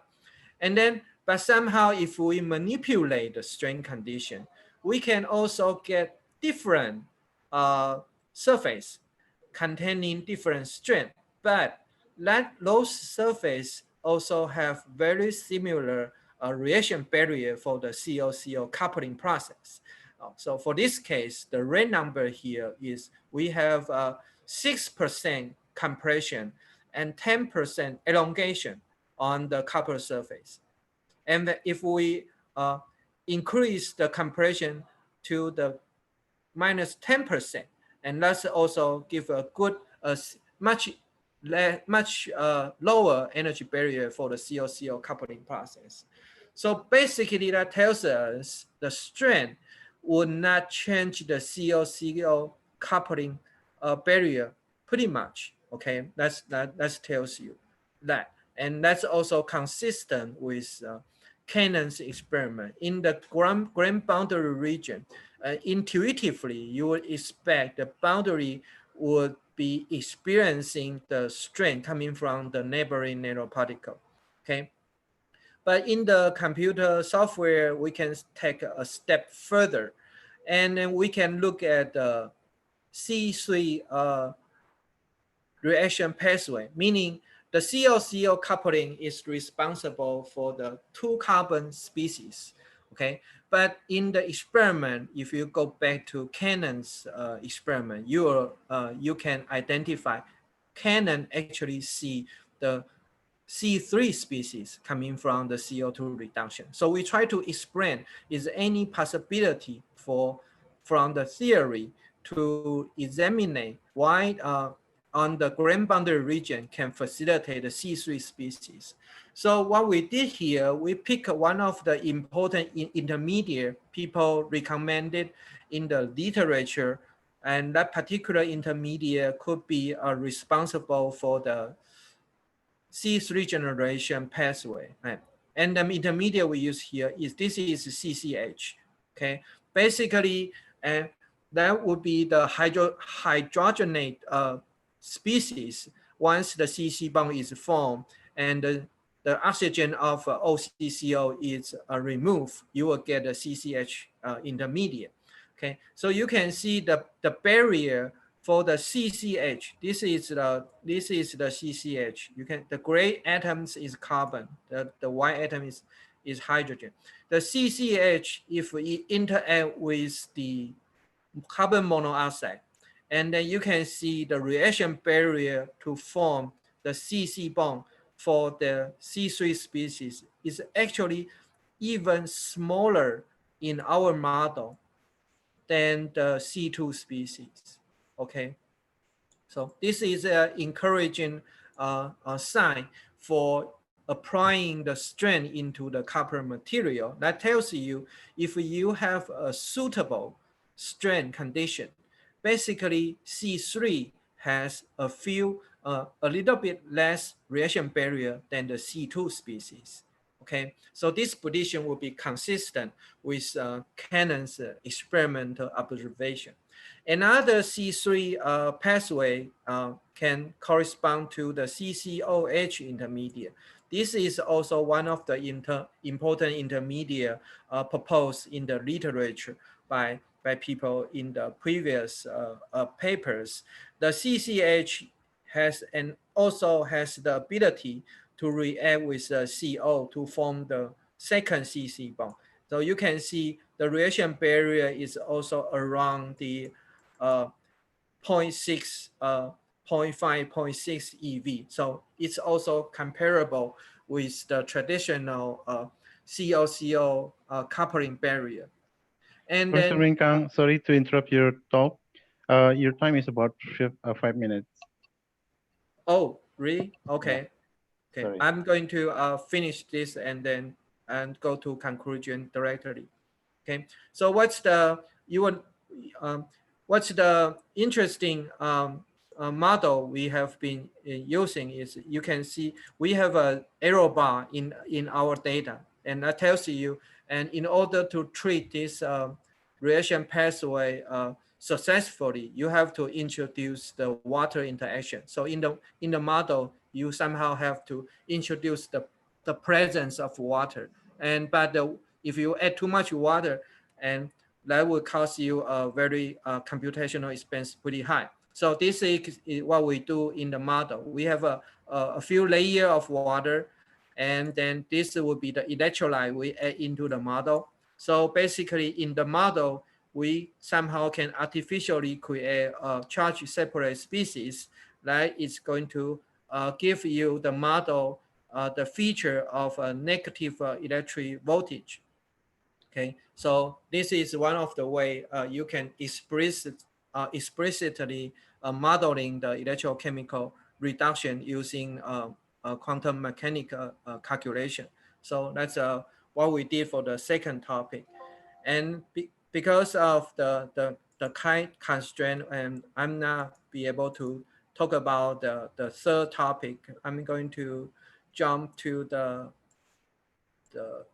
conclusion, the directory. Let's talk about the last, this is the last slides here. Okay, our recent study, this is published this year. This is a collaboration between experiment and the theory. In the experiment, they create a mixed valence copper oxide material, and you can see in the experiment, they can somehow convert the CO2 into almost if you the gray bar here is the hydrogen gas. This is in the gas phase, but in the liquid phase, you can see under a specific condition, it can generate pure ethanol. Okay, so that's one of the approach from the experiment. You can see they can successfully generate almost pure ethanol in addition to hydrogen gas. And this type of approach, we rationalize by the DFT. If you have this surface, okay, and then somehow maintain the surface in the experiment, you can have a very good selectivity. So that's one of the finding from our computational study. And we propose a carbonyl stabilization mechanism, meaning the carbonyl species in the mixed valence region is going to play an important role to help the reaction mechanism to keep one oxygen on the copper. In order to get ethanol, you cannot remove all the oxygen. You have to selectively keep one oxygen. So that's the mechanism we propose. And if you are interested, you are welcome to look at our recent paper and in this. And also the experimental condition also is explicitly written in the paper. So that's what we have done for the CO2 reduction topic. Okay, I'm going to go to the conclusion is, the CO-CO dimerization can be done if you have a mixed valence, like a 2-1 mixed valence or 1-0 mixed valence. And also the strength of the copper can facilitate the CO-CO coupling process. And then if you want to selectively reduce the CO2 into something interesting like ethanol, and then so we propose a carbonyl stabilization mechanism, and that's going to play by important role of the surface COH species. And also I want to emphasize if you want to computational explicitly modeling this, you have to use somehow like a hybrid DFT molecular mechanics approach, like what we do in the modeling. And that is going to give you very sophisticated and reasonable prediction. And that's going to help the experimentalist. Okay, that's my conclusion. And the most, I want to thank my student, and also I want to thank the organizer and the committee have for giving me this opportunity to talk about our research work. And thank you for your attention. Thank you very much, Professor Ming Kang. Very interesting topic to be delivered to all participants. I would like to request for another 5 minutes for the committee. There is about several questions, but maybe I can only deliver one question from one participant to Professor Ming Kang. Okay. Professor Ming Kang mentioned that if the grain boundary increase, so that the selectivity in carbon monoxide reduction increases too. Is it? Yes. So could you please explain why a grain boundary could affect significantly to the reduction of carbon monoxide selectivity? Okay. From Febianto, Gajah Mada University. Okay. Let's go back to.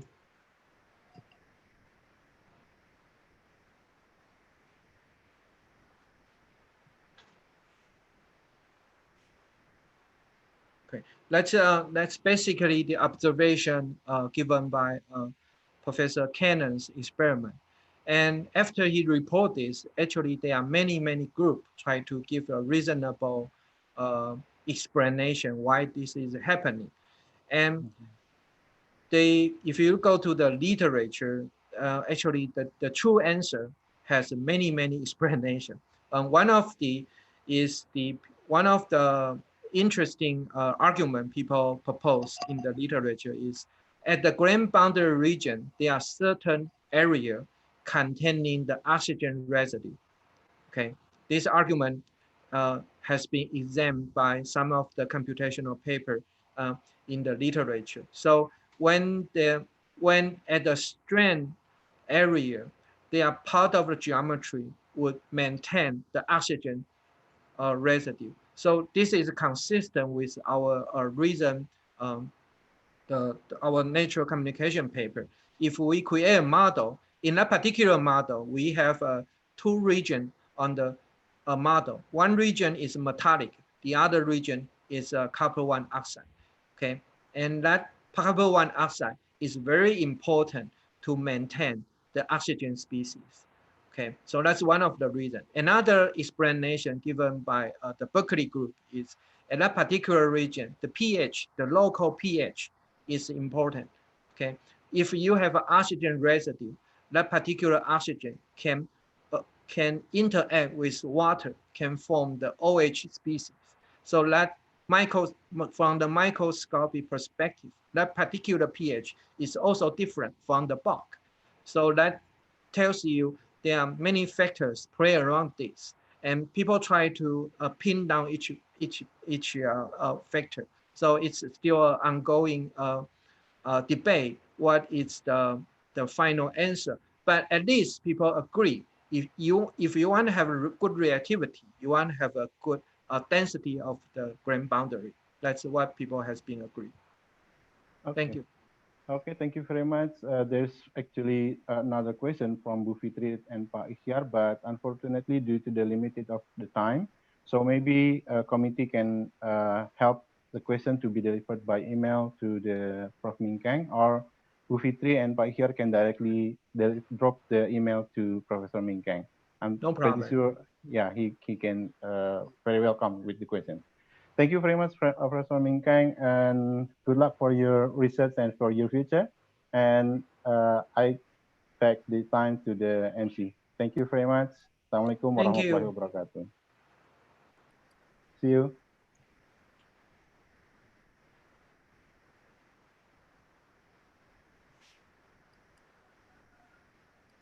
Thank you, Professor Ming Kang Sai and Dr. Chepi Kurniawan for the last plenary sessions this morning.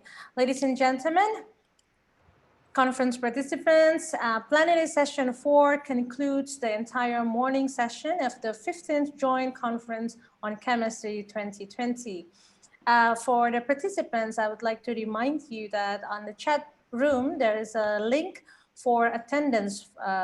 If you would like to sign the attendance list, would you please complete the form It is available in the chat room. Bapak Ibu, bagi yang membutuhkan daftar hadir, bisa mengisi daftar hadir melalui link yang tertera di chat room. And now we come to the end of the morning session, but before we go with the formal closing ceremony, once again, the committee would like to document your presence in this webinar. So please start your video on the Zoom panel and pose for the final group photo. Bapak Ibu sekalian, kembali kita akan berfoto bersama untuk melihat siapa yang masih bertahan sampai dengan akhir acara kita pada pagi hari ini. Mohon menghidupkan videonya dan kita bisa tampil bersama.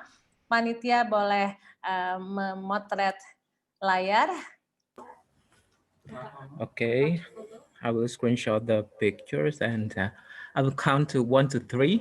We have 5 slides. Okay, 1, 2, 3. Okay, next slide. 1, 2, 3. Okay. Next slide. Okay, next slide. 1, 2, 3. Okay. Next slide. 1, 2, 3. The last slide. Okay. 1, 2, 3. Okay, thank you. Thank you. Semoga tadi Bapak Ibu senyum terus ya, karena kita tidak tahu kita ada di slide yang mana.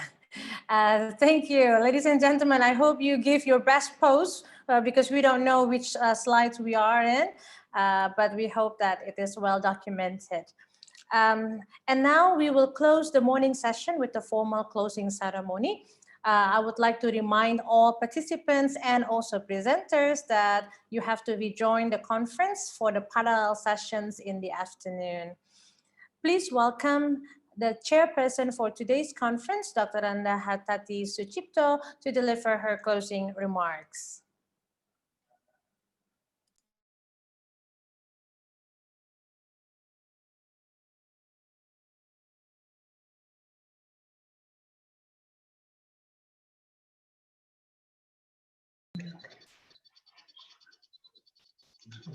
Okay, thank you, Ms. Francis. Ladies and gentlemen, now we will to close this JCC, but we still have the next session at 2 o'clock.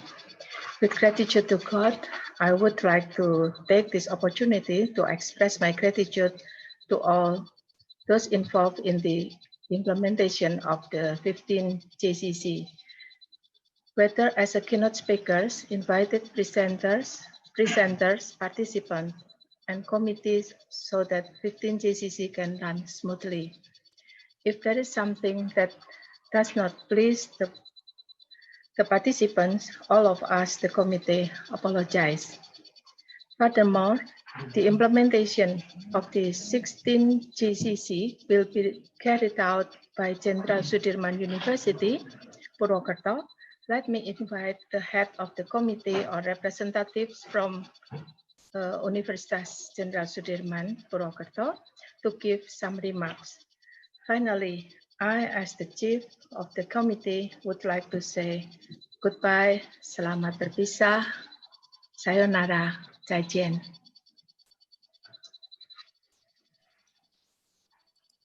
Thank you, Ibu Hatati. And now I would like to invite the representative of the committee for the 16th Joint Conference on Chemistry to share some information about the conference. Please welcome Dr. Amin Fatoni. Okay, thank you. Assalamualaikum warahmatullahi wabarakatuh. Good afternoon, ladies and gentlemen. So this is the annually conference organized by the 5 university, Jenderal Sudirman University, Diponegoro, Semarang State University, and 11 Maret University, and also UKSW. So I would like to invite all of you for the next session. The conference would be held in Universitas Jenderal Sudirman. The city is at Purwokerto, about I think about 200 kilometers from Semarang and from Yogyakarta.